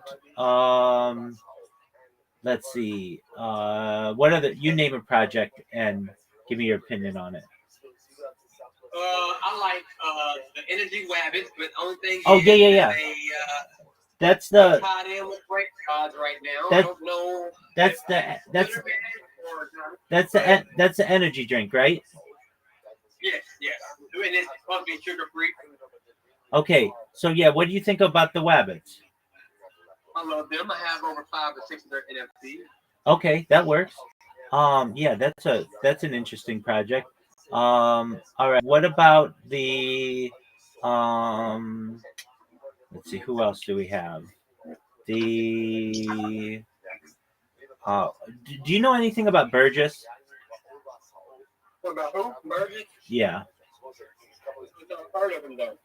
Okay, so they were something that was launching in January, and they were associated with the Big Steppas, but then they moved away.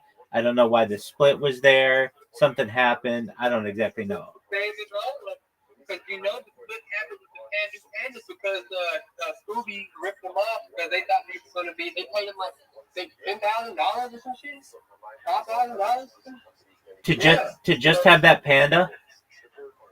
Yep. Okay. What about 32 Dream? I can't really, pinpoint people, People are people, and I think people are just trying to navigate through the space, trying to get their, I don't know. I think he could be just as well a part of it as Lala. Yeah. I want to believe. Not doing giveaway. He wanted to pull away from us. Then all of that shit happened. And stuff going to their faces out of nowhere. And wanted to start her own thing. And all kind of, la-di-da-di-da. I want to believe she's good-hearted in it, but she's associated with a lot of projects that have some questionable ties. I guess you could say the same thing about me as well, but I'm not involved in any of them, and it's always, do your own research and that kind of stuff. I just am associated with the people. But if you're in as many spaces as I am, or as many as 32 Dream is, then you're going to be around these kinds of people. Do you think she gets compensated for doing all the call outs during the spaces? Okay, interesting. So she's just.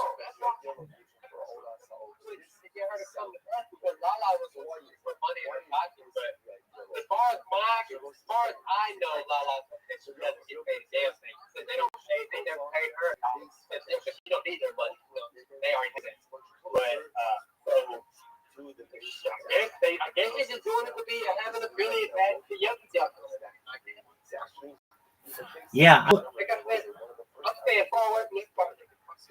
Yeah, I know you're saying that, and I it hurts me to hear that because they're just really nice people, and I really enjoy their company. I was in their space. Anything is possible. Anything is possible. Like they may not do you what they did to everybody. They may let you get in early because of who you are. You never know, bro. So you keep your connection, but you just don't reveal your hand, But don't. Of course, you don't reveal no shady shit, but how do people really win in some crypto if they're not going to be selling or making money? Like, we're all here to make money. But it's about how we make our money. It's about how much money are we taking from others to make our money. You know what I'm saying? Because it's the name of the game when you come into crypto. It's just like first in, last out, or last in, first out. You know what I'm saying? Like in a warehouse situation. You don't get to come in last and cash out first. Except you was told this project by somebody else. How you found out there was already somebody there for you. So when you buy in, that's profit on the back. They take a little bit of profit. Yeah, you got to work. Somebody to come in and you get profit. I get that. Or if you tend to go down to 6K, that's bullshit. Yeah, no, definitely. Okay, I want to hope that this is a good project. What about Tree Gens? Tree Gens. Yeah, he's the Tree Gens. He's the guy who plants trees for every person who follows him. They're gonna try to plant 1 billion trees on June 6th. Oh, really? Get me in touch with him. I haven't heard about this. Yeah, most certainly. He's a really nice guy. Here's the thing that I think is a big separator. If you come in here with my stream, where I'm streaming on all my different platforms, and you show your face, and we can talk just like you and I are talking, I have a lot more trust in you, because then I see that you're a legitimate individual and that that you're being recorded and everything. And Jimmy, he's the guy for Tree Gens, and he seems to be he's got a lot of connections. He seems to be like a legitimate person, and I really want to believe that he is. Okay, so I'm gonna send you this guy's profile. You certainly look it over as much as you want, but he's a really nice person to know. He hosts spaces every day, and to get in contact with him because he's doing stuff like I do in real life. When I get back home, I'm gonna show you my dope trailer model. I run a landscaping business. You know what I mean? So I do plant trees and plants. So that's why I really want to talk to him because we're working on a whole another level of the plant tree. You know, because even wherever he's at, I would love to, get in on that because we need more oxygen. We need more planted trees and healthier trees. Definitely. absolutely. They're cutting down this ass paper trees and shit. So, to give you a little background on his project, he already has the Guinness World Record for the most amount of trees planted by a single individual, I believe, in 24 hours. And that's like, it's verified and everything. And so he's getting people together for June 6th, 2026, to have 1 billion trees planted in the world. And he's got like 12 different governments that are involved in it. He does spaces. He does spaces on camera, which I think is, legitimizes you even more because you can't just, Listen, that dude's got to be more legit than anything because he's got the government backing him. He comes in and does funky shit. He's talking about federal money. And not only that, if he's planting and has the government behind him, that means he's doing parks. It means he's doing like parks and stuff. So that's exactly. I don't think he would want to rock his name because he's got a Guinness World Record and he's showing his face. So he's definitely legit. Yeah, I think there's no going back on that. I think so too. And he's all over social media with this project. Pardon me? Has he shown you his certificate? I've seen a picture of him with it. Yeah, see, that's one thing I would say, like, I don't want to, where's the website? If it's a Guinness World Record, you're actually recorded somewhere. Yeah, you don't just, I mean, piece of paper and be like, yeah, this is this. Yeah, I mean, I think I can look it up right now. He and I have talked about it. So that's. Just that type of way right there, that's what gets people. Is that comfortability because, he went live with me once for token. Some people are just ballsy. You gotta understand that too. Some people out here, they might show their faces, still don't give a damn. You can really trust people's hands that you shake in IRL. When you go up to the person that you know, hey, how you doing? Yeah, you're not gonna fuck me over? I really believe you because I'm seeing you in my face. That's absolutely. So you have to look at it from that too. Because we're not actually meeting these people. We're not actually touching them. Like I said, even the people that we get to shake their hands. I'm not saying we can barely trust them, but we still got to give them slightly the benefit of the doubt, but we know how people are. 100%. Yeah, he's on their website. In a picture of him. Most mangrove trees planted by an individual in 24 hours. And it's his name. Like, yeah, that's legitimate. Okay, and we've got what other projects are there? What do you? Let me go through my wallet. I have to take out some. Sure. I know about Nudie. You like Nudie? I'm familiar with them. Tell me about them. Nudies is another NFT project that actually partnered up with. Well, they're not really necessarily partnered up with those guys or whatever, but they're definitely affiliated on another side. The Nudie brand. You can see them in the big stuff space. Maybe there's NUDDES Nudie. Okay. There's nothing new. There's nothing new about it like that. It's just like this girl. Like she almost looks like a soul a little bit. If you look at her, but yeah, Nudies. I think it's going to be a good project.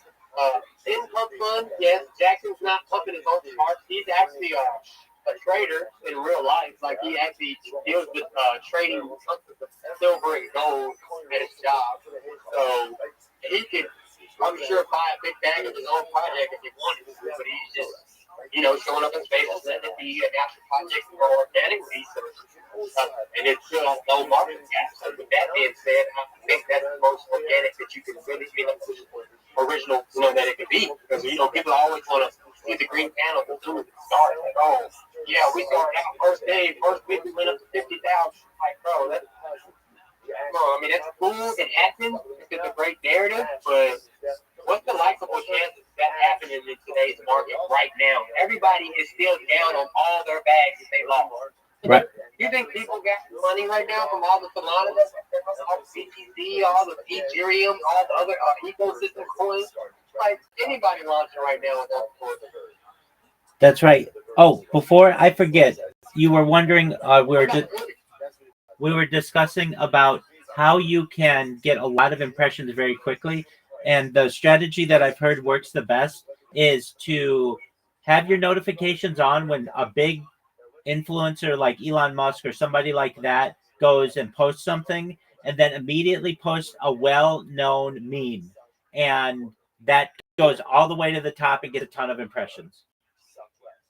Well, see, that only works for the thing. Like, I was telling you, like, visibility gets cut off. Like, I'm at 3.5 billion. I was able to start. I used to be able to get like 30, 40,000, bro. Now I'm only able to get like 1,000. There was a couple updates he did something else. That was just weird. But I told that this is something that happens to everybody. Take the camera when they almost get to the threshold. It's like, I need to start doing more replies. I'm just scared to. I think they at least 200 replies a day to get through that threshold of them holding you back. Because I get good traction. Like, I post something on my natural page and it does like 1,400 impressions. But, let's be real. That's not what's going to get me there.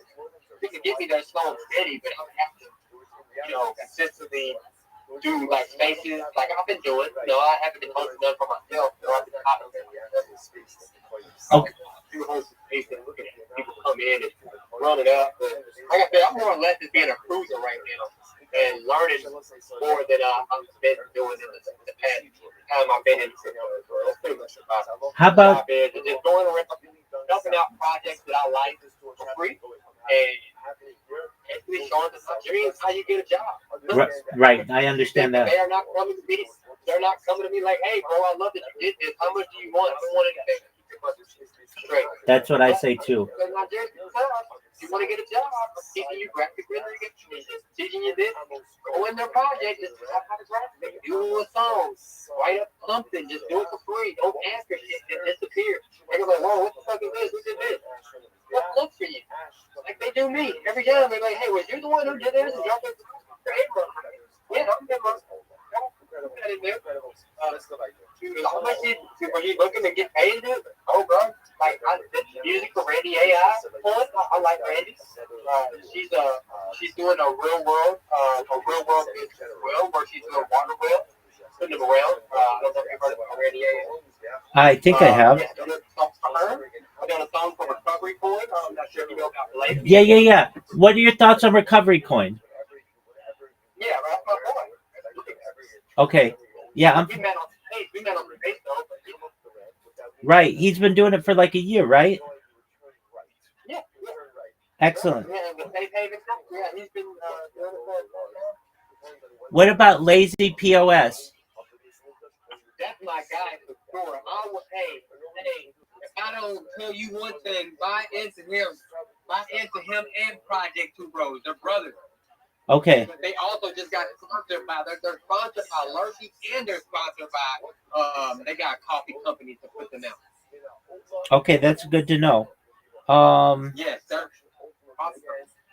All right. What about Hell no. Oh my god. I got a package in the mail. all right. It came in the mail as AIM, bro. Look at this shit. Oh, no way. I got it just through Braintree. That's another one you need to tap in with. Do you like weed or smoke? Absolutely.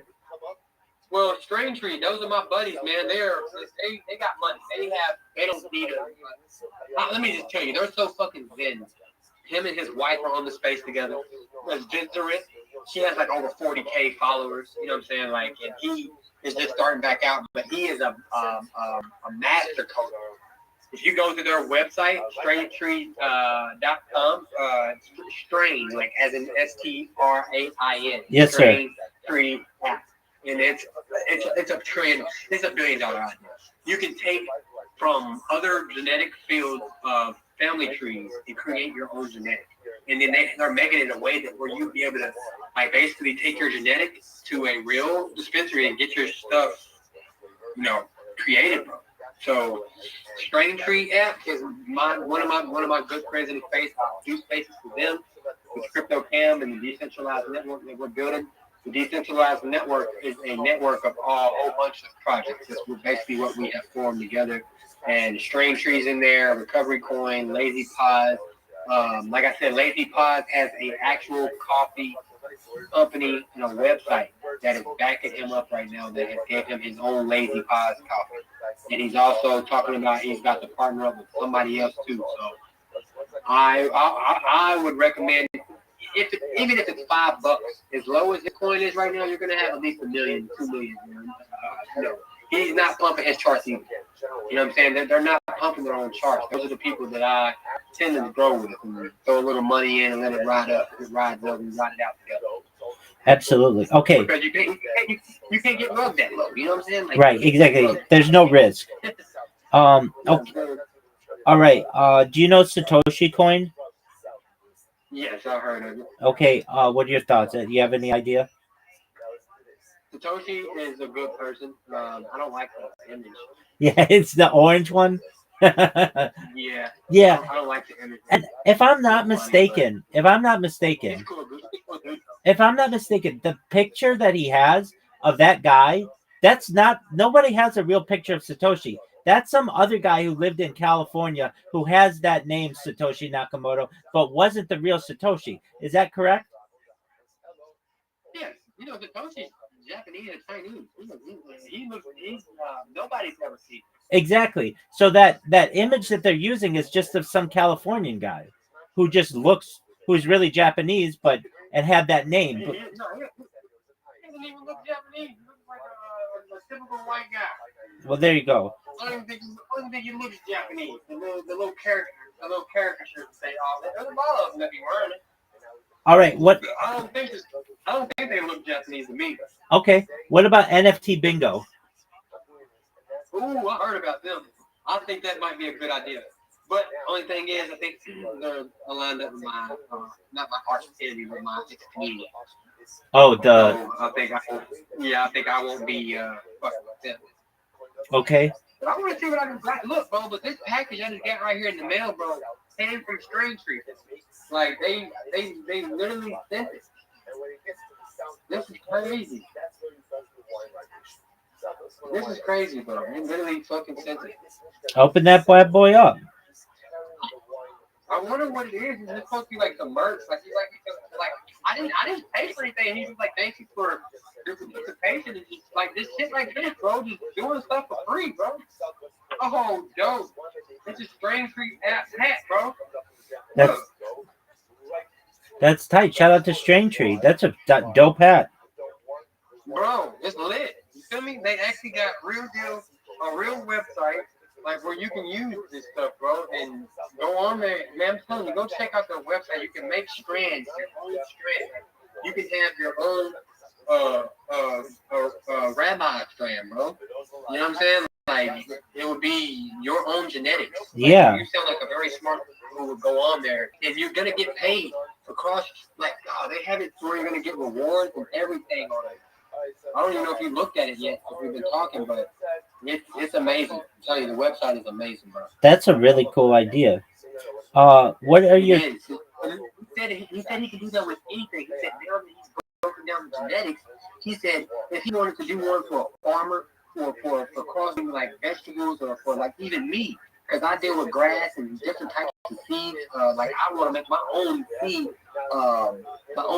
brand. Because I use something called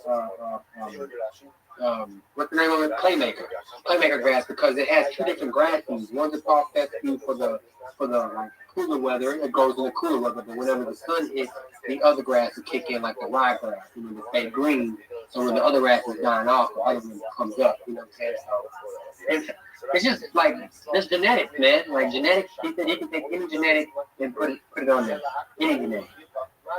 That's Like we said he said he got the idea because he used to breed dogs. So you can breed dogs. So like think about a dog breeder. And they went to that app and you can take one genetic from this animal and put it with this animal, and you can see basically like the Sims on like what your baby will come out like. right. What the potencies are. Like you, man, I'm telling you, you got to check out Strange, bro. So I basically, would love it if you would help me build the project. so basically, you could just say like, "Hey, I really like sativas, but I like a little indica." You could create that strain and then label it on your own, and then they. No, you can go to other people's family trees. You can create. It's very very complex, and I swear, if I can get you to talk to him one time with the way your brain works and the way his brain works, you would probably be a very good competition for him on like just word salad, you know, because I have word salad myself. Like I'll spit something out, but I'll lose where I'm going. But you're always on point. You know, you're straightforward with your thinking. I have something, you know, like social anxiety. That's why I be not looking always at the camera. I be messing up. You know, I'm ADHD all the time, so my brain thinks about shit and it doesn't come out before I think about it. So I know exactly what I want to say, but I don't always know exactly how to say it. You know. Right, I get you. No, you're an excellent communicator, so don't be so hard on yourself. Okay, what about that? Let's see here. We talked baby. What about Doginal dogs? You think they're the real deal? Doginal dog? Yeah. The Doginal dogs is definitely the real deal. How about the Moonsters? They're on ether. Yeah, I know. Gotta be real deal. Right. What about? And if you are, you're a rich. Like, oh my God, you know how much money you're gonna lose trying to run for ether? What about Moonsters? Moonsters. I heard of Moon Boy, not Moonsters. And Moon Pie. Was it Moon? No, Melting Moon. Melting Moon and Moon Boy. I haven't heard of Moonsters. That's okay. And just with that name, it doesn't sound like it's gonna be a great product for me because that is the number one. Like I asked that question. What are 3 terms that you're tired of hearing? Oh, it's going to the moon. Oh, this is the next 100x. You know, like you just said, like it's just not like all the bullet terms is out the window. Like that shit needs to be done. Right. What about Meta? Have you heard of Meta? No. Okay. How about Meta Mob? No, just Meta. Okay. There's another one, and I know he's had a little bit of a shaky start, but I like him a lot. Bitcoin. Do you know Bitcoin? Bitcoin? No. Okay. He's a nice guy. He's been in here and he's very open. But he had a dev that went astray with him, but he's got his coin back, and this guy locked him out. I tell you who else I'm messing with. Fat Memes. Okay. That's another $1 billion project. And I'll tell you why. The engine that he built, and I hope he keeps his word. You know, that's the only thing you can do with people, man. It's hope. It's hope. This is crypto. You know, you never know what next is going to do or what life situation somebody's going to go through, whatever. But right now, he is just looking for partnerships. He's actually got his website up and wants people to go on there that's running IRL businesses and stuff like that, or that's running other businesses that just I told him, I said, you might want to just slow down on doing that because you might have somebody incubate with you that's a horrible person and you're a good guy, you know? So just slow down. Don't be trying to pay for friends. You know, it's basically what it's like, you know, just trying to have anybody to incubate with you, to have anybody to buy in. But what you do with his is basically go to his website and create free memes. You know what I'm saying? It has a meme generator that spits out memes for you. And you can just take them and put a caption on them and slap them out. They look like comic book characters that we used to watch back in the day. Garfield, they used to be in the newspaper. Absolutely. Like those. Oh, that's cool. And it's got a meme generator on the website? Yeah. You should definitely check out Fat Memes. What is his name? Fat Memes. All right. How about Zero X Laboratory? Have you heard of that one? Yeah, Zero X Labs. Yeah, that's another ether food. Okay, so that's a pretty big one? Is this Ether? Anything 0x, base or Ether? Yeah. All right. How about you? Do you have anything that you need? I need to be on the lookout. Good or bad? Normie. Oh yeah. I know that coin. Yeah. Oh, and how about Fap coin? Fap. FAP. Oh, never heard of that either. Okay, that's all right. Yeah, I know Normie coin. Talk to me about it. Yeah, Normie, he's a real solid shad, man. Normie, he's a boss. That's all I can tell you. He's a boss in real life. Man owns I think 2 cigar lounges, and he goes live stream. He shows his face. He has a wife that he calls his hot Normie wife. She has you probably seen her profile before. It says hot or not on it, but that's another project or currency I think that she does on her own. So they're like a working force. He could run his own charts up, but he does it, and he plays games at his he has a really nice lounge, bro. Like it's a cigar lounge, man. It's like and that's where he was shooting his broadcaster from the other day. And this is like, hey Normie, what is that in the back? He's like, oh, that's a cigar case. He's like, I gotta thank you for saying something about that. He's like, I gotta put some water on the cigars, and turn it down to a certain temperature. I guess it keeps it more fresh, so they don't, break up and hard out and stuff like that. Yeah, but like in a humidor. Yeah, he's a solid man, dude. Like he goes live. Like if you go to his page, Normie, you'll see down through there where he's done went live, stuff like that. And show his real face. But yeah, if you want to think about IRL people, that's definitely them. Other projects.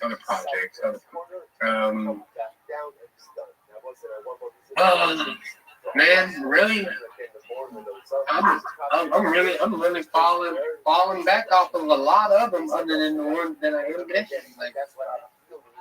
Well, the one thing one of the things that I think is good, the ones that you've mentioned that I get a good feeling about are the ones you're like, yeah, these are solid people. They're in and day out. The one that it's just too early for me to tell, and I can tell something. I'm just waiting for something to happen. Is the Yucky Duck? I don't know what's going on there. Their project. When are they supposed to release their project? Q1. They're talking late March. That means that they're doing the same thing that they just did with fucking whatchamacallit. Because that's when he lost his token 2 months ago. The Porky Pig or whatever, Spider Pig. Okay, so let me understand if this is the strategy. Now, I like Kenny. He's very nice to me. His wife is really nice. He runs really big spaces, but basically what they would do is say, hey, we're doing a launch, let's say March 30th or whatever. Everybody go buy the token, and then they just build up for a few months and then rug it. That's the plan?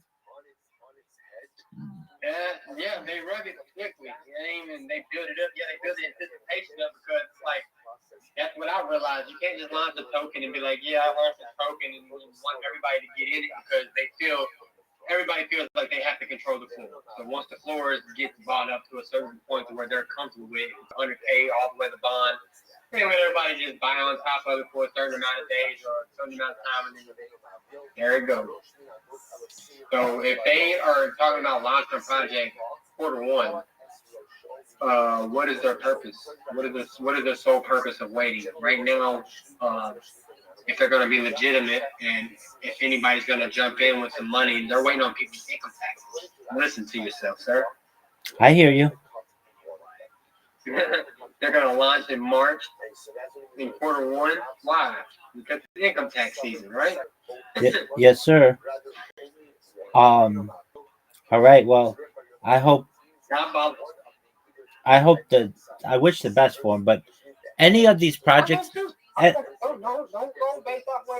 No. I'm not.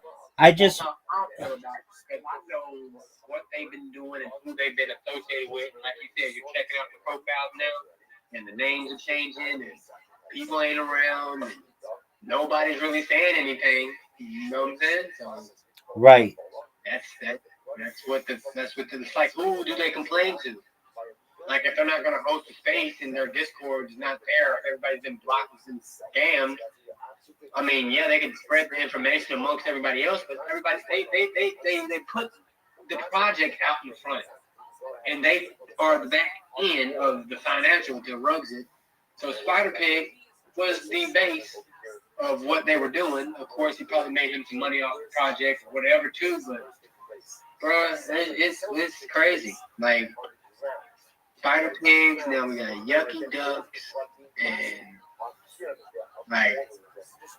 Well, that one, he's put in a lot of work. I've got to say, if he does rug it, then he's put in the work to do it because he's having really big spaces every single day. But I understand that's how some of these other projects You have. just said yourself that Spider Pig showed up every day. Oh yeah. Faithfully. Tell me that's not dedication to rug somebody. Yeah, that's an excellent point. And he gave away, allegedly, I mean, I don't really know, but a lot of money. But what are you really giving away when you know you're going to take back? That's exactly right. He'd give away $20 in soul or something like that, and then, but know that he's going to make, well, like we discussed, $5 million down the line. So it's because when I first got there, they said you get to share the eat, and then you get the early get in. You got to get in while you can. This is going to go to what? $10 million. You think I'm putting my money on top of $10 million? You talking about the early get in price? Oh, shit. But there were some people that was in there, like King AB and a couple others. They came in there like, bro, what the fuck? Oh, I just put out another project. And I'm like, well. No, I could have told you that. I thought you was smart enough. No, bro, wish you would have said something. Then I would have been that hater. What if it would have kept running? You know what I'm saying? But I just knew I wasn't going to go in there because I know that is fishy. You're saying this is an early CA launch, and you launched it 2 months ago. So what they're doing, they're launching it under a phantom, not a phantom, but like it's basically what it is. It's like you can do something on like virtual. It's like a virtual what is it called? Virtue. You do it on virtue, and it'll still come out on Pump Fund. It'll still come out on a moonshot, whatever, if you want it to be listed there. So this is how you can buy into your token and give out the CA early without bots getting it first on Pump Fund. So this is what I've learned by being around Naughty Soul and them. They told me about this stuff because it was like, bro, all you gotta do is just create a token, go through virtual and just let everybody get the CA to whoever you want to have first, and then launch it. And we already done put in 5,000 a piece in there, and now it's at a 50,000 to 100,000, whatever market cap. And whoever else comes in on top of that runs it up to 250K. Now all of us is coming out on top about what, at least 2x. You know what I'm saying? So if you go from 5,000, 10,000, that's not a bad thing. And like it's starting to appear, if it's not to you, to me, it's every 2 months. They're rotating coins. They're doing a high turnover rate. That seems correct. Every 2 months. What happened to King AB? What happened to King AB? King AB got robbed by fucking Spider Pig. No way. That's what I'm saying, bro. That's like that's what my literacy was about for them, bro. Was to teach them I'm not your enemy.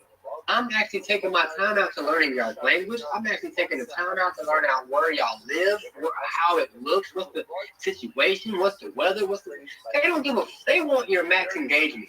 They're not telling you to build your brand. They're not telling you to go pay that $5 to have that blue check where your visibility is out there so people can take you serious. They're not going to tell you that. They're going to tell you show up, smash that purple pill, engage with every post at the top. They don't give a fuck about how many accounts you've been ran through.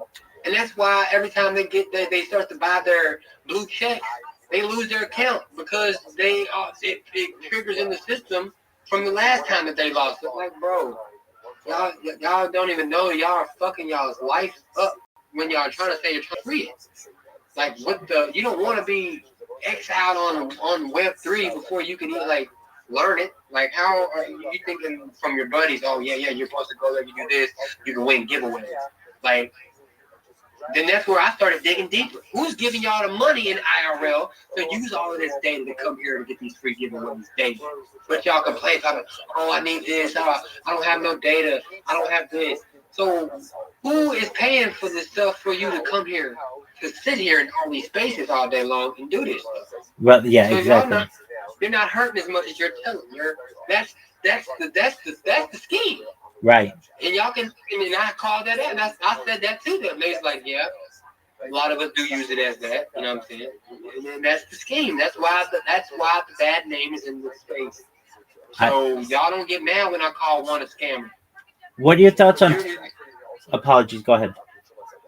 No. I was just letting them know, y'all don't shoot the messenger for telling y'all about myself. Like, you can't be mad at me for not allowing other people to get robbed. And because it happened to me, I let it go.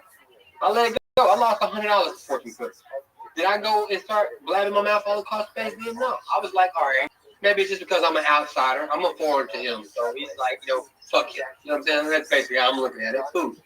So I looked at it like it was lost. It's not like I could fly to Nigeria for $100. Like, you got to do the work that I gave you money for. Like, if you live on the street, that's different. But you live in Nigeria. You know what I'm saying? So there's nothing I really could do about that. That's why I gave it to him. So, yeah. So this is dumb. And then I got dig even more deeper. It's like they feel that when they get their big win or when somebody they can get over with in the U.S., like say just a random person just throws them $100 to do, or if you're a new project and you really think that this is the way to get the visibility. Every new project or every person who comes and thinks that they can just launch their own token because this other token rubbed them. First, you need to start back at x.com, and that's the root. You start there. Like, I thought that it was creating your own shit and starting a PG. But what do you do all that for if you have nobody to go there? Right. I get that. So I had to unlearn what I learned. I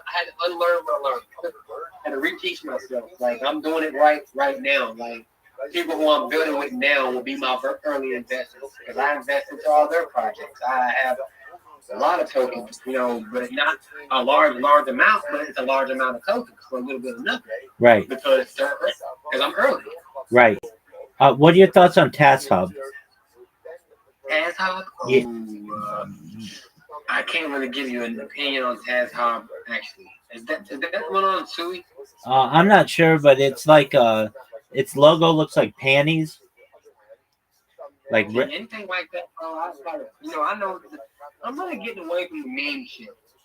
More, like I said, the meme shit is really, I think, starting to lose its traction. More or less, just like memes for real life. You put them out, they're funny for a second. You put them out, they're funny for a second. I think that dog with hat was like one of the last that's gonna really go to billions like that. Yeah, and that quick. And it did. That quick. I'm not saying that no other ones won't go to billions. That's not what I'm saying. I'm just saying that quick. Because what the fuck was good about a dog with a hat? Right. What are your thoughts on Jimmy? Jimmy Wynn? James Wynn. James Wynn. No, he's a rugger. Yeah, he comes in and doesn't seem to be extremely trusting. Have you ever been on KOL Trust.io? I've heard about it. No, I haven't. No, that's the project that I am starting to rebuild right now. That got rugged by the dev. You know what I'm saying? Like, now we're picking that up because we're the key opinion leader trust. Trying to teach people how to have trust in key opinion leaders. Yeah, and this motherfucker runs it. But we should go to that website before he takes it down.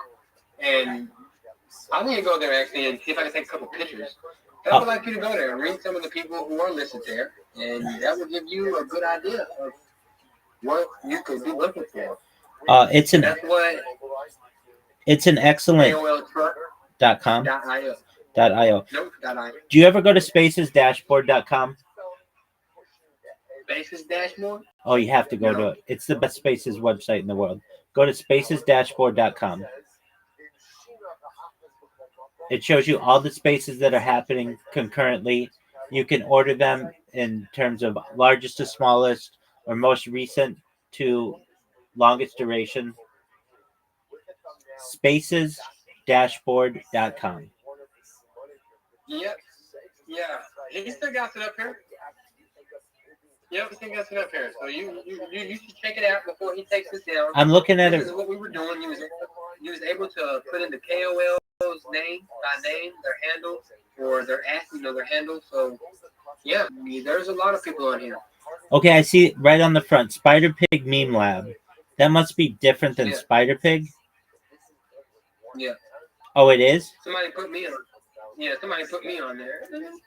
Oh, I see. I got one vote. I got one vote. Wow. I think it was the dev. I think it was the dev who did this. Because I called him out and I called him all kind of bitches. Oh, Spider Pig got a huge scam. Yeah. Wow. So, like, this is what it was supposed to be for, to help people to come here and figure out how to avoid people. Okay, so As you can see up there, there's 441 KOLs listed in 49 pages. right. All right. This is a great website and a great idea. Yeah, he just totally rubbed it. Why did he do that? Totally. He said he couldn't afford this, what we're looking at right now. It costs too much money. It costs $600. Oh, that's I'm trying what to figure this out. that's what you were saying cost $600. This piece of shit. This is a .io. This did not cost him $600. Right. It just cost him some code. Right. And bro, who do you think you are? I'm a coder. Like, bro, I could really mimic this website, but I haven't been having time. But like I said, if you go through it, you can see a lot of stuff on there. And it's just like, why would I be on here as a camera? I don't have no fucking token, and So Mellow, the token So Mellow is still lit. It's still up. I have like 30, 40 bucks in it. In the actual dev wallet. So I'm not a rugger in real life. right. The actual So Mellow token is still on Pump Fund. I just don't have nobody that can buy into it, and I don't have nobody that I want, to really build it with right now. And I think it was just more of me getting out of a bad relationship with Coach that robbed me for 29 grand. I put 6,800 in and watched it go to 29,000 and watched it, and I got to pull out my $3,000, and that's what I was left with. And after that, I just got really numb, and I was like, fuck, I really had an opportunity to take my money out, or at least pull my 6,800 out and start chiseling out my profits a little bit by little. You know what I'm saying? I just slammed it. But yeah, bro, about $29,000, bro, and I created So Mellow, because I just wanted to reground myself and tell myself that this shit isn't real. Yeah, even though it was, but I just had to tell myself that this is crypto. This is no crying in the casino type of thing. So that's what So Mellow was transformed. That's why, like I said, it's still there. You can go look it up. It has a marshmallow head. Yes, it has a low market cap. I would love to have somebody help me push my vision, because with So Mellow, I was trying to develop a website or an app where it was going to be called Hello Mellow, where people like newbies, like right here, they were going to be able to go in there and a Hello Mellow. Why is the market going down? What is, and it also had fun facts in there, like, the first transaction of Bitcoin for 2 boxes of pizza, and it was worth 2,000 Bitcoin. You know what I'm saying? When it was worth like a few cents, you know what I'm saying? And there's a lot of cool fun facts and stuff I was going to implement into rookies and things like that. I mean, I think it's very, very hilarious that I'm on here. That's fucking hilarious. Well, you just have one bad rating. It's not like a lot. I'm interested. But it's a scam rating, though. It's like, how can I have one scam rating? Yeah, somebody just not. I had one. I had one buyer. I see James Wynn on here. Actually, is quite positive. Probably is good. Yeah. Okay. All right. Will you please, if you have a chance, check out spacesdashboard.com? Yeah. So this website's amazing. It shows you all the spaces that are going on. It has a usable search feature. It shows you the largest to the smallest. You can rank the spaces by different languages. You don't have to connect your X account, but you can, and then you get all the features. It's been around for like 4 years. It's the best spaces resource I've ever seen. Oh, so you can basically tap into any market that you want. Exactly. Oh. So once you click on it, you basically put your X account through here, but I would do it online. But I don't know, like, have people ever been hacked using this stuff? Yeah, so Like their account? I don't put I've done it with an old account. So what you can do is just use a throwaway account, put it in there, and you get all the features. But I wouldn't trust it, especially I don't trust anybody with my credentials essentially. But what you can do is you can see if you so they used to have it so you got to see everything. Now I think you see the top 20 or something like that. But its search feature is way better than the X search feature. X search feature a lot of times says there are no spaces current or whatever they say, or there was an error, whatever, when you're doing a search. If you're at least using an iOS device, with that shows you everything, and then you can get in there and see how many spaces the host has hosted, and also how big the space is, not just by how many people are in it, but how many combined uh, network the speakers have, if that makes sense. Okay. It gives you a lot more. It gives you a lot more. Go ahead. It gives you a lot more metrics than X does. Yeah, I can see that. I'm seeing all type of, like, some of them are just popping up now, like hour old, 26 minutes, 69 people's in there, Bitcoin 105 soon. Like, people just need to just lay back. The government, they don't even understand what has been going on while crypto is down. Like, why is it down? Why is it down? Do y'all realize that we just changed presidents? Do y'all realize that we're kicking a lot of people out of the country? Do y'all realize that places have been burning down? Do y'all realize that people are getting snowed in and life is fucked up everywhere going on? So people are probably pulling their money out because they're fucking needing it. Yeah. Like, and let's be real. Like, I know it's a lot leaving at the same time, but people aren't really fathoming how many world events we have had since he has became the president. Right before he became the president, the mountains got washed out with the lithium out there in North Carolina. Then right after that, then the Palisades burned all the way down. Right during, I think it was right before that or something, the world lungs and the Amazon forest was burning down. Then China and then that whole fight with Russia and Ukraine and dude, people act like this shit does not affect the stock market. The stock market and crypto are tied in, but everybody like the stock market's pumping because the world is still pumping, but nobody's putting their money in crypto right now. They're taking it out. So you're gonna try to revive KOLTrust.io? Yeah. Okay. What stops somebody from just getting a small community together and saying, "Hey, promote, like, make sure I have a good rating on there, and then we're gonna rug a coin"? I mean, is it tough to? That's why there was a score limit that was implemented on there. You can only vote so many times, and then we was gonna have people that was gonna go through there and scam, look through and make sure there wasn't no fake shit or bullshit, and that way that they could we could remove it.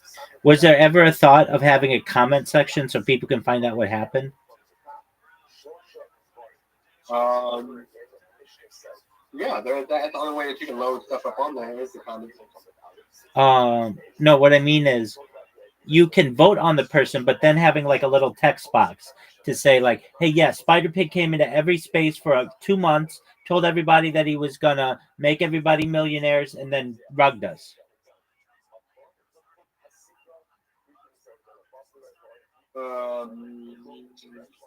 Like Yelp. Yeah. Like Yelp.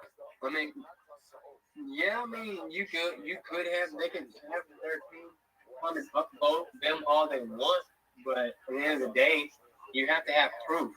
Like, you can come on here and vote, but yeah, you only get one vote, and every vote, like you said, you can't just go around here and just spam it. So there was something that we implemented in here that was it's like a reward system, a voting system. Like, you can't just then we made the PFP generator. He put that in here where like he's a decent coder, but he's not all that. You know what I'm saying? He acted like he was truly like something was really, really doing something here. Like I'm just so pissed that this has the best narrative behind it for somebody to do this. Right. Is there any way to get? I Is there any way to get control of the website anymore? No, I don't really have to rebuild this like how it is, but better. Yeah. That's what I would shoot for. And then with the token, we don't have the dev wallet either. But what I did my research on it since it graduated is like if he put all his money out, no matter if he's the dev or if has a dev wallet or not, nothing he can do for real. Right. That's what happened with Pepe. They CTO Pepe, but I don't think they called it Pepe CTO. Well, I mean, this is a really great website, a really great idea. It's unfortunate that That's what I'm saying. they can't. Fucks like him, bro. Like you can't see the future. He was up at 68K. Like when I bought in at 28K and he did all that shit he did it to try to have people buy in more. Because they thought it was gonna go. He's like, you better get used to this. This is gonna be the new norm. It's not going anymore. Okay, I've been in crypto and it's gonna go down. Whatever. Right. You're not fooling me with that shit like at all. As soon as it started going down, I bought $10 more, $50 more, $20. I was buying it as it was going down. You know what I'm saying? I'm thinking if this fool is going to hit the 40, like people keep picking up their money, and so I'm just going to pick it all the way down. Shut up, bro. Shut up, bro. You're an idiot. That's all I'm gonna tell you. You could be way more rich than what you are. Like you are a idiot. Like there's nothing else to do. And I can't even say if I don't know if Mr. Cash is in on it, bro, because like it's just so much. Like this dude told me that they sat down at a coffee shop in a cafe and actually talked before launching the token. He supposedly got rubbed too. He said, imagine having. He said he bought an 18K, so the dev already put in a large amount of money in before he said he got it. So he got in with 18K. And I looked at it, and he, I guess, was telling the truth because when I looked at it all the way back from launch, started out at 18, 19K. And I was like, damn, he really made you buy on top of him at 18K? What an asshole. What an asshole. He really threw like about, at that point when it was on Pump Fund, they give you a $5,000 start limit. So he probably put like $3 grand, $4 grand in there. And then from there, people put their money on top, and I'm sure he, pull a little bit out, and then he put more money on top, and then he ran it back up, put his little money in. Bro, I know all of this little tricks and trades. I've been through a lot of foolish shit now. All right, you can peep. So keep from a mile away. I'm starting to feel like, nigga, did you have something to do with, with the KOL that you were supposedly calling out? Like, you was trying to make it seem like you were going to put them on a platform and call them out and this, that, and the other. And then one day they both kind of was like, yeah, our life were at stake, this, that, and the other. So what, you went in on with some other KOLs on the space to run this project and boost it up? Man, so lame. So God's going to deal with these people. They think that this is all going to slide by. He'll deal with all of this. That's why I'm not even on trip. He took $300. He took a 10x from me. I'm thinking like $35. I'm just a firm believer. I know when I pull my tokens out, my money's $40. Wow. Well, I got to tell you, I learned a lot today, and I appreciate this conversation. It's been extremely eye-opening to hear and what your experience has been with many of these KOLs and many of these projects, and loved it. Loved this discussion. Yes, sir. Most definitely. Like I said, you don't have to take everything, that's my word for bond or anything, but I'm just telling you what I've been experiencing and what I'm experiencing back home of everybody else. Stay the fuck away from such and such. Stay the fuck away from such and such.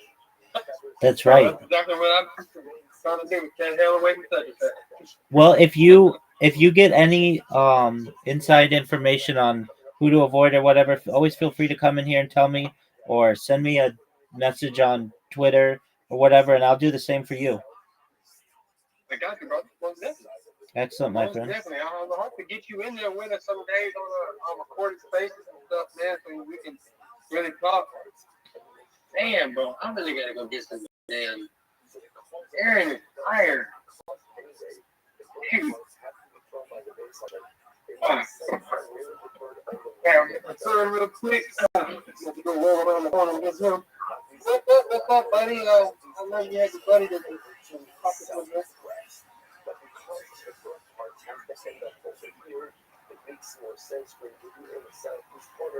How do you get a timer? How do you do a timer?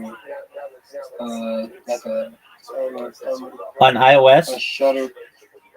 Yeah, I got it. There it is. See how strong Kohanim are. Why should we look up how almost you'll roll up the notes up. There's also obviously the lightest part. Trying to give me a good picture so I can take some of the train tree hat post my IRL pic. Crop of say, by the way, is like it's a pouch. It's a digestive pouch. What a bird does is a bird is able to store food. What it's able to do is ingest a tremendous amount of food, and then it digests it gradually. So the crop is like the stomach, but it's not down here. Man, this is cool. The bird is able to store everything and then digest it gradually. So the lightest part of the bird is the more on the feathers. It's clear, but yeah, man, you're gonna have to come out of the room and come out about back to the spaces. Oh yeah, I was in them yesterday. I'll be in them right after. I've got one thing I've got to do. It's going to take me about an hour, and then I'm going to be in spaces all this evening. So I look forward to seeing you in there, God willing.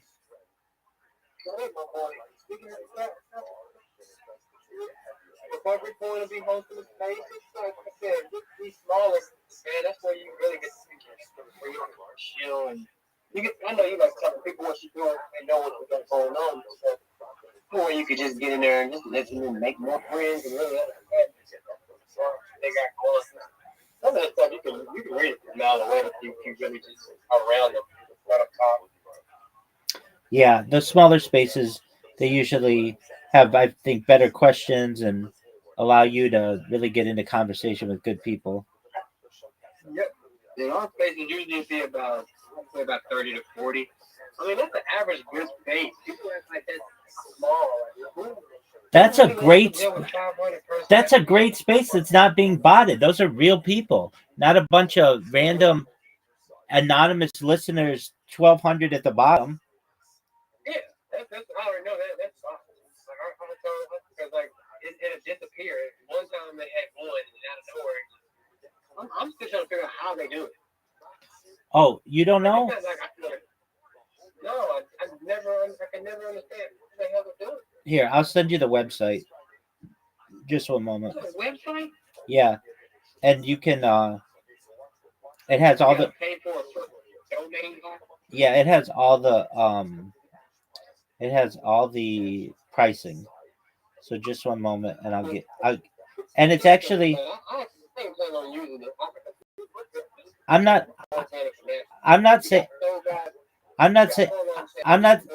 saying to use it, but I just want you to know what the prices are.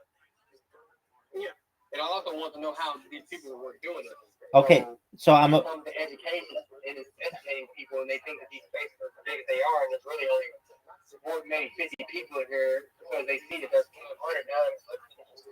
Exactly. Or it doesn't even when you're looking from in. Sometimes it'll be only 30 people talking. This space is just as big as ours. I agree with you. I know you're in the car. I don't know if you can see the website that I just sent you. It has all the prices, and if you want, I'll just read them to you if that'll make it easier. So if you want, can you put it in our chat down here, or is it on X? I put it on X. I will. I'll read it to you though.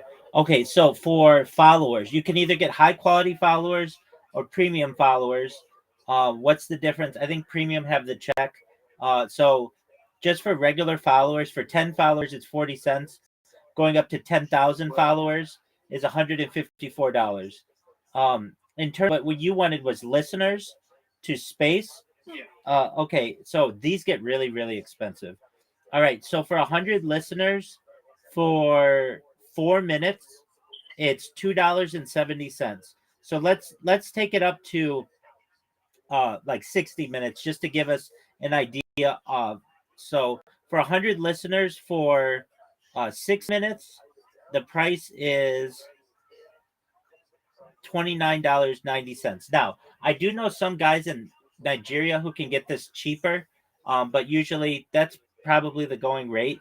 You'll also see what these guys do is they won't have people in the spaces for the entire time. They'll get like 1,000 people in there for like the first 15 minutes, and then after that, everybody tails off. But they've already gotten 300 people in the space, so they're able to just keep that momentum going.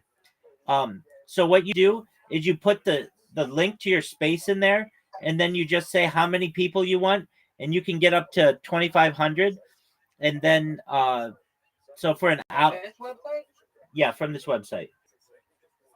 Really? So you for the followers and the listeners come in the same place? Oh yeah, you get everything here: YouTube followers, Facebook followers, Twitch followers, LinkedIn, everything. They have every service, and I can tell you, I used this service when I first started in social media, like more than 4 years ago. And all of the followers that I got from like Instagram are all still there. I bought 10,000 followers on Instagram for $100, not because I wanted to be a big Instagram person, but because I wanted it to look like I had people following me so that people just didn't find an account with 3 followers. And all those 10,000 followers are still there. And I'll tell you this, I bought on Twitch 50,000 followers 4 years ago, and I still have like 49,000 of them, 49 plus. So, and like just to give you an idea, those followers stick. Are they just bot accounts that just get put on your account and they don't remove it? Correct. Now, they do have some really nice services that you can get, like automatic retweets, which basically puts the reply guy out of business. So, what are these automatic retweets, automatic bookmarks, automatic likes? If you buy this service, you can either do one of two things. You can have likes just one time, or you buy the service, which is just a one-time fee. So it's not like a monthly subscription or anything. And every time you tweet, like for instance, for automatic likes, every time you tweet, if you want the premium ones from premium accounts, every time you tweet for $15, you will get 100 likes every single time. Yeah, and it says this automatic likes package has no time limit and will be applied to all future tweets you from now on. So you know how you get these guys who are like, hey, for $150 a week, I've got this group of reply guys and shillers and raiders and all this other shit that will help you. Yeah, you don't need that. You just get this package and you get 100 likes for $16 every time that $16 one time. And from now for the next, as long as this website's running, which it's been running for 4 years, so I can vouch for that, you'll get 100 likes on every single post. Like, how much is that service? Like, where are you going through to find all the other different services? Sure. So if you go on the website that I sent you, it's called famet.net. And then in the upper right corner, you'll see like the sandwich menu, the 3 bars. And then you go to the X. They have like an X services. So you can buy Twitter likes, Twitter views, Twitter followers, Twitter retweets, Twitter bookmarks, Twitter automatic retweets, Twitter automatic likes, Twitter space listeners, Twitter poll votes, Twitter impressions. You can just straight up buy impressions. Automatic Twitter video views, Twitter clicks, Twitter comments. They have free Twitter followers, free Twitter retweets, free Twitter likes, and free Twitter video views. And so you can like basically test drive it to make sure that you like the service, and you can do that for free. But let's just go to impressions. You said you had like 3.5 million impressions. If you want another one, let's just say 1 million impressions. 1 million impressions is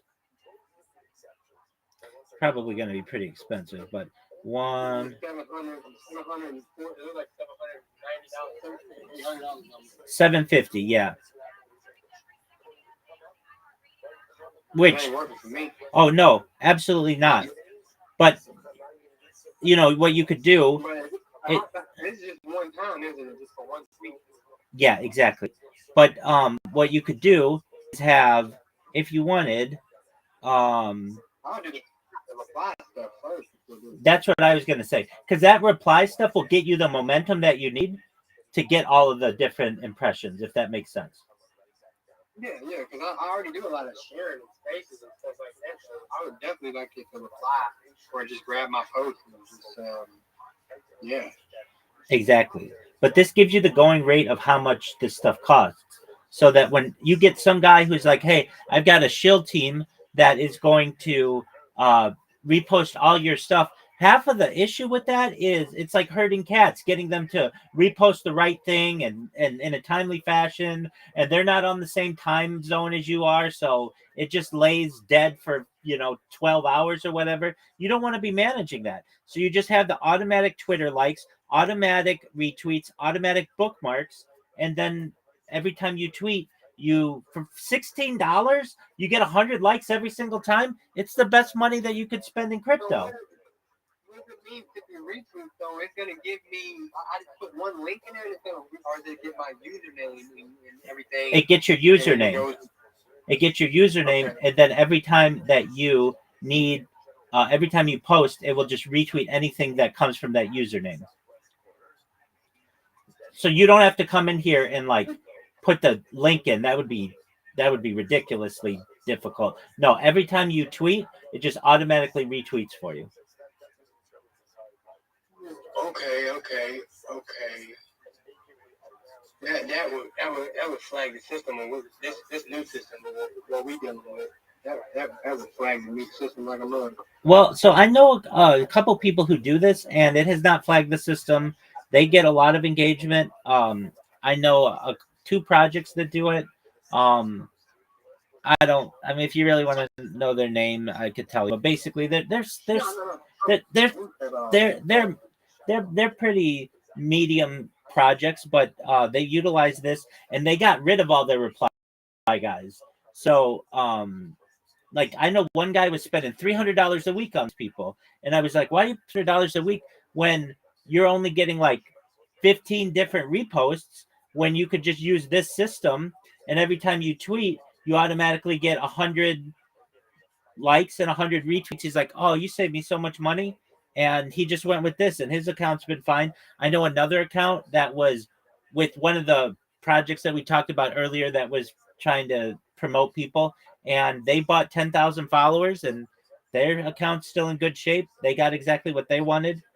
And you can always test it beforehand. They have free links that you can put in there. And this is what I would do if I were you. If I really didn't trust it and I had a little bit of money, I would just start a new X account just with nothing, and then put $5 into each one of these services and see if it gets flagged. Well, I would have to do it on a different IP because, like, if it does, they can block your IP too. Yeah, absolutely. So you just a VPN. Nobody will ever know. You make sure that you use an incognito, and you just try. I mean, I'm not. Look, you do what you. I got one. I got one called Urban VPN. Okay, I use Proton VPN. It's the largest VPN in the world, based out of Switzerland, and it's free. They're the same people who do. Yeah, they're the same people who do Proton Mail. You know what Proton Mail is, right? Mm-hmm. Yeah, so they do. They have the best VPN ever, and it's free for life. That's lit. I already paid for this one for the year. That's okay. I did the same thing with one of these, and also the fact that it's based in Switzerland is definitely an advantage because many of the other ones are not. And I think like 90% of all the VPNs are generally focused in one country, and so this gives you a little bit more diversity.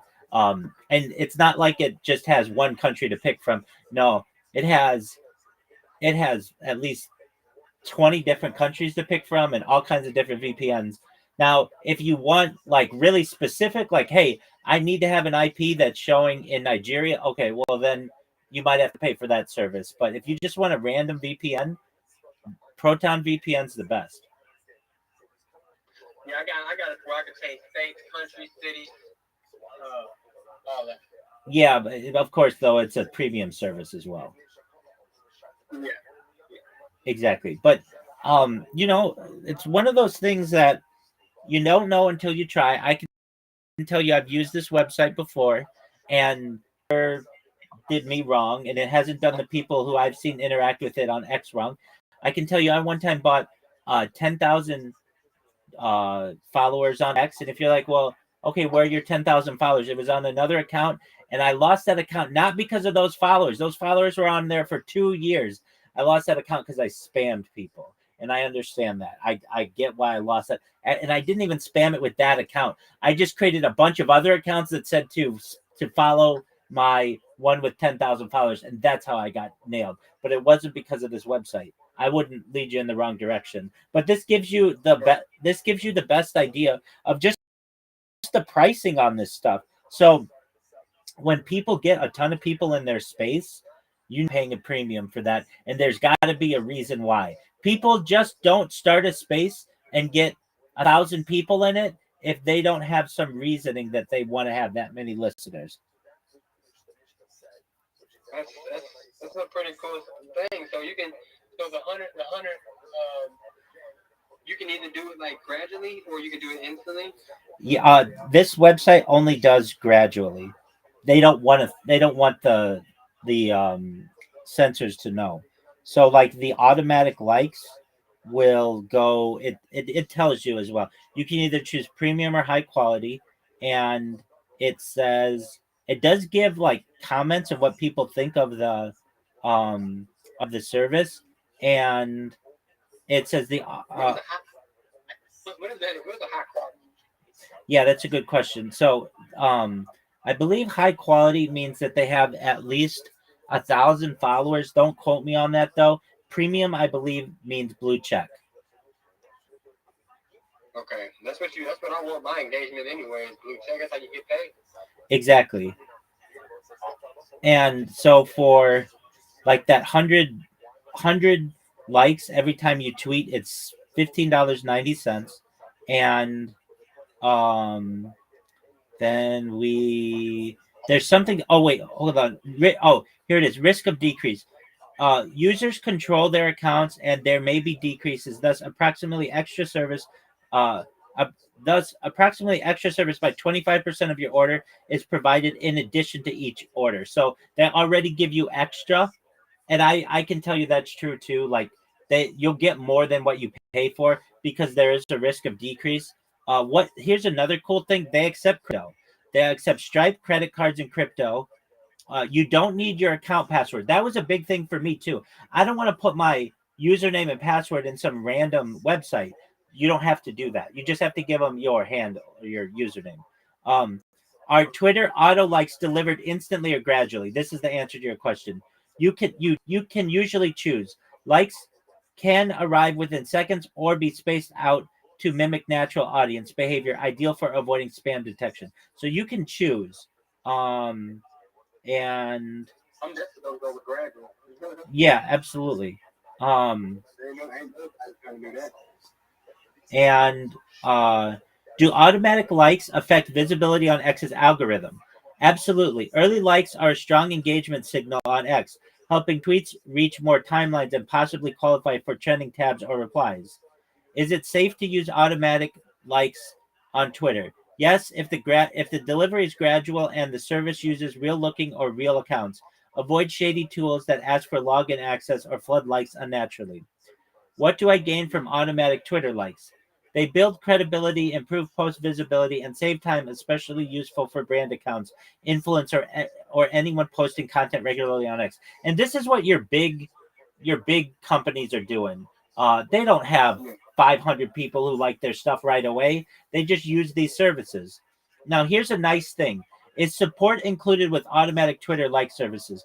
Most services offer ticket or chat-based support. Some include setup help, daily post syncing, and customer service or for missed or delayed engagements. So they have a support team, which most websites, or like if somebody just sends you an X message, they're not going to have support. What is the buy automatic Twitter like service? Twitter auto like service is a social media service that allows you to purchase as many likes as you want for any number of tweets you will post in the future, and the likes will automatically arrive.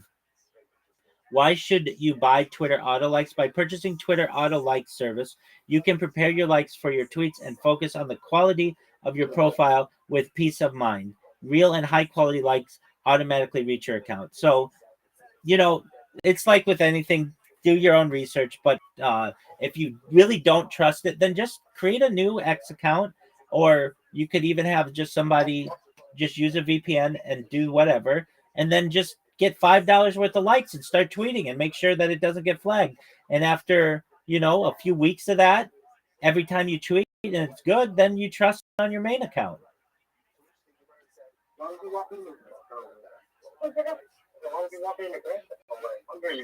Yes, sir. I'm not saying nobody fucking with you, because if so, we can hop out right now. But yeah, man, Rabbi, yeah, you right on point, bro. I never believe that none of their spaces really 500 likes. You know what I'm saying? Like don't nobody show up, but people that just want free money. That's absolutely right. And don't believe the amount of people who are following these people either. Look, you don't know a single person who shields themselves more perhaps than I do, at least for the last 3 months on X Spaces. And I'm telling you, I'm maxed out on people. Everybody who's on these spaces already is following me. And it's like at 3,500, it's, I look and everybody's already following me, and I'm following everybody back, or I'm following them first. So I'm telling you, like, there aren't 50,000 people out there to be following you, at least not in these X Spaces. That's CT, you know what I'm saying? CT is small and everybody thinks that's why we go and everybody knows everybody. Like, Twitter's big. Now, we're a small section of the CT is small. Everybody acts like it's so like millions and millions and millions of people. No, it's probably about 50,000. So at least in the X Spaces at any given time, there are about 10,000 people in X Spaces. So to give you an idea, yeah, I would say 50,000 is probably, and that's not even crypto Twitter in X Spaces. And you know this too. Not a lot of people who are in crypto Twitter just listen to the spaces or don't even do the spaces and just are looking for tweets and such. Yep.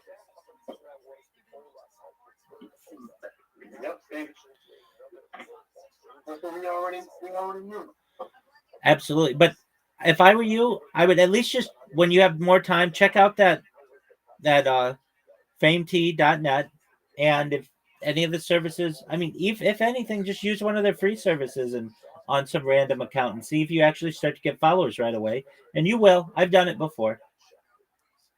My wife has an old account, man. She has an ancient account from 2012. Oh, that's a...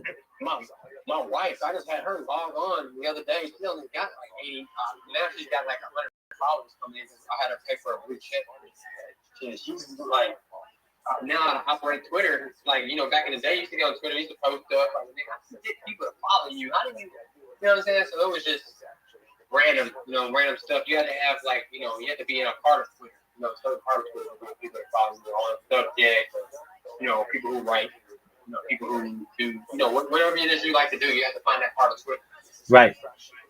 No, I understand that. Well, then try it with her account. Yeah, she's gonna use her for her beauty, because she has, in IRL, she's trying to figure out how to put cosmetology on the chain. That's what she wants to do, not necessarily in form of a token, but she said she wouldn't mind doing an NFT for her, beauty industry. You know what I'm saying? And we looked it up, and it's been done before. Some other big company has done an NFT project, NFT for their stuff. I get that. What I'm saying is, just buy the automatic follower or automatic like and automatic retweet for her, and if it works, then use it on yourself. All right. So, and if any, I just been having her retweet my stuff for real right now, so I could try to get through the goalpost, because I'm like, she got an ancient account. If I could get her followers up, whoo, she's gonna be wrecking in them like. But man, she had the followers that I got, natural followers. You know what I'm saying? Like, I got 3,200 now. The other day I was just at 3,000. Like I said, they just keep rolling in. I ain't paid for nothing. Same here.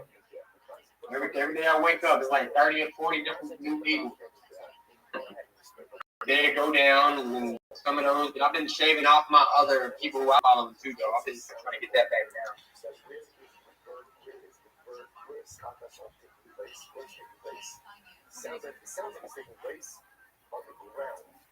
Yeah, that can get to be a pain. I think they let you unfollow 15 people at a time or something. Yeah. Yeah, I'll unfollow probably about 20, and then I'll stop for now. Right, that's the way to do it. Yeah, I've heard of people getting their account banned, suspended, or just unfollowing 400 people. Like, what the fuck? How's that bot activity if 400 people not following me? And if I just go down through there and I have the time, unfollowing them back. And like, he's so dumb for that. Like, what does me unfollowing somebody have to trigger an alarm for a bot? Right. You know what I'm saying? Like, why would a bot be going? Just going through, just unfollowing people. You know what I'm saying? They be adding people more or less following using a bot.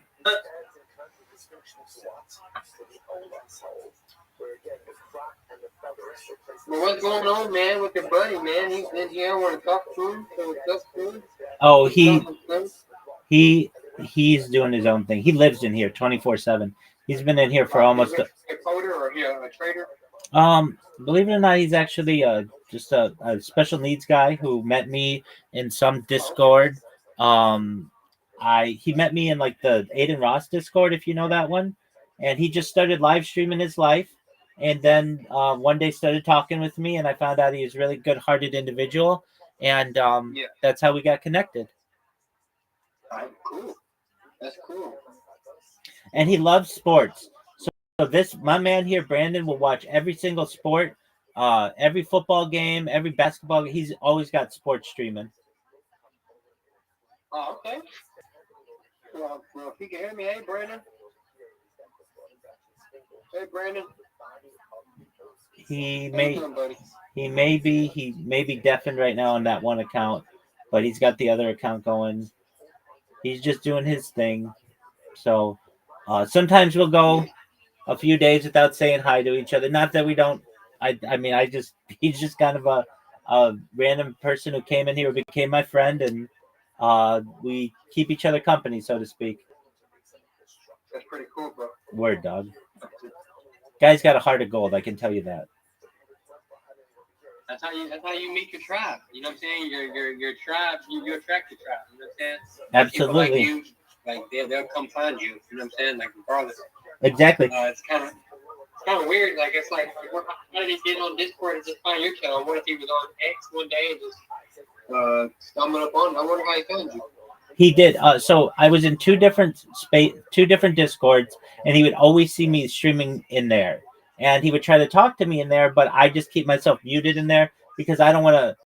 Frankly, I don't want to talk with kids. I only want to talk with adults, and people have people of all ages in there, and I don't want to throw an F-bomb out there or anything like that. And I know how I would feel. So I say to anyone who comes to my Discord, you have to be 18, and there's like a verification, and then he's 21, and I asked him, how'd you find out about me? And he said, you're always in Aiden Ross's Discord, and you're always in the socialized Discord, and we're always trying to talk to you in there.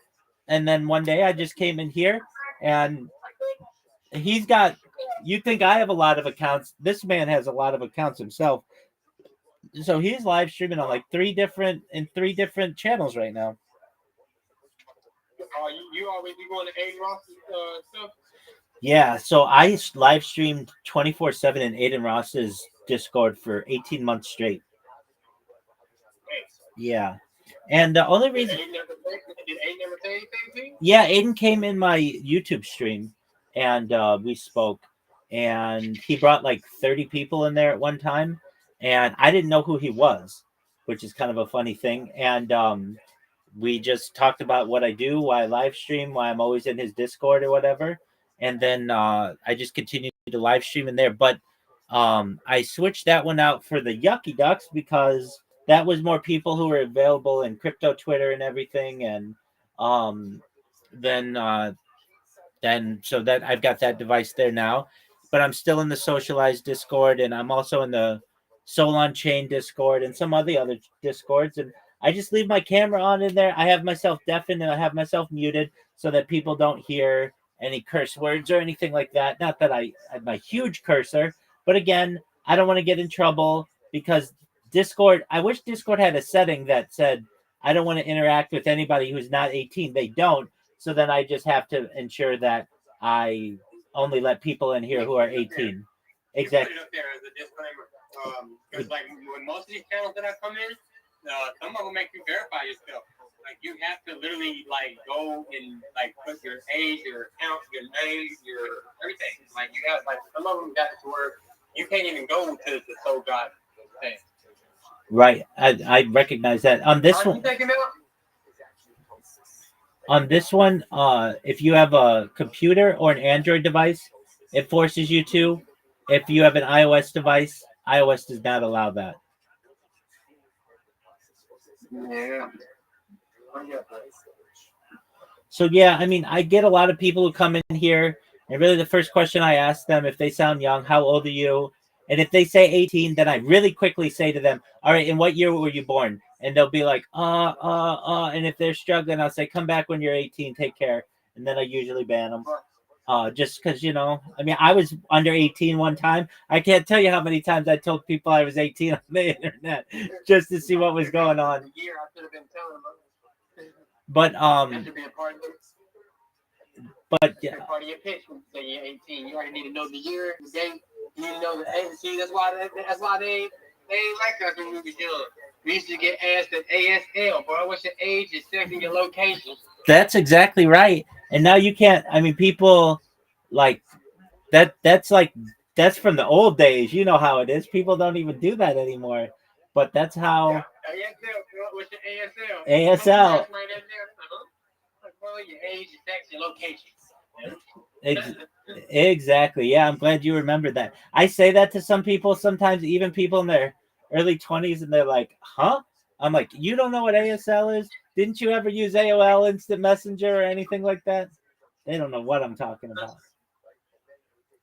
But yeah, and especially on Discord, there are just so many kids. And you know, I'm not doing anything wrong, but I just think of how I would be if I were a parent, and I don't want, if I had kids on the internet, I don't want them hanging out with adults. I'd want them to be in their gamer servers or whatever, and have adults be with adults and kids be with kids.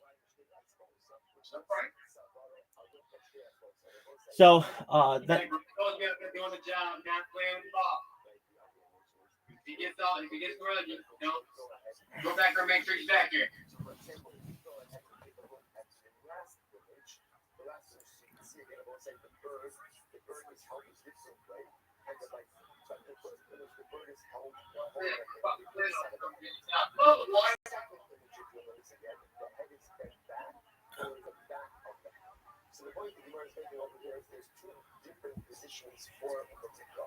All right.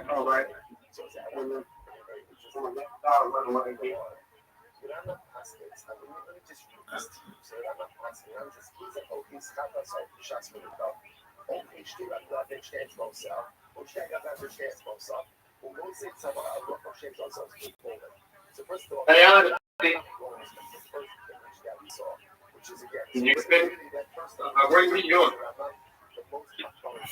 Huh? Oh, okay. Come holler at me when you get done, baby. Do you know anything, not about the yucky ducks, but about the ugly ducks? No, I ain't heard too much about the ugly ducks. I know of them, though. Yeah, so I will say this. I don't like being pressured into anything. And one time they had a shill and chill. And, you know, I go in there and I'm like, I tell them my spiel or whatever. And they're like, oh, do you know about the ugly ducks? And I'm like, I mean, I see you're hosting the space, but aside from that, I don't really know anything about it. And they're like, oh, well, do you like NFTs? And I'm like, yeah, I mean, they're like digital art. They're cool or whatever. And they're like, oh, all right, well, why don't you buy an ugly duck right now?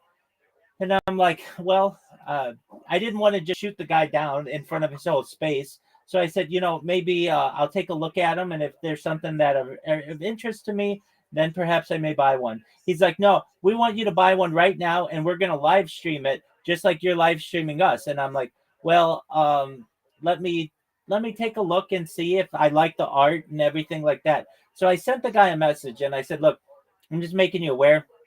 I don't buy NFTs. I don't buy crypto. Generally, people give them to me. I'm not asking you to give them to me, but I'm just making you aware. I come into these spaces to chill and not to be pressured into buying something, especially because this guy's got like a picture of himself in a Lambo where he basically is wanting you to buy a $150 NFT, and I don't know anything about it. So I was going to say, if you ever run into that group, I don't necessarily mean to say anything bad about the guy. I understand, but I felt that it was a very high pressure sales pitch. And on top of that, I was really nice to the guy. I said, look, if you want me to do if yeah, exactly.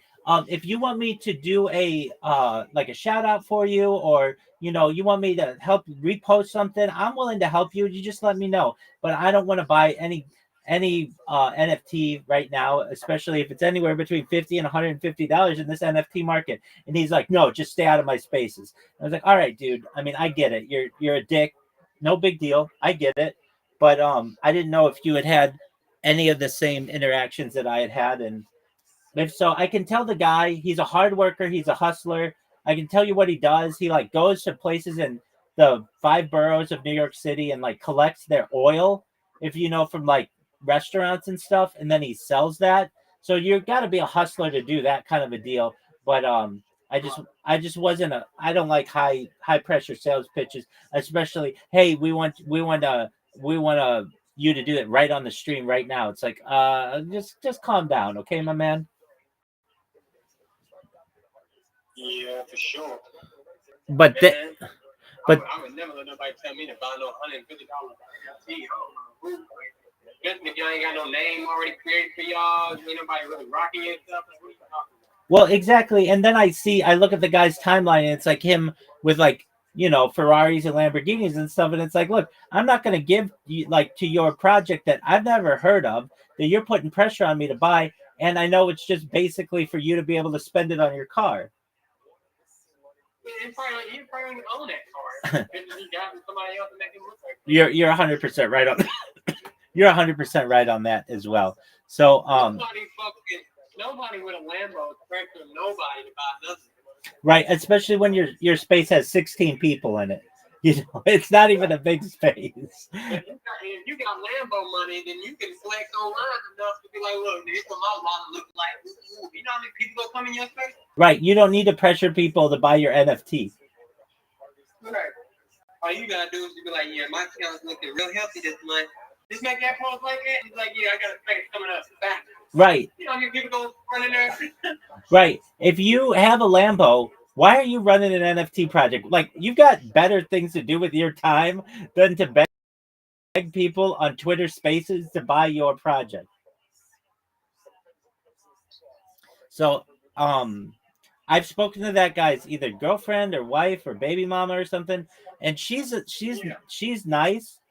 She didn't put pressure on me or whatever, but that guy, of all the people I've dealt with in X, I've only been doing recently for 3 months, but years ago, like 2 years ago, I did it for like an entire year, and so I like have a lot of experience on X. That everybody's generally pretty nice. They're not going to pressure you into doing anything, but this guy was like, I'm going to tweet it right when you buy it. I'm like, just calm down, man. I nobody wants that kind of pressure. Nobody wants that kind of sales pitch. And then especially at the end when I'm like, look, I'll help you in any other way generally that you want. If you want me to retweet something or like something or bookmark something, you tell me, I'll do it. And then for him to be like, no, just stay the fuck out of my spaces. All right, dude, that's not the way to get on my good side. And then I look at his account and he's got like 2,200 followers. And it's like, dog, I've gotten that in less than 90 days. Like, if you really work at your account, you can, and that's without a blue check mark. Yeah, you can definitely get followers easy. I mean, that's just going to follow space. Mm-hmm. Yeah, exactly. Consistently. That's absolutely right. If you're just going for followers, a good strategy is to go to those follow spaces, Leave your account in there before you go to bed, and when you wake up, you'll have 20, 30, 40 extra followers, and you just follow those people back. Yep, that's what I did last night. I went to one that had a big, it was pretty big, and it's like now the mute goes away up, and a lot of people got to go in, turn it on mute, do it on the floor on the charger, let it woke up. I'm just over 32 minutes. There you go. I've done that too. I find though that there are the big fish are either gone or not there because of the market, and so it's kind of the same people in Twitter Spaces, and you find it.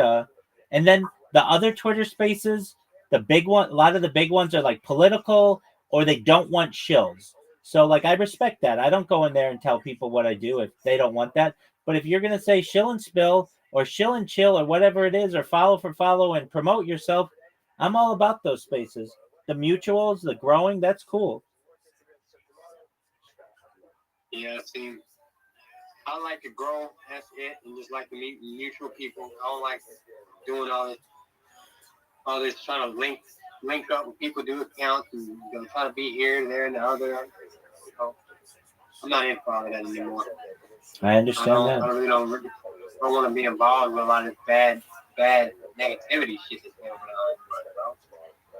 Right. It's like every time I get into it, think something's decent, think something's good, it's just like, like recovery coin. He sent me my recovery coin too. I bought $1 million. He sent me. So I'm just holding on to what he sent me mainly. Hey, he's got 18,000 market cap. He's been out here grinding daily. Pushing, making his faces. His faces. He's finally doing his own faces now. Exactly. I think he just held one. But my face is actually up right now. The dude who I just face with, Mr. Patrick.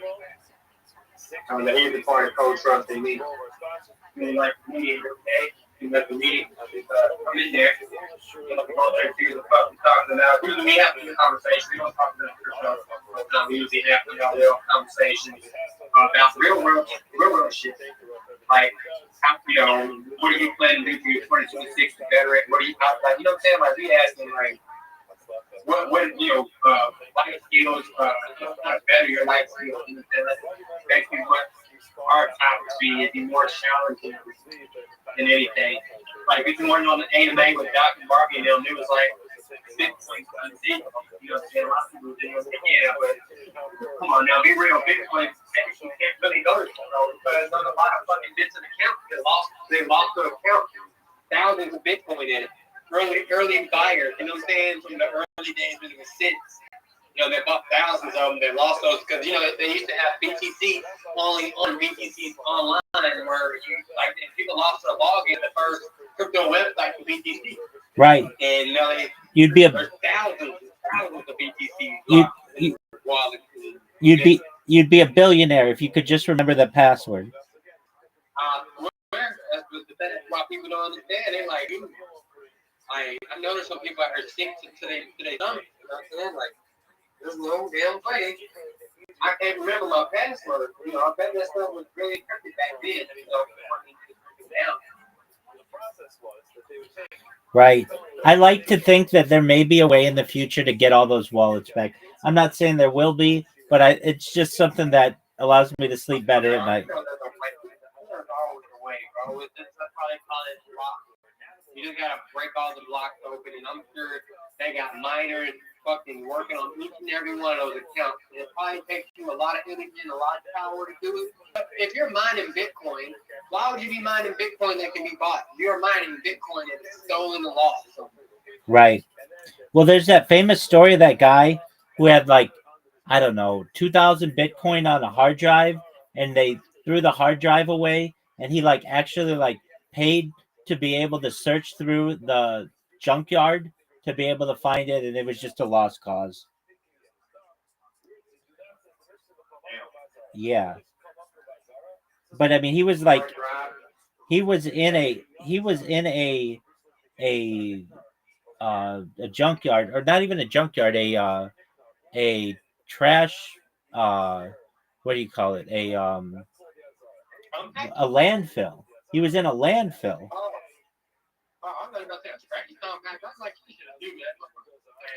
Right. No. He was in a landfill, just like asking the guys who fill it, like, all right, well, if some like where is it from like 4 years ago? They're like, it could be anywhere, dude.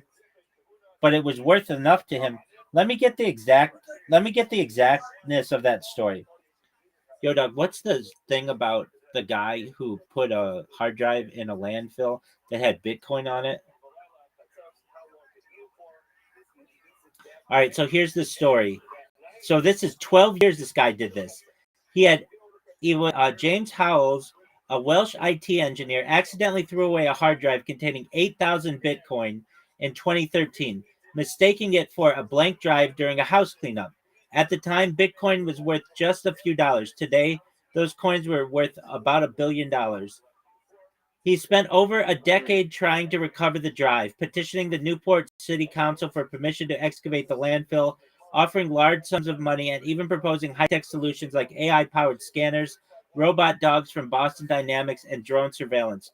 Despite these efforts, the council repeatedly denied access due to environmental and logistical concerns. In 2025, a court ruled that Howells has no legal right to search the landfill. He has since shifted strategy, announcing plans to launch a Bitcoin Layer 2 network backed by the lost funds, claiming legal ownership of the coins even though the hard drive remains uncovered. Like, what a story. So he got his funds back? No, he did not. I thought he said he was everything. No, like basically what he wanted to do is start a Bitcoin Layer 2 network backed by the lost funds, claiming legal ownership of the coins even though the hard drive remains uncovered. Some critics call the efforts a scam or a long con, while others see him a cautionary tale of crypto's wild volatility. The hard drive likely remains buried in the landfill, possibly damaged beyond recovery after years of exposure to moisture and compaction. All right. That's crazy. Isn't that a wild story? Yeah. I can imagine that much Bitcoin. Yep. Even if you had 100 Bitcoin on it, Yep, and he's got 8,000 Bitcoin. oh, so he's a billionaire. Yeah, that's why he tried for.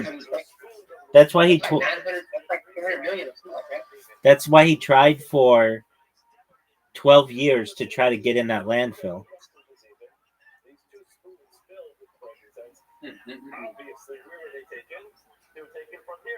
He could have never told him what he was looking for. It's an interesting thought. Pretty sure he did that. Also, large sums of money to come look for it. They probably thought some 50. They're like, boy, you probably got some little kids over here to come make you kind of nigga. Boy, they probably found that motherfucker and yeah, ran through that. They're like, oh, this is one. Okay.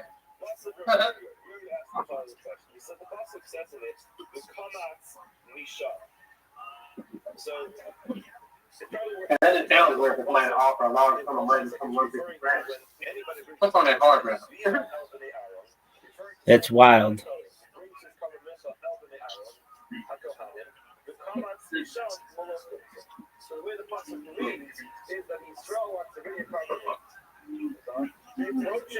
Dream of once? Let me get over here. The seat kick. What's it called? Just AMA with this dude for a couple minutes. I'm gonna get my wife.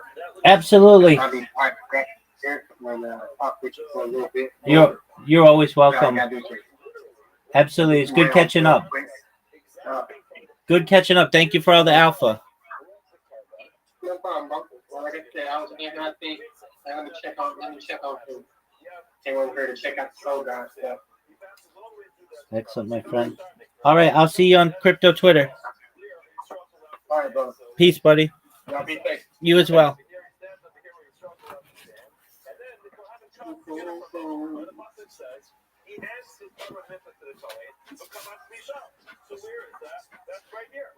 He gives it to the Kohen right here. So come out to me, shop. It sounds like he takes the mint from right there. So again, here it says, we makom shirag le'azar omros. It sounds like there's a specification over here which tells us we need to take the carbon minta specifically from a place where Yisrael is allowed to stand. Now, if that's the case, the pasuk is being specific that the Kohen takes the kmitza from the minta, from the hand of the Yisrael, where Yisrael is allowed to stand. Obviously, that can't be here because Yisrael is never allowed to go here today. So how do you say that you're allowed to do the kodex of the minta inside the Eiffel if you seem to have a pasuk which seems to indicate that you must do it in a place where Yisrael is allowed to stand? Now, the Gemara just answered another point, which is part of this, not necessarily relevant to the discussion, but Ben Becerra says, Minayin shel kamatz l'smal sheyatzu rikot b'yamin. How do you know that if the Kohen mistakenly used his left hand to do the kmitza, that what he does is he puts the kmitza back in and does it again? In other words, you did not disqualify the carbon minta by using the wrong hand, but it didn't work. So you put it back in, then you use your right hand. How do you know that you can redo it with your right hand? He has a drasha for the word bisham, the place we raise the call it's from, he can do it again. Okay, this is not necessarily relevant to the Gemara's question. The point that the Gemara is dealing with over here is that the Raja told us that a Kohen is allowed to go ahead and do the pizza inside the Heichal, but the pasuk seems to indicate there needs to be done in a place where Yisrael is allowed to stand. The only place where that would be is over here, and therefore it seems limited to this place, and this place would be a problem. Some said Rabbi Yirmiyah himself, who most of love, who Rabbi Yirmiyah asked a question, he answers himself. Some say like that. He didn't answer the question, rather, Kiva explained this to Rabbi Yirmiyah, and he said, I'll explain it as follows. The reason why the pasuk said the Kamat Bisham was titled the entire Azara is for a permissible place to do the Kmitza. Pesach that the Chamina, my initial thought would have been that Chayil Ha'el Kavchi Kadashim. The Mitzvah Kavchi Kadashim, I would have said just like the Mitzvah is a Kavchi Kadashim. And an Ol is Kavchi Kadashim, not Ol of Tilatzafan, after the Tilatzafan.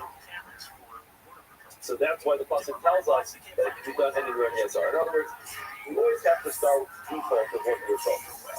If you're understanding that you have no idea where you would do the kmitza, so the first thing you ever learn is the words of kamat misham, then you would say it's a limitation to be the place where Yisrael is allowed to stand.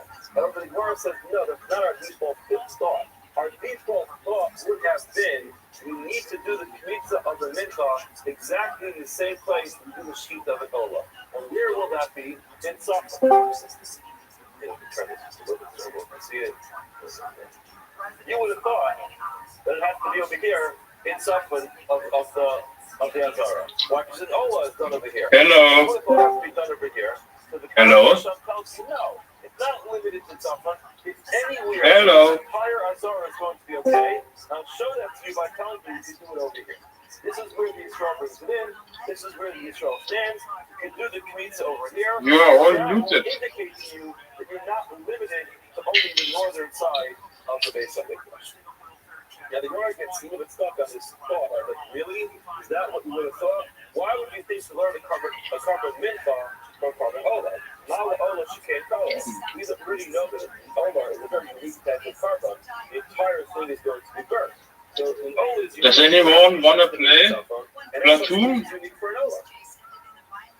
However, a carbon mincha, one thing is not burnt is there's a part of the shira and it's going to be eaten. The Gemara says, all right, you're right. It's not olah that would have made us think this, rather minchafas. I would have thought I learned that minchafas. Das ist lauter so Nachrichtenscheiße, das ist ja jüdische Propaganda-Scheiß, schau mal. Ja, da ist Self-Promotion, da ist er. Ja. I would have thought that I learned from Asham, because I think Asham has to be done in the northern side of the base of Mikdash. I think it's called Mikdash has to have the tweets in the northern side of the base of Mikdash as well. I says, no, I never would have thought that. Asham came and he done it. Schukroide. Wat heb ik gedaan? Wat heb ik aan? Spoor nou. just a grain cargo. Versus will be cool. So now you're going to all of Alter, tatsächlich. Israeli Newsman Affairs. Jewish Ethics and Moralities. So, da ist das Elfenwort, das I love me, cut you. Da gehen wir mal hier jetzt. Wo ist der hier? This is different. I never would have thought to compare a meal offering to any type of carbon. Any kind of carbon, which is an animal and has blood offering, is going to be unique. And therefore, I mean, will be different. Smart says, all right, so now let's try to figure out why we need this pasuk. Again, the bottom line is we have this pasuk that tells you to come out to Sham, and when Yisrael brings it in, the Kohen takes the comments from there. The question is, what is from there going to tell you? Option number one, that it must be the place where Yisrael is able to stand. Option number two, it tells you the entire Azara. Now, how do we know? It's just like that, because I would have thought how it says the Hikisha on his back, since part of the mitzvah process is that the Kohen removes the entire mitzvah from his back, he touches it up against the wall, and then says the hair, the men of the Kutzah should live. This comments, I would have thought just like the Haggasha, you have to touch it to the his back, it has to be the Karen Marabas brothers. So again, there was that garment over here, marriage over here, so that Haggasha is at this corner of the Mizbeach. I would think I'm to the Karen Marabas brothers. I would think that needs to be the Karen Marabas brothers from Ashkelon. The concept of the Torah Rishon says, no, it doesn't need to be here, it can even be over here. And that indicates to me that this entire area is going to be kosher for the Kmitza, but not to the exclusion of the Heichal, says Rabbi Lazar. The Heichal is definitely permissible as well. The reason why the Pasuk said to come back to Sham is to tell you would have thought you can only do it over there in this corner of the Mizbeach, because that's where you have to come to the mitzvah to the Mizbeach. But the Pasuk, no, you need to do it over here where Yisrael walks in. Mr. Rabbi? That's not a limitation to tell you only in that place. It's actually coming to include Mr. Rabbi, how are you? You would have thought only that part of the Mizbeach. No, you're actually with Yisrael comes to the mitzvah makers. Can you not hear? Now, it's fine for us to say you can also do it inside the Heichal. Amar Rabbi Yochanan. Rabbi Yochanan says, Shlamim sheshachta in the Heichal. Covered shlamim, which you shech inside the Heichal. Halacha is kasher, it is kosher. Shenema, for it says in the pasuk. The shachtu also pesach olam moed. You should check it at the opening. Kann er nur Wortschule? Was ist das? Welcome, schreibt mal Shalom. Shalom, Rabbi. Hello, Rabbi. Hello? Ika, prosnika.